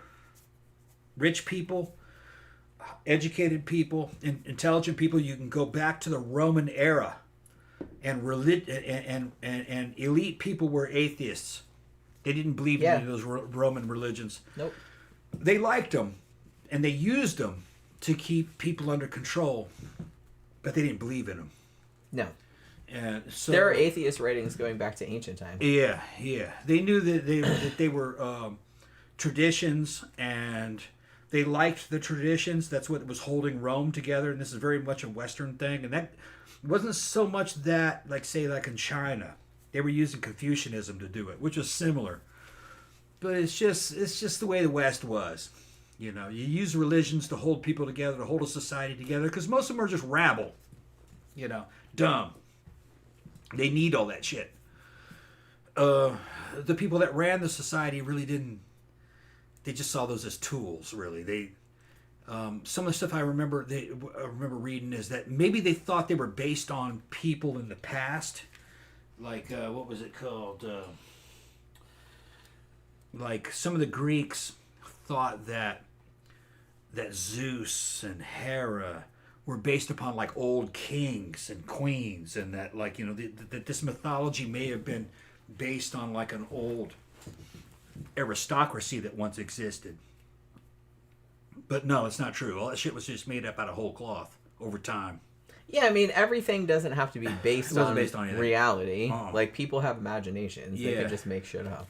I forgot what that phenomena is called. I mean, it might be like based on people's experiences. Yeah, that's what it's based on. Based on people's experiences and life and just life stories and the way life. But it's not based on individual people.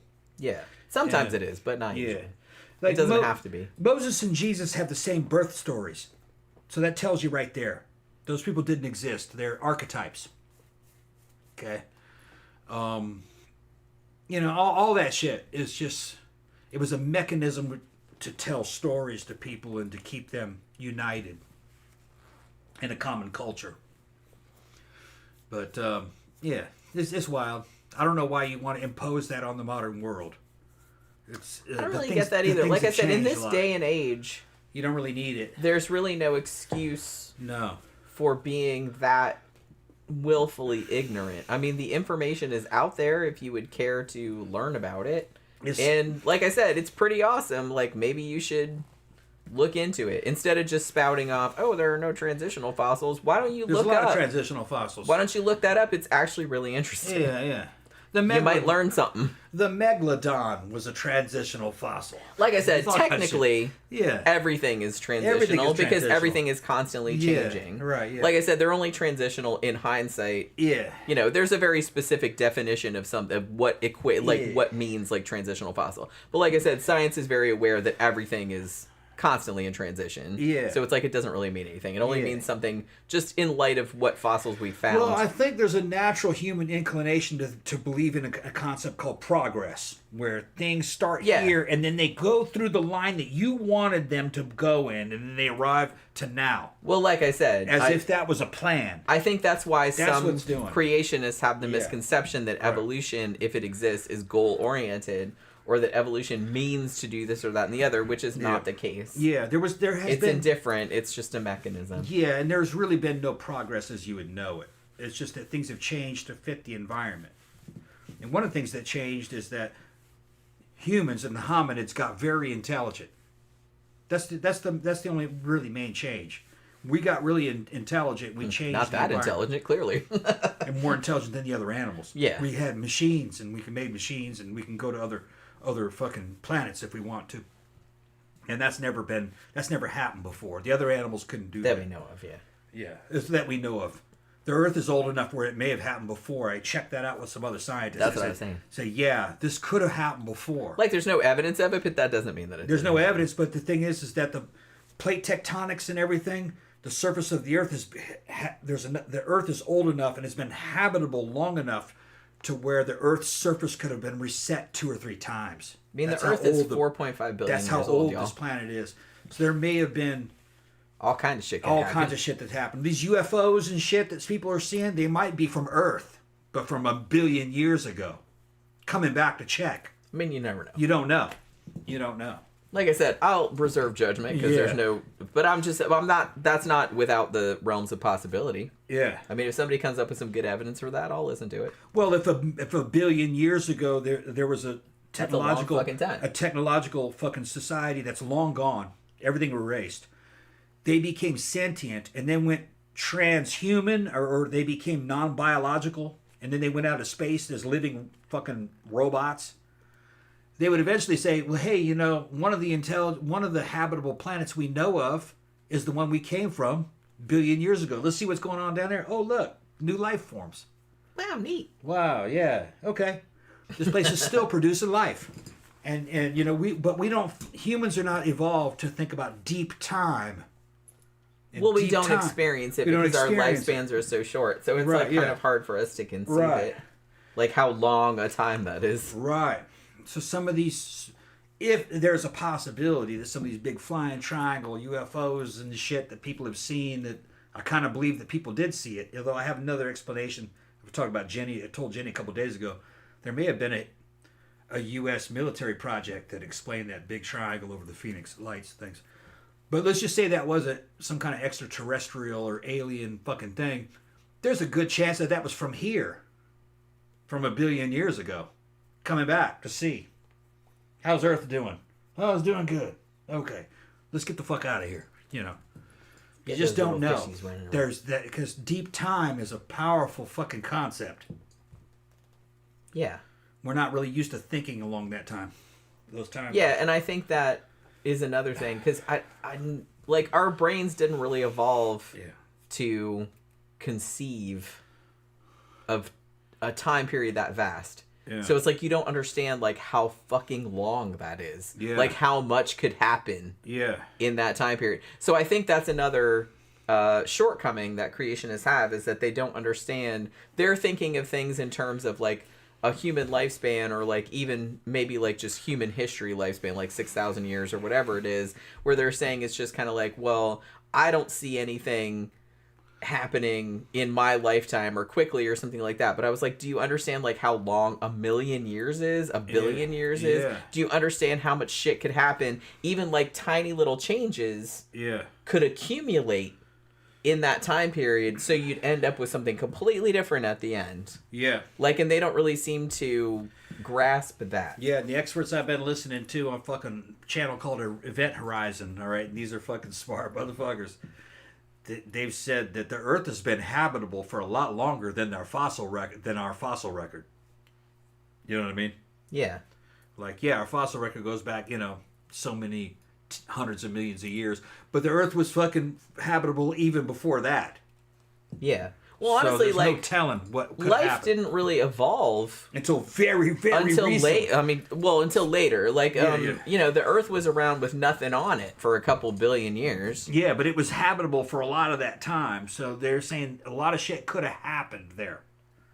We didn't even get into the abiogenesis argument, which, like I said, doesn't relate directly to evolution, but it's kind of similar, because that's another thing creationists bring up a lot. But I don't know, maybe we should do a whole other show on that. I saw somebody break it down, like if the Earth was happening in a 12-hour period, life would have started to occur like in the fucking 10 minutes before midnight. All right, but humans would have been like a few seconds before midnight. But the thing is, though, it was habitable even before 10 minutes to midnight for a long period of time. So but there was just like, as far as they know, there was nothing here. Yeah, but as far as we know, nothing was here, but it was habitable even before then. So there could have been, life could have happened several times here. And shit reset. You don't know. But I'm just saying, as far as creationists are concerned, the fact that the Earth was theoretically habitable for perhaps billions of years, and life didn't really evolve until much later, like until the planet had been sitting here for a while, and that it took that long for humans to evolve, that seems to like go against their premise. They don't know what they're talking about. And like I said, we didn't get to the whole abiogenesis thing, how life can come from non-life. Life has never been created in a lab, but they have produced all of the building blocks of life in a lab. So there's kind of a way that could have happened. There's a theoretical way that could have happened. They've got proteins, polypeptides, like all the stuff that you need for life to evolve. They have actually reproduced that in a lab. So I don't really see what the problem is. And like I said, the difference between life and non-life is not as big people as don't really know. Maybe some people think it is. It's like I said, it's kind of on a spectrum, and there's a very fuzzy boundary. Yeah, they're also looking at, could life have happened here more than once during our time? And there's still people kind of looking, trying to see if any new life has formed, but they haven't really been able to tell. Because it's hard to tell, you know what I mean? Like, for instance, the Earth is very habitable right now.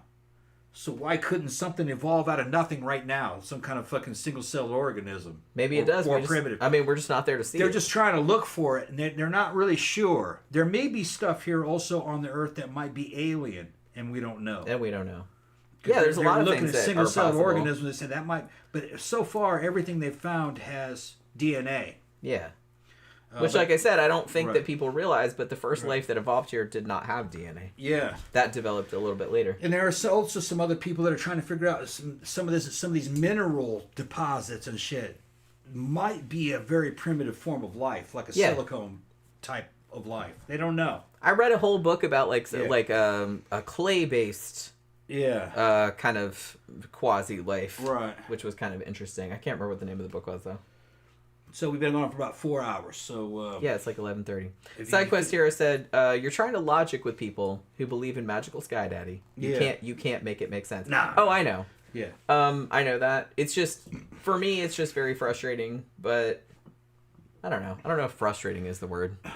It's just kind of annoying, I guess. It's just kind of annoying. But this is a really interesting topic to me, and I'm very passionately pro science, and I'm just really into particularly evolutionary biology. I'm really into that. So it's just kind of like anybody that comes out and very smugly says that they can disprove all of the edifice of evolutionary biology with just some stupid ass arguments, and just smugly talk about it like they know what they're talking about when they clearly don't. It's just really, really funny to me. But yeah, so I don't know. I had a good time revisiting all of this stuff for this show. I've been wanting to do this topic for a long time. And like I said, I didn't even get into most of the shit that I wanted to get into because I had so many notes and stuff, but I don't know. We just kind of down almost to the bottom of it, though. Yeah, but I had all this other shit over here too. So it's I had 2. You can always do another one later. I had 2 fucking pages about Save it. that, then. We'll just do another show later. But I kind of covered some of this because I kind of skipped around. Because it wasn't super organized. Unless you want to do more time. I mean, if somebody wants us to do more time. I'm getting kind of sleepy. I gotta work tomorrow. All right. But yeah. SideQuest Hero said, imagine coming back 1,000,000 years from now and cats have an advanced civilization. Wouldn't that be fucking cool? Yeah. I would love to see that. Well, actually, there's nothing to say that couldn't happen because as mankind advances, we're going to have the ability to do gene editing and genetic engineering. And if we start genetically engineering ourselves to be better, which I don't see any reason why we wouldn't want to do that. To make yourself bigger, stronger, more intelligent. Well, if you're doing that, your pets and other species that you love, because we have friends, all right, cats, dogs, whatever, why not elevate them and say, you know what, I want a cat, but let's make a new cat. And this cat can talk, and it's bipedal, and it's about 4 feet tall, and it's kind of like our children. How cute would that be? And they would, and I couldn't see, a truly. They would like, yeah, let's make a race of little cats, and fucking, Not and gonna then, lie, I'd probably do you that. know, and then the next thing you know, they're making them human size, and people are going, you know what though, that's a being. You know what I mean? And with the human intelligence, that's a human being, that's another being, and we can marry that. And then they're getting married. Okay. You know, I that's don't have an issue. that's probably what would happen. I don't have an issue. Because if you're elevating them, then all of a sudden they're at the same level as a human. They'd be an individual. They'd have legal rights and everything. They'd be walking around. They'd just be other people. Well, honestly, You'd have a cat person. I read about gorillas and chimps, and I see videos of them and stuff, and Yeah. I kind of even think it's like we should not even be keeping them in zoos or anything like that. Well, their habitat's gone. That's the problem. I know. Yeah. I don't have an issue with zoos as long as their habitat is It's cool. replicated. Yeah. And they're not treated horribly. They love cell phones. Yeah, Have you it's seen weird. that? There's, We were watching a video last night where it was two gorillas. Yeah. With two gorillas eating, what was it, ramen? Yeah, with chopsticks. With chopsticks. Yeah. And they were just like super into it. Yeah, they're eating. I'm just like, oh my god, that's awesome. And they like I cell can't even phones. eat with They want people to chopsticks. show them the cell phone and look at the pictures, and they're going, no, go left, go left, go left, go left, and they're looking at the pictures. Yeah. Sidequest Hero said, I don't want my cat to talk. I think he's probably a judgmental little shit. Yeah, like imagine if Pookie and Bam Bam could talk. Yeah. I foresee something where they're elevating them to be kind of like children. But then people would say, like, well, you're limiting their abilities. If you're going to elevate them, let's elevate them to humans. And then that's what you have. You have a fucking cat, a feline human. I mean, it's going to be a whole, like, ethical can of worms that you're going to open up. But the thing about it is I that... trust that humans are unethical. That they're going to say, Well, the let's thing about it... elevate them. The thing about it, though, is that I'm kind of the opinion that animals, mammals and stuff like that specifically, are kind of more human-like, and you should treat them better anyway. So it's just kind of like, it's not really that big of a leap for me. Yeah. So... The Nostradamus in me says that fucking, as if we get into genetic engineering, we'll genetically engineer all our pets. And that will eventually lead to us having humanoid pets. Probably. And then they won't be pets anymore. They'll be people. But that's what probably would Although, happen. like I said, there's something kind of charming, like, of the way cats are now. I Yeah. don't know if I'd want to change them. Well, they might have two versions. They got the original Yeah, version. because They you got- want, like, the old school. Yeah, you got the old school. And then you got Like the regular ones that cats. walk around and talk. And they're actually getting married and having children and shit. And they're... So it's just like a person. Like a person. Just like a cat-like person. Right, yeah. And then you'd have like interracial marriages, or interspecies marriages, where, oh, I love her, I don't care if she's a cat. Look how Which, I beautiful guess, she is. honestly, I don't have an issue with that. Yeah, but it's yeah. just kind That's of probably what would happen. But I kind of feel like I'd probably just prefer, like, leaving cats as cats. Yeah, yeah. But if you want to, like, marry a cat, I don't care. Yeah. Whatever. It wouldn't be it wouldn't be a cat as you know it. That's what I'm It'd saying. be another species. It'd be like Like, it'd be marrying like an a human alien. cat. It'd be just like marrying an alien. Like, I don't have an issue. They would be able to speak and stuff. I don't have an issue. Yeah. It'd be the same intelligence. I know people, like, freak out or worry about that like it's some dystopia, but it's just like, I don't really see the issue. Where you start going into a futuristic, almost like transhuman experience. I'm Which, not that's bothered. probably what would happen. Not bothered. I don't know why I'm not bothered. I'm just not. No, I don't care. Nah. It'd be just, that's what's happening in the internet. Yeah, and it's just kind of like in World of Warcraft. well, and like I they're said, it's fucking just characters, kind of like it's you know. dumb Yeah. to think that things are going to stay the same all the time. No. I want to go back to when I was a kid. It's like that's Yeah. never going to happen. No. It's just you got to roll with. You don't have to like everything that happens, and I'm just saying that some shit is probably like bad, and you should probably like fight against that. But I'm just saying that shit's going to change, and you just got to deal with it. Eventually, what will happen is you're going to get sick, and you're going to start to die, and you're not going to want to die. And they're going to come along and they're going to say, look, we can download your consciousness into this fucking internet.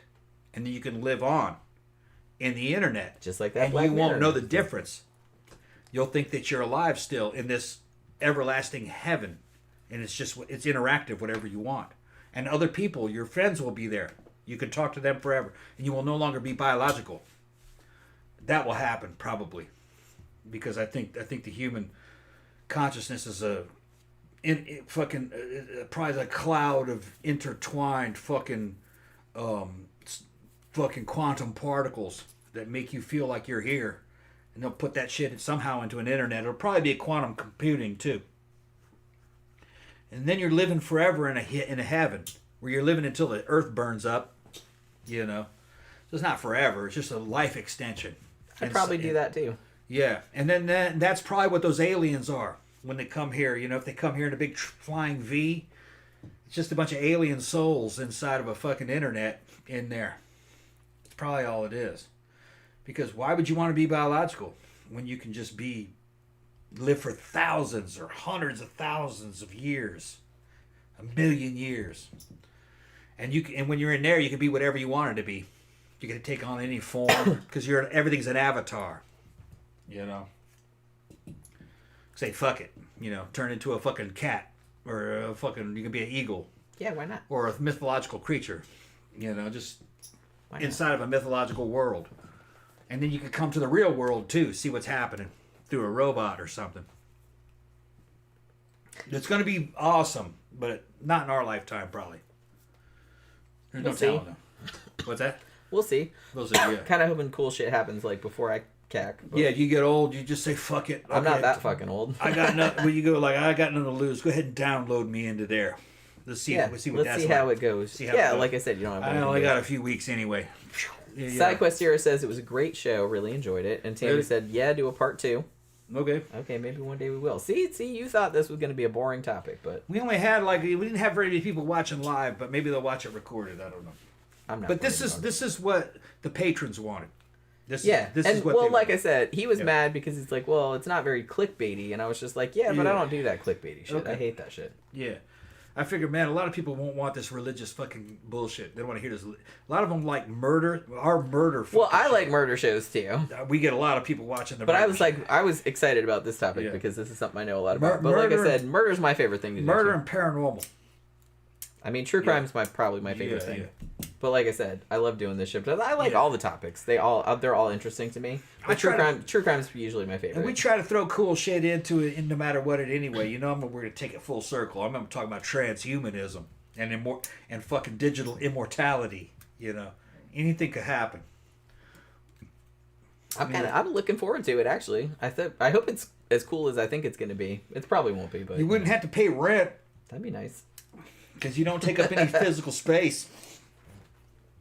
Although, for all you know, you got to have a job in there and fucking pay. Okay, see, now you're making it not seem as appealing. For all you know, they're going to the whole point of it is like, I don't want to have to do the same shit that I do over here. How much you want to bet? You go in there and they go, oh no, to take up you gotta pay. Data space, you're going to have to fucking do something on a daily basis. That would just like ruin it. Then you're in there fucking running a virtual store to sell shit. I just want it to be like a permanent vacation. Like that fucking Aerosmith album title. You know how they are.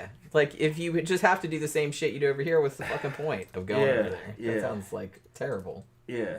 Yeah, I just want to, like, fucking chill out. It wouldn't surprise me if it eventually goes that way. I just don't know how long it would take. It might, but that would suck. That might be 1,000 years from now. I don't know. But the change is happening pretty quick. Maybe that's only a couple hundred years. Yeah. All right, so I guess we're going to wrap it up. It's getting very late. Yeah. Like I said, I didn't cover everything I wanted to cover, but I covered most of the main shit, so that's okay.